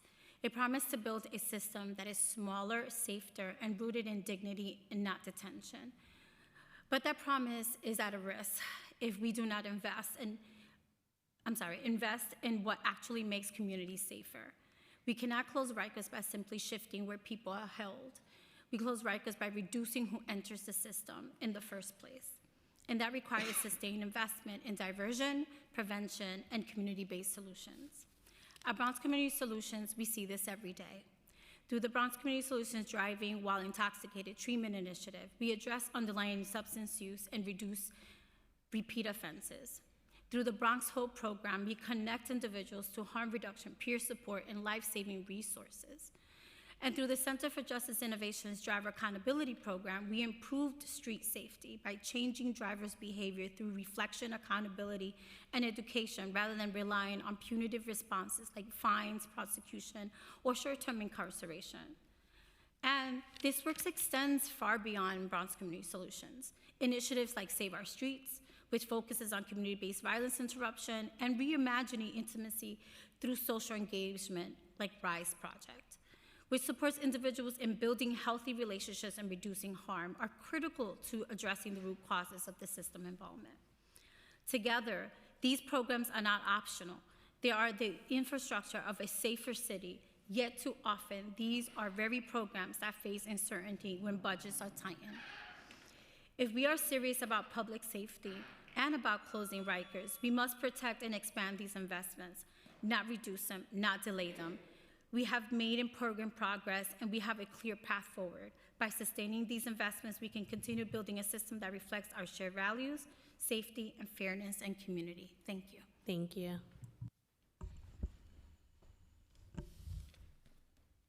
Good afternoon. My name is Melanie Dominguez. Thank you so much, Chair Brooks Powers, for holding today's preliminary hearing. I am the organizing director at the Cattell Center for Equity, Health, and Justice. Our members are from across the city and include people who have been incarcerated, family members of currently and formerly incarcerated people, and many more. Many of our members know exactly how horrific Rikers Island is and are deeply troubled by that the closure plan is off track. This fiscal year 2027 budget proposal doesn't just fall short, it is a continuation of the status quo that persisted under the Adams administration. As a result, it leaves the Rikers closure plan in limbo and fails to address the rising jail population at Rikers Island. While Mayor Mamdani continues to say he wants to close Rikers, those words fall short with this budget proposal. The city budget is where the rubber meets the road to save lives and close Rikers once and for all. As the crisis worsens at Rikers, the jail population rises, and the closure plan remains off track, the fiscal year 2027 preliminary budget allocates $2.99 billion to DOC, which represents a 5% increase for the agency budget compared with last June's adopted budget. The Vera Institute cites that the DOC budget increase is driven largely by personnel costs rather than investments like educational, therapeutic, and reentry programming, which is what is needed at this current moment. And in addition, the administration proposes increasing the bloated budget of the DOC. The Board of Correction budget is once again underfunded at a time when oversight is critical. And we heard from the panel today as well. And so another key problem with this proposal is that it fails to investigate and address the increased costs of the borough-based jails, which have risen from the original estimate of $8 billion when the closure law was first enacted in 2019. And so these are things that we really hope that the City Council can address. And one way that we can clearly reduce the jail population is by investing in mental health access in the community and making sure that folks are not being put at Rikers Island because they have a severe mental illness. We actually have a report that we put out with the Data Collaborative Justice at John Jay, which is cited in the written testimony. And so all in all, we really are asking the council to cut the DOC's bloated budget, making sure that the number of people incarcerated at Rikers Island is reduced, and calling for the council to pass a budget that advances the closure of Rikers Island and invest in communities. Thank you. Good afternoon. My name is Jennifer Parrish. I'm the Director of Criminal Justice Advocacy at the Urban Justice Center Mental Health Project, and I'm a member of the Halt Solitary Campaign and the Jails Action Coalition. Thank you for the opportunity to testify. In my testimony today, I want to highlight 3 main points. First, the suffering in the city jails must end, but that will most effectively occur through decarceration, getting people off of Rikers Island, not by continuing to budget for more than 7,000 uniformed officers. The DOC is one of the most richly staffed jail systems in the country. We need to eliminate the more than 1,300 vacancies that exist. That would save us $174 million annually. This money could be much better spent on community resources, including mental health services and alternatives to incarceration, that will enable us to reduce the jail population and provide people the supports they need to thrive outside the jails. Second, the Department of Correction must invest in effective therapeutic programming to successfully implement Local Law 42 and end solitary confinement once and for all. With a mayor and commissioner who believe in ending solitary, they must follow the law which the council enacted in 2024. And that includes quality programming as alternatives to solitary confinement. We urge the council to support the department in bringing in outside experts with the experience designing and implementing effective programming, and they could do so for a tiny fraction of the funding that's allocated for the vacancies. Finally, the council should increase Board of Corrections' budget so that the agency can provide essential oversight and transparency needed. In at least the last 30 years, the board has not been funded at the level required to perform its vital function. Currently, the board's funded for 33 staff who have tremendous responsibility to monitor jail conditions, conduct investigations, compile data, and publish reports. The board staff in the facilities are essential for addressing abuses. And if I could just give one example of the importance of the Board of Correction, in December, their staff identified in the solitary confinement units at West Facility people who were being held in smocks without their clothes and required to wear diapers. It took the board's much advocacy with the department to get that corrected. So it's essential that they are fully staffed to be able to have people in the facility to observe conditions and correct them. Thank you. Thank you. Thank you to this panel. You're dismissed. Next, we will hear from Darren Mack with the Freedom Agenda, Tammy Reed, Freedom Agenda, Eduardo Rodriguez, Freedom Agenda, Joseph Soto, Freedom Agenda, Victor Herrera, Freedom Agenda. You can start once you turn on the microphone.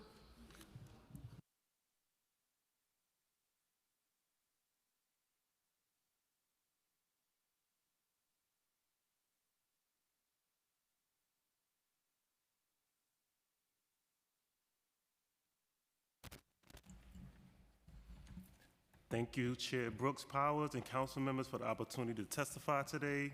My name is Darren Mack, co-director at Freedom Agenda, and we're one of the organizations leading the campaign to close Rikers. Our members are survivors of Rikers like myself and family members who suffered the harms of Rikers along with their loved ones. They know from experience that Rikers Island continues cycles of violence and destabilizes communities while devouring the resources that could be used to create real safety. Unfortunately, key investments in a safer and healthier New York City are missing from the preliminary budget.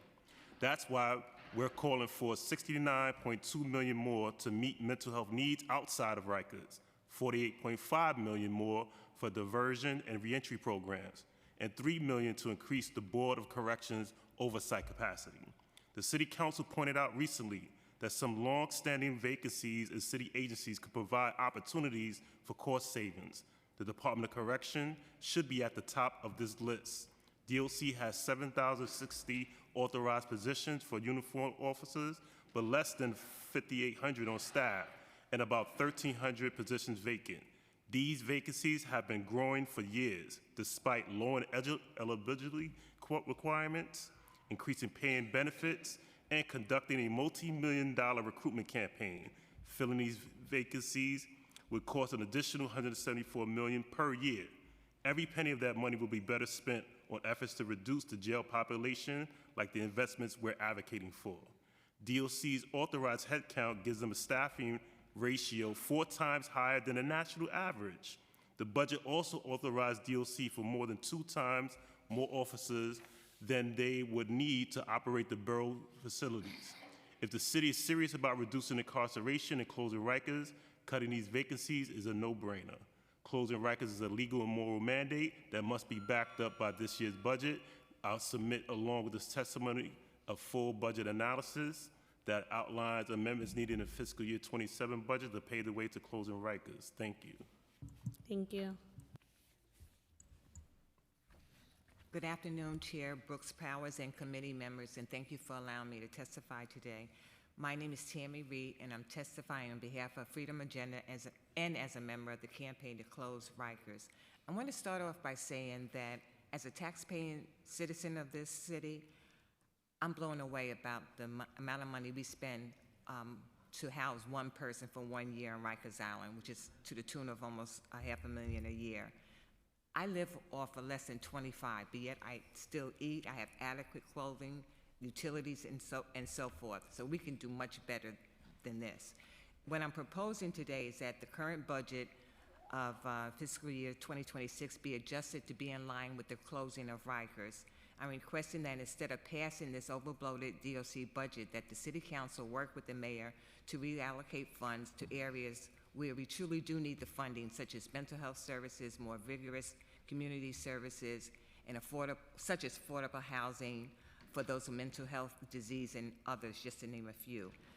Again, I am baffled as to why we keep dumping money into a facility such as Rikers Island, which is a disgrace and sin on our city, instead of addressing the real issues that's plaguing our city, such as mental health housing, and preventative care. And what I mean by that is funding programs to help our young ones from ever entering the system.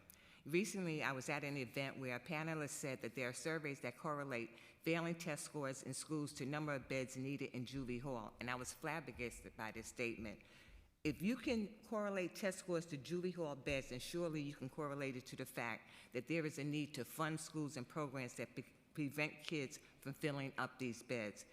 There are a host of organizations out here that are already dedicated to this goal. One such organization is the Family Enrichment Centers. They are popping up all over New York City. I volunteer at one in New York, in St. Albans, Queens. And as a Privy member, one of the main issues is funding. And this is true for a lot of organizations that are already up and they're doing the work. So I ask that the committee consider taking some of that Rikers money and put it into these programs to help out young ones. And what's the program in St. Albans? The Family Enrichment Center, Community Connections. Okay, with Preston? Yes. Oh. Yep. Got it. Work with them every day. Yes. Good afternoon, committee members. My name is Joseph. Please turn your mic on. Good afternoon, committee members. My name is Joseph Soto. I'm a Native American spiritualist, but 30 years ago, I was an adolescent trapped in the Gladiator School of Rikers Island. Between 94 and 97, the violence was so consistent that I had to cut my long hair short just to survive, to make sure that no one could grab it during a fight.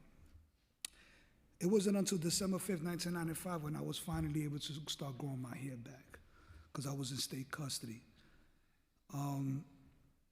I kept it long ever since as a symbol of my spirit and my freedom. 30 years later, the violence in Rikers Island has not changed. It remains the same. If not, it's worse.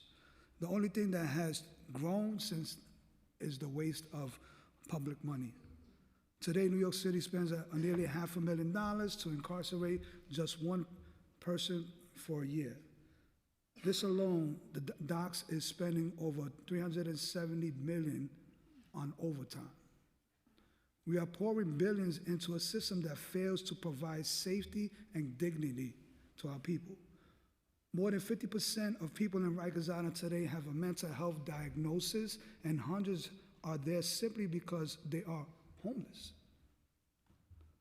I urge the council to ring in DOC's inflated budget and stop the cycle of violence, please. I lived through this decades ago. Expand the Board of Corrections oversight to hold the system accountable. Redistribute these funds into community-based services that foster real safety and well-being, including the mental health and diversion programs that the Campaign to Close Rikers Island is advocating. The city committed to closing Rikers Island in 2027. We cannot wait another 30 years. It's time to divest from the failure to reinvest in our people. Thank you for hearing me out. Thank you. Good afternoon, members of the committee and fellow attendees. My name is Victor M. Herrera, and I am a longtime directly impacted leader and member of Freedom Agenda, Close Rikers. I want to begin with, I have experienced the violence that was mostly provoked by staff during controlling factors in the Department of Corrections, Rikers Island, where the other C's are ignored when it comes to controlling care and custody. The individuals that are pretrial detained that are faced with the difficult, overwhelming understanding of what they are faced when confronted with the criminal prosecutorial apparatus is just too tough to overcome. When, as COBRA just provided, they are faced with overworked staff, equally stressed for their own shortfalls, whether overtime or staffing shortage, engaging in daily correctional ideologies, the result is harm to both sides, not one side as implicated by the union boss COBRA. Detainees are always the best source to blame for the harm they experience. I am here today to urge you to increase funding for specific reentry programs that serve to prepare pretrial detained or parolees to return with the necessary information and resources. There is an absence of reentry prep for individuals to participate when the appropriate needs upon return to the community is vital for those seeking economic and housing resources. The absence of such information and preparation leaves many at risk with the current MetroCard and Go idea. For cost effectiveness, public safety, justice, remedial education, and resources will go a long way for people returning. And the urgency, these insecurity issues are truly overwhelming and traumatizing. More social services are needed while individuals are being held in custody or detained. Without increased allocation of funding for such programs, the city is left with underserved people and communities, leaving them open to a negative suggestiveness, open to interpretation by other agencies, i.e. NYPD and probation.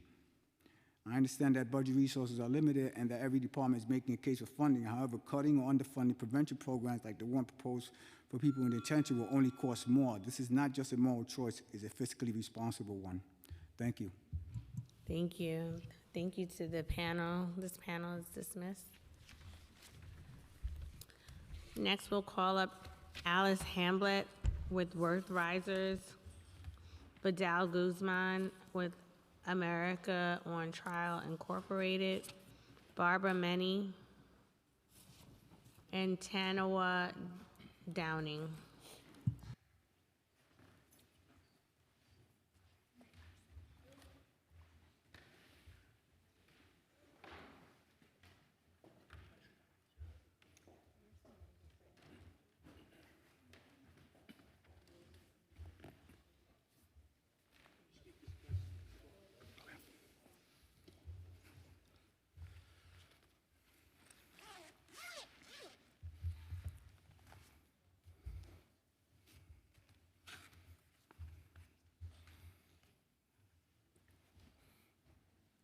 You can start whenever you're ready, just unmute the mic.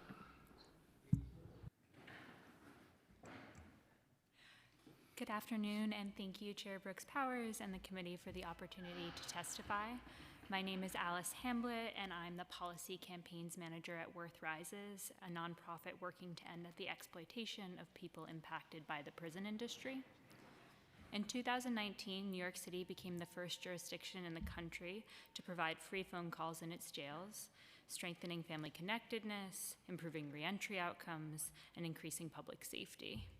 However, it has become apparent that even free calls from New York City jails come at a steep cost. Under the guise of a simple phone system, the DOC and its jail telecom vendor, Securus, have constructed a vast, high-tech spying network that primarily targets Black and brown New Yorkers.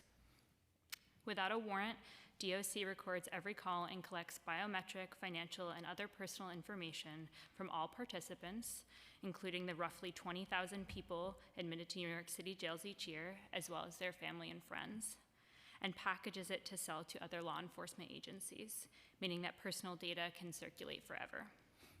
Introduction 96, the End Correctional Community Surveillance Act, sponsored by Councilmember Brewer, would ban this recording and data collection without a warrant, force the destruction of data already collected, and create a private right of action for anyone whose information was unlawfully surveilled or disclosed. It recaptures the promise of our First Amendment rights while retaining the tools necessary for public safety. Please see our written testimony, which we will be submitting following the hearing, for more details. Thank you for your time. Thank you.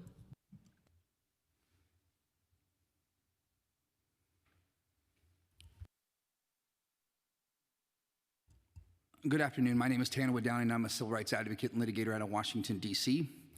My friends, there's nothing more destructive to our union than paying people to violate the Constitution of the United States of America, and please allow me to explain. The Constitution is the overarching requirements that every state must follow. I trust we all understand that. States cannot enact their own alternative legislation, substitute that for the guarantees of the Constitution, and go out and enforce it as though it's constitutional. Clause 1 of Amendment 5 to the United States Constitution says, no person shall be held to answer for a capital or otherwise infamous crime unless on presentment or indictment of a grand jury. However, the state of New York has enacted its own alternative legislation that permits prosecuting attorneys and law enforcement to charge by information, not by indictment, and that is unconstitutional. Now, an emolument violation is when you pay someone to violate the Constitution. You can't do that. If you receive federal funding, you cannot pay someone to violate federal law.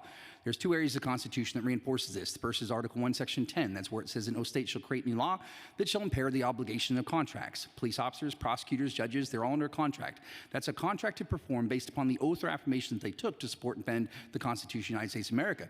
So when the state of New York creates a law that directs them to disobey the Constitution, that would obviously be a violation of Article 1, Section 10. The second place it reinforces this is the 14th Amendment. That's where it says that no state shall create or enforce any law which shall abridge the privileges and immunities of United States citizens. The privileges and immunities of United States citizens are at a minimum what is enumerated in the Bill of Rights. They cannot be impaired. This was affirmed by the United States Supreme Court in 2019. And as a result, the state of New York has created a law and is directing their agents, whom unfortunately you all pay, to violate the Constitution of the United States. As a result, there is currently an inordinate amount of people currently in prison here in the state of New York illegally and unconstitutionally. So I'm preparing to litigate this to the United States Supreme Court on behalf of the more than 700,000 people who are currently in prison here in America illegally and unconstitutionally. I'm here today to let you know that if we continue to pay these public officials to violate the Constitution, that criminal sanctions can come from that.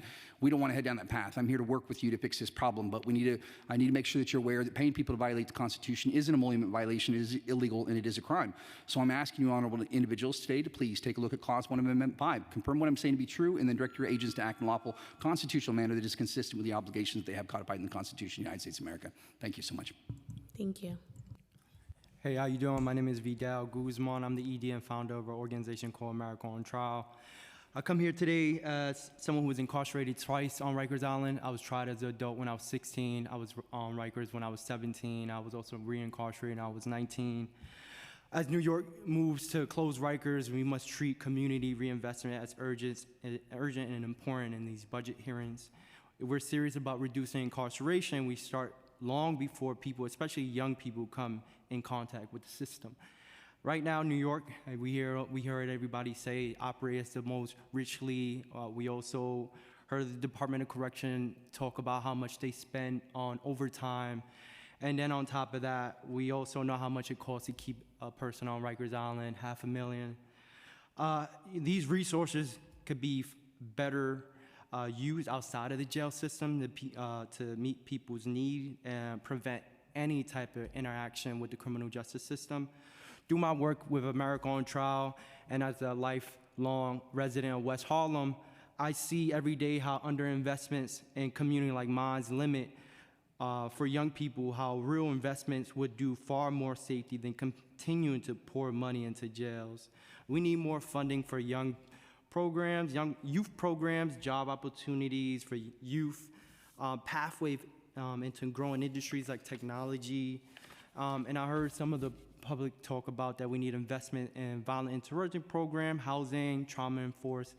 And as the city continues to wanting to close Rikers, I just urge this council to remember the commitment requested meaningful investment in New Yorkers and their communities. You know, closing Rikers does not mean moving Rikers somewhere else. We really need to think about the real shift. The question I should ask, is the question is not whether we can afford to invest in our community. The reality is that we can't afford not to. Thank you for your time, for the opportunity to share my testimony. Thank you so much. Thank you to the panel. The panel is dismissed.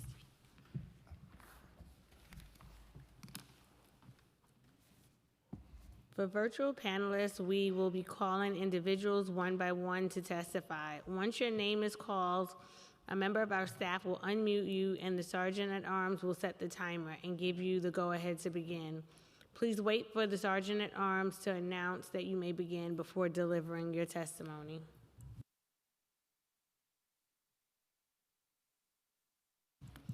First, we'll hear from Alicia Thomas. You may begin. Good afternoon, Chair and members of the council. My name is Alicia Thomas, and I'm a resident of Bronx County. I'm here today as someone who's experienced homelessness firsthand and as a member of the Freedom Agenda and the campaign to close Rikers Island. There was a time in my life when I was doing everything I could to survive, trying to keep a roof over my child's head while the system kept pushing me down. My 3-year-old son and I were living in a shelter that was not fit for a child, and the conditions were very unsanitary, and I worried consistently about his health and safety. Every day was about survival with almost no resources. However, what I experienced is not an isolated story. What I lived through and what I saw others going through were not so different from what happens in a place like Rikers Island. The over-reliance on the carceral system does not solve these struggles, it deepens them. Families are separated, children grow up without parents, and people who need housing, health care, and mental health support are met with punishment instead of solutions. At a cost of nearly $500,000 per person for a year, Rikers Island is the most expensive and least effective tool our city has to create safety. And yet the FY 2027 preliminary budget that's presented is missing the very investments that would actually help people before they reach a point of crisis. We need the city to invest a figure of $69.2 million in mental health care outside of Rikers, including restoring and expanding intensive mobile treatment teams to eliminate a wait list of over 500 people waiting on those services, to restore funding for assertive community treatment, and to create more forensic act teams for people returning home. We need investment in outpatient competency restoration so people aren't stuck waiting on Rikers Island for hospital Time expired. care.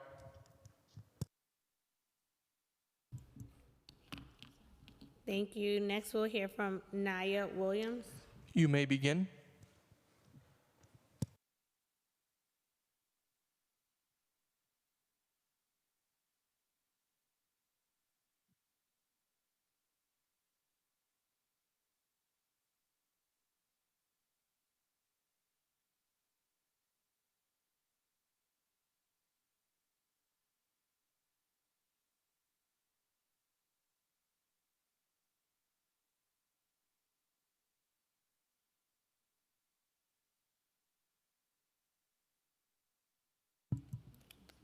We'll next hear from Jesse Taylor. You may begin.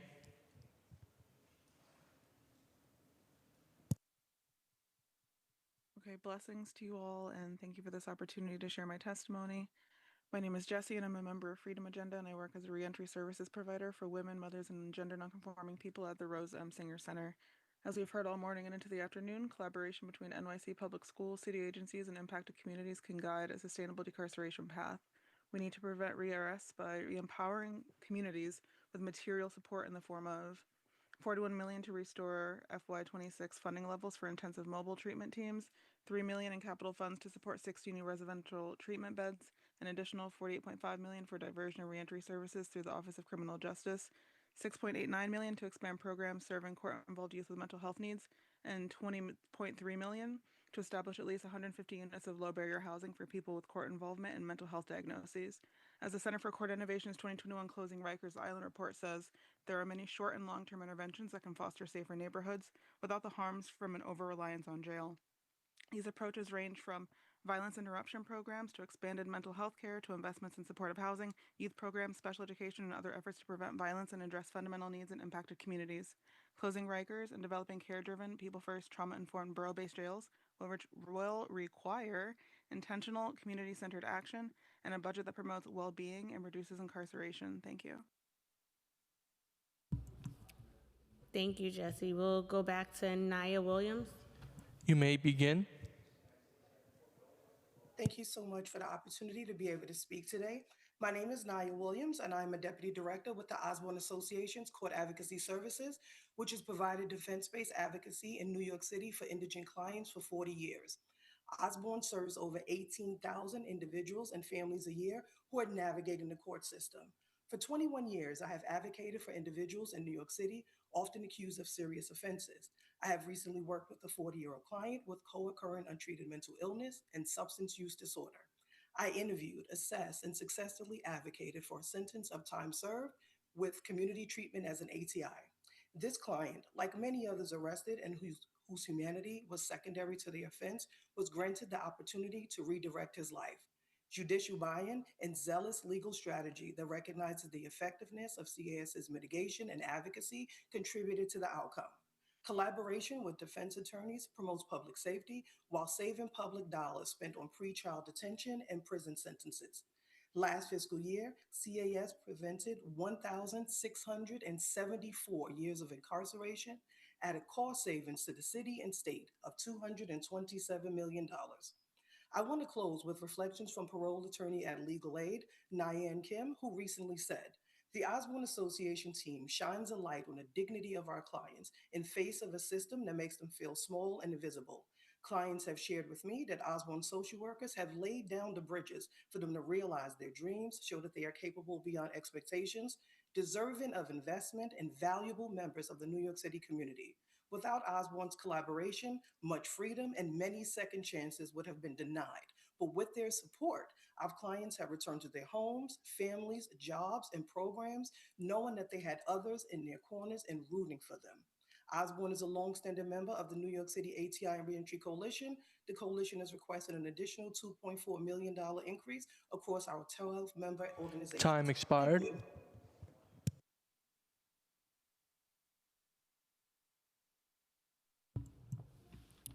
Thank you to everyone who came out and testified today.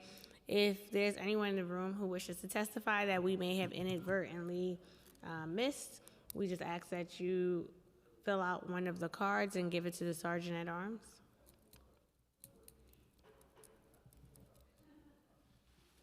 Hearing none, I just want to thank the agencies, the advocates, and everyone in between for coming out today and lending your voice to the start of this budget season.